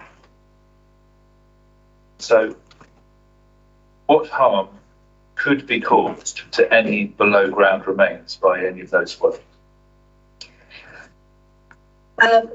Well, we can be confident that remains won't be harmed because we're going to undertake a 2-stage process to identify where archaeological remains are present, and then we're going to employ mitigation strategies to make sure that physical impacts are avoided. So you have piles, but you can mitigate those through the deployment of concrete shoes. So you deploy those within the topsoil, so the area that's previously been disturbed by ploughing. So you're not going to be impacting on the archaeological remains below that.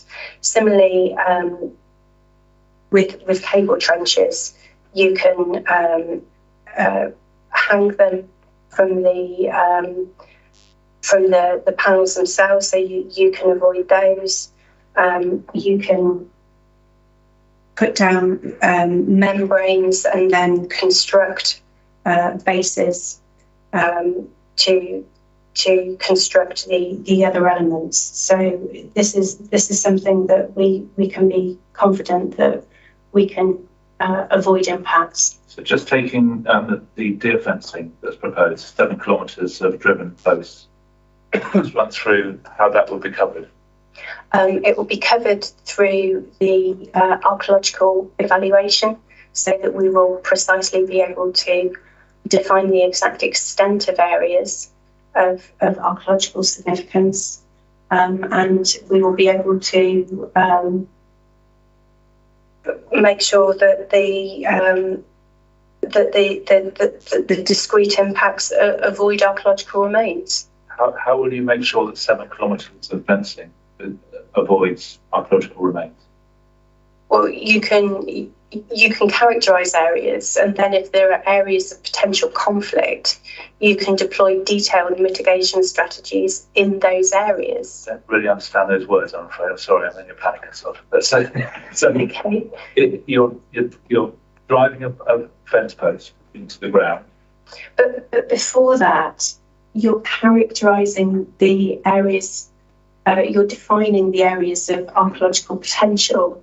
And then if you've got overlap between any of those areas and the fencing, then you can deploy a detailed mitigation strategy in those areas. Are you suggesting there'll be further surveys?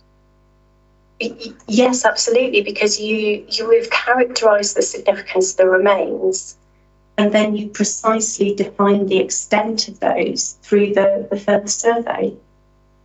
Then the panels and all the other aspects, each one is therefore going to require a survey of the entire site to make sure nothing is going to be impacted.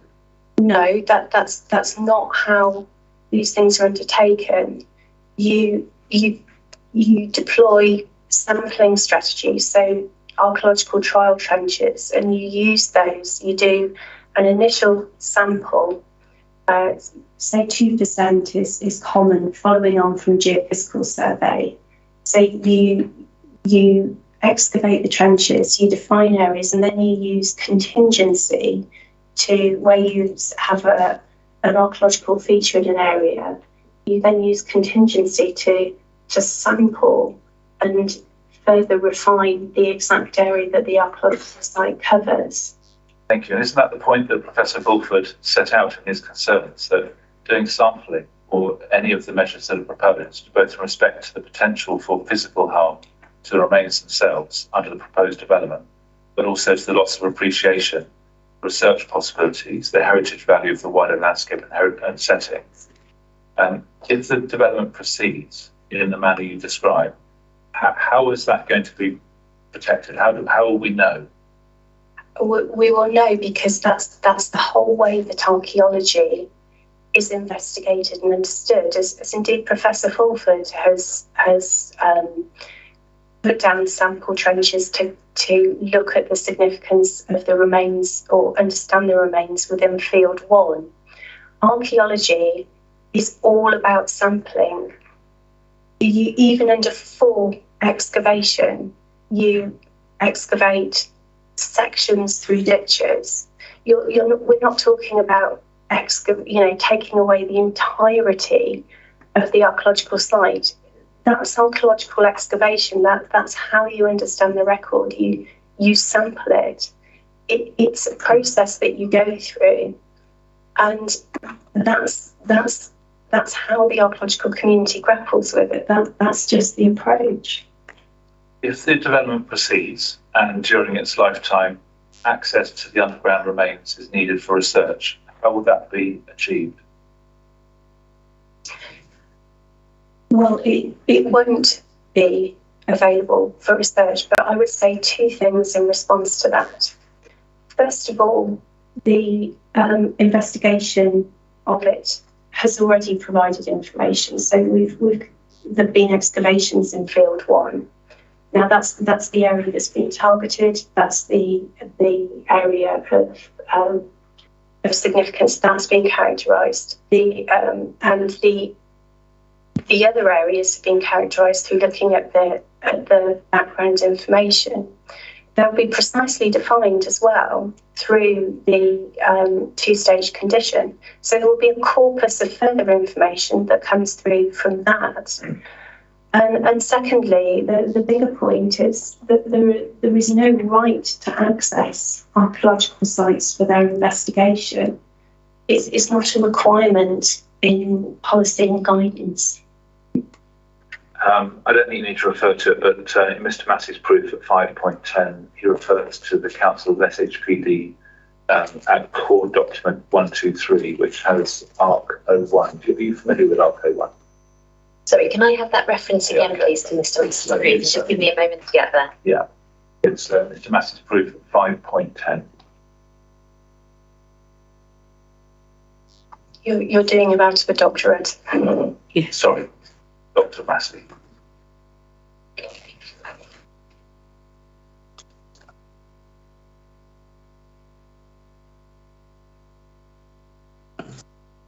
In answer to your question, yes, I am familiar with the supplementary heritage planning document for Basingstoke and Dean. Thank you. And with ARC 01? Yes. And does this proposal, in terms of the reference there, does this proposal have the potential to impact archaeological remains? No, that can be managed through appropriate conditions, as is common ground with the LPA. So it has no potential to impact? We agreed common ground. It can be managed to avoid impacts to archaeological remains. You heard the proposals on addressing the recognised risk to compaction. Did those proposals include subsoiling? So they could include subsoiling, but the important thing from Mr. Askew's evidence is that he made reference to a range of possibilities for mitigating compaction, of which subsoiling was one option. It doesn't need to be deployed for areas of archaeological significance. Would subsoiling give you any concerns if there were any remains? I would not want to see it in the areas of archaeological potential, but there is it doesn't give me concern because I know that it doesn't need to be deployed in those areas. As I explained, the remediation measures for compaction are relevant to the topsoil. That's what they relate to in order to restore the land. The archaeology is not the archaeology. The physical archaeological remains are below the topsoil. The features are. You said in your evidence that the cessation of ploughing will be beneficial. Can you confirm that the current practice of ploughing is in Field 1 is restricted to minimum tillage, therefore is not ploughed?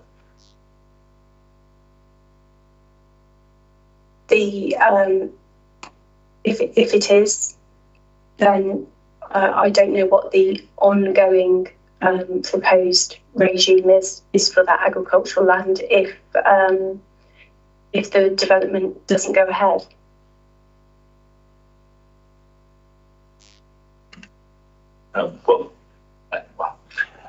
Does the proposal ensure the appropriate recording of the remains? It will. So the condition is such that there is the further stage to define the exact areas. Now that will of course record archaeological remains. Anything that is sampling, anything that is looking at the area further will be recording. So there will be further knowledge that comes out of it. Now, I'm confident that the remains can be preserved in situ without harm being caused to them. So recording is only necessary where there is a loss of significance that you need to record what is being lost. We're relying on a scheme being allowed, which would then have conditions. But in terms of deciding whether to allow the proposal, do you think it is sufficient to rely on a desk-based assessment?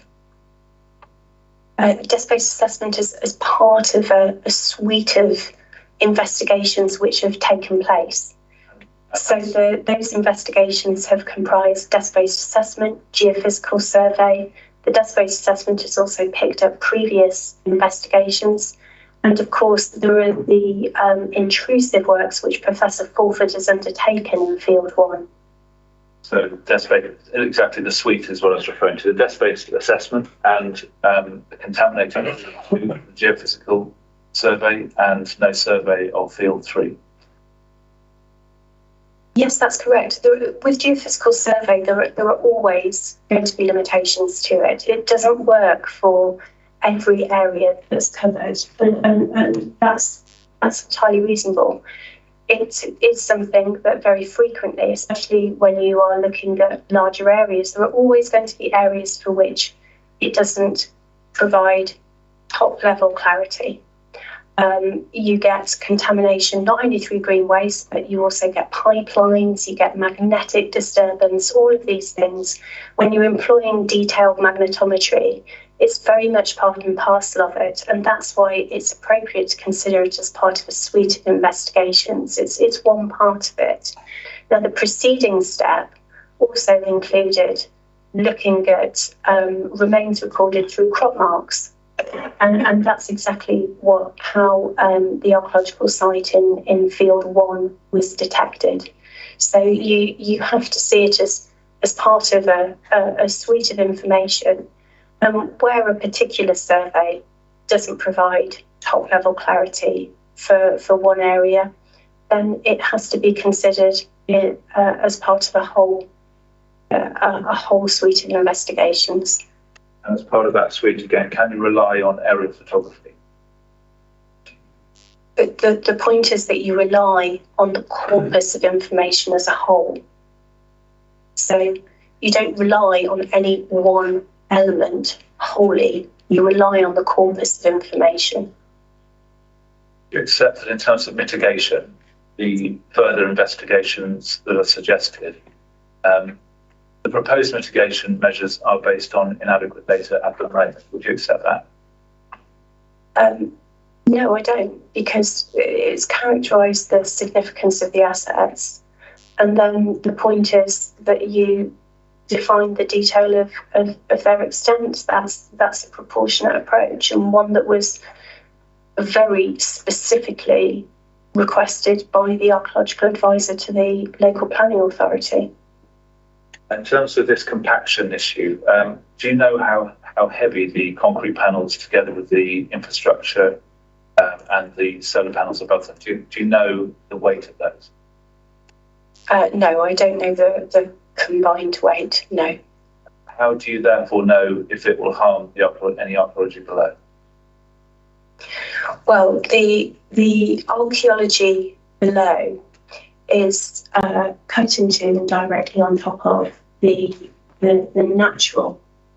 So with regards to compaction, the issues for archaeology relate to archaeology reforming because of the pressure from above. Now, if you think about concrete chutes, they spread their weight very effectively. And they are going to be placed not only above the archaeological horizon in a way that spreads their weight effectively, but also with a layer of topsoil intervene. They're not going to go through the entire depth of the topsoil. So, and as a further aspect of it, the natural is not prone to deforming from weight above it. So you've got discrete areas cut into it. You've got elements that have their weight spread over it, over a large area. Considering the physicality of it, the nature of the archaeological remains, and the way that they're going to be placed into the stratigraphy of the field, I think you can be confident that they are not going to deform it. And that's not just my supposition. The deployment of these measures is accepted by Historic England as a mitigation strategy, and they wouldn't accept it as a mitigation strategy if it was something which was likely to deform the archaeology as a result of it. Thank you. Returning to Dr. Massey's proof at 5.11. I have that. It refers to GIH 01.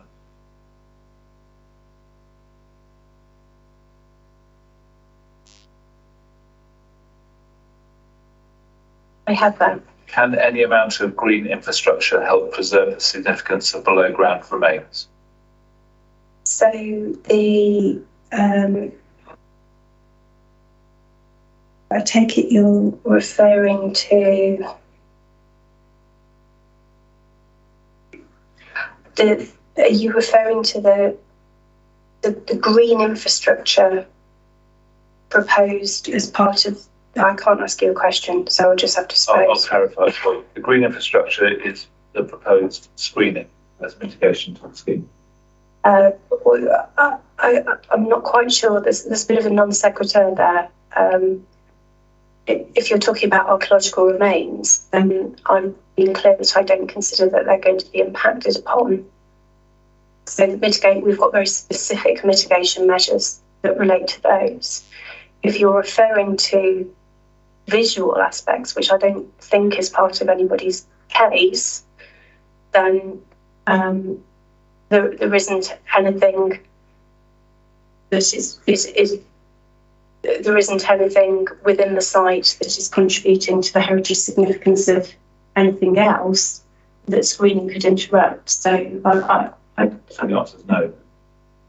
Well, will the roots of the proposed planting interfere with below-ground archaeology? Is that what you mean? Well, the requirement is to preserve the significance of below ground remains. So it's whether the green infrastructure does anything towards that. So do you mean does it physically interfere with any below ground? Or help preserve it? Well, no, because it's not being deployed for those reasons. Thank you. And in terms of experiencing the significance of the scheduled ancient monument, do you accept that a significant element of the public recreational enjoyment of the public rights of way is in the user's appreciation of the historic context of those paths in that open landscape heritage? Again, there's a misstep. So no, I don't accept that this goes to heritage significance. There's a misstep here, because what people see from a public right of way has to relate to the heritage significance of the asset through setting, as I explained earlier. There has to be something that they're experiencing which is illustrative of the significance of the monument. And there's nothing within the site that is illustrating that significance in their experience from a public right of way or anywhere else. Except that some of the paths themselves are historic. I don't think the paths are heritage assets. Everything to do with heritage is an asset-based approach. For harm to be caused, there has to be a heritage asset and there has to be a reduction in their significance. If you're bringing up in cross-examination a whole new purported heritage asset, that's really not quite cricket. Do you accept that restricting the views from the paths in terms of their appreciation of the historic landscape harms the enjoyment of those parts. That's not false witness. No, thanks. Straying into other areas, and we've asked those questions of other witnesses. This is purely heritage. So we're doing. How is the experience of the scheduled ancient monument not impacted by the loss of below ground, but loss of access to below ground remains? Apologies if I'm repeating myself, sir. The access doesn't go to heritage significance. Okay, we're agreed common ground with the LPA. Just by not allowing access for a finite period of time, you're not affecting the heritage significance. In fact, you're safeguarding it. It's preserved in situ. That potential to understand the human past through physical remains is perpetuated. You're not affecting that at all. So there's no reduction in significance through access. Finally, you touched on the important views to the site in the conservation area appraisal. You accept that if we go to page 10 of the conservation area appraisal. I have that. Do you accept that those views include the site? I'm slightly unclear as to what you mean by those views. That there are photographs at page 10. So I think this is something best explored through the site visit, because this appraisal is almost 20 years old. In fact, if it's anything like the other appraisals, they were in fact, the supporting information was collated a little in advance of the adoption of it and the publication of it. So I think I wouldn't want to comment on the photo here because it's 20 years old, and of course we're assessing matters as they stand today. So we can look at that on the site visit, and we're going to look at the site from Mr. Ruck's. Of course, but just before that, so just in terms of the format of the answer, which is yes or no, no qualification, I didn't get any yes or no in terms of whether that view is of the site. Well, I think it was difficult to assess as what you said, and you feel it's possibly out of date. Is that? First and foremost, sir, I can't identify from a photograph like that precisely where it's looking, where it's from, where it's looking. I really think this is something that we need to look at on site. Okay, thank you. More questions? Okay. Let's just wait there for a few more minutes. Ms. Osman-Smith, have you any further questions for the witness? No. No, thank you, sir. Nothing more from me. Thank you. Thank you very much. Okay, thank you. That means we've made up quite a bit of time, which has been very helpful. I think I've got all the documents I'm expected to take away with me. Is that the understanding of the parties? Yes, I think so. Okay. And you've been able, or you will be able, to send the inquiry documents to the case officer? The list is being agreed. As soon as it's been agreed between all three parties, we will make sure it's together. Okay, and as I understand it, the two documents on the conditions are the final documents on conditions that we will discuss. Yes. So yes, that's the table that we thought would be helpful.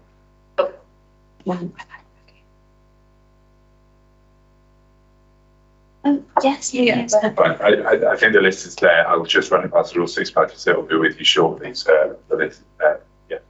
Okay. And the site visit itinerary, which is a live document, but is, as we speak, up to date, or does it still need to be updated? So as far as I know, there was a request that came in from Pins this morning to add one more property to that document. That's being done.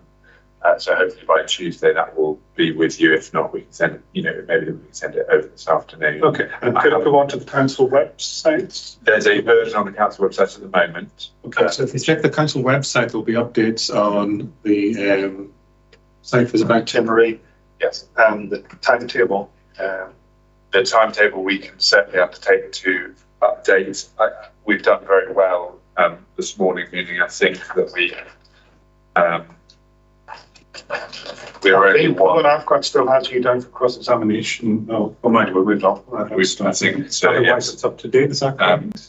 Well, we've got through up to my planning witness, which will be the first which we heard from on Tuesday. So we'll update it to reflect that. So. Yeah. And Mr.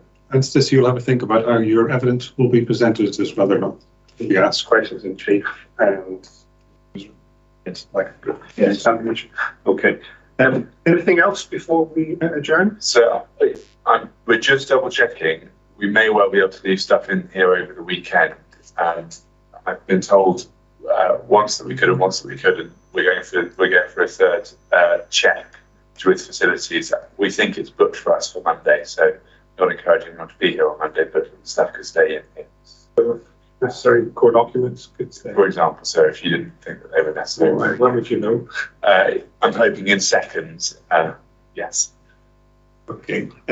Well, shall we adjourn and wait around the anticipation, or do you want me to keep the inquiry open while you? No, sir. I'll just tell everybody in the room as we're all packing up. Okay. In that case, it's just coming up to 2 o'clock. Thank you all for your forbearance and help in getting us back on schedule and stirring work. Have a great weekend. Enjoy the World Cup final if that's your date, or what's the other program called? Become Dancing. Enjoy the final. And Steve all back here on Tuesday. Inquiries adjourned. Thank you, sir.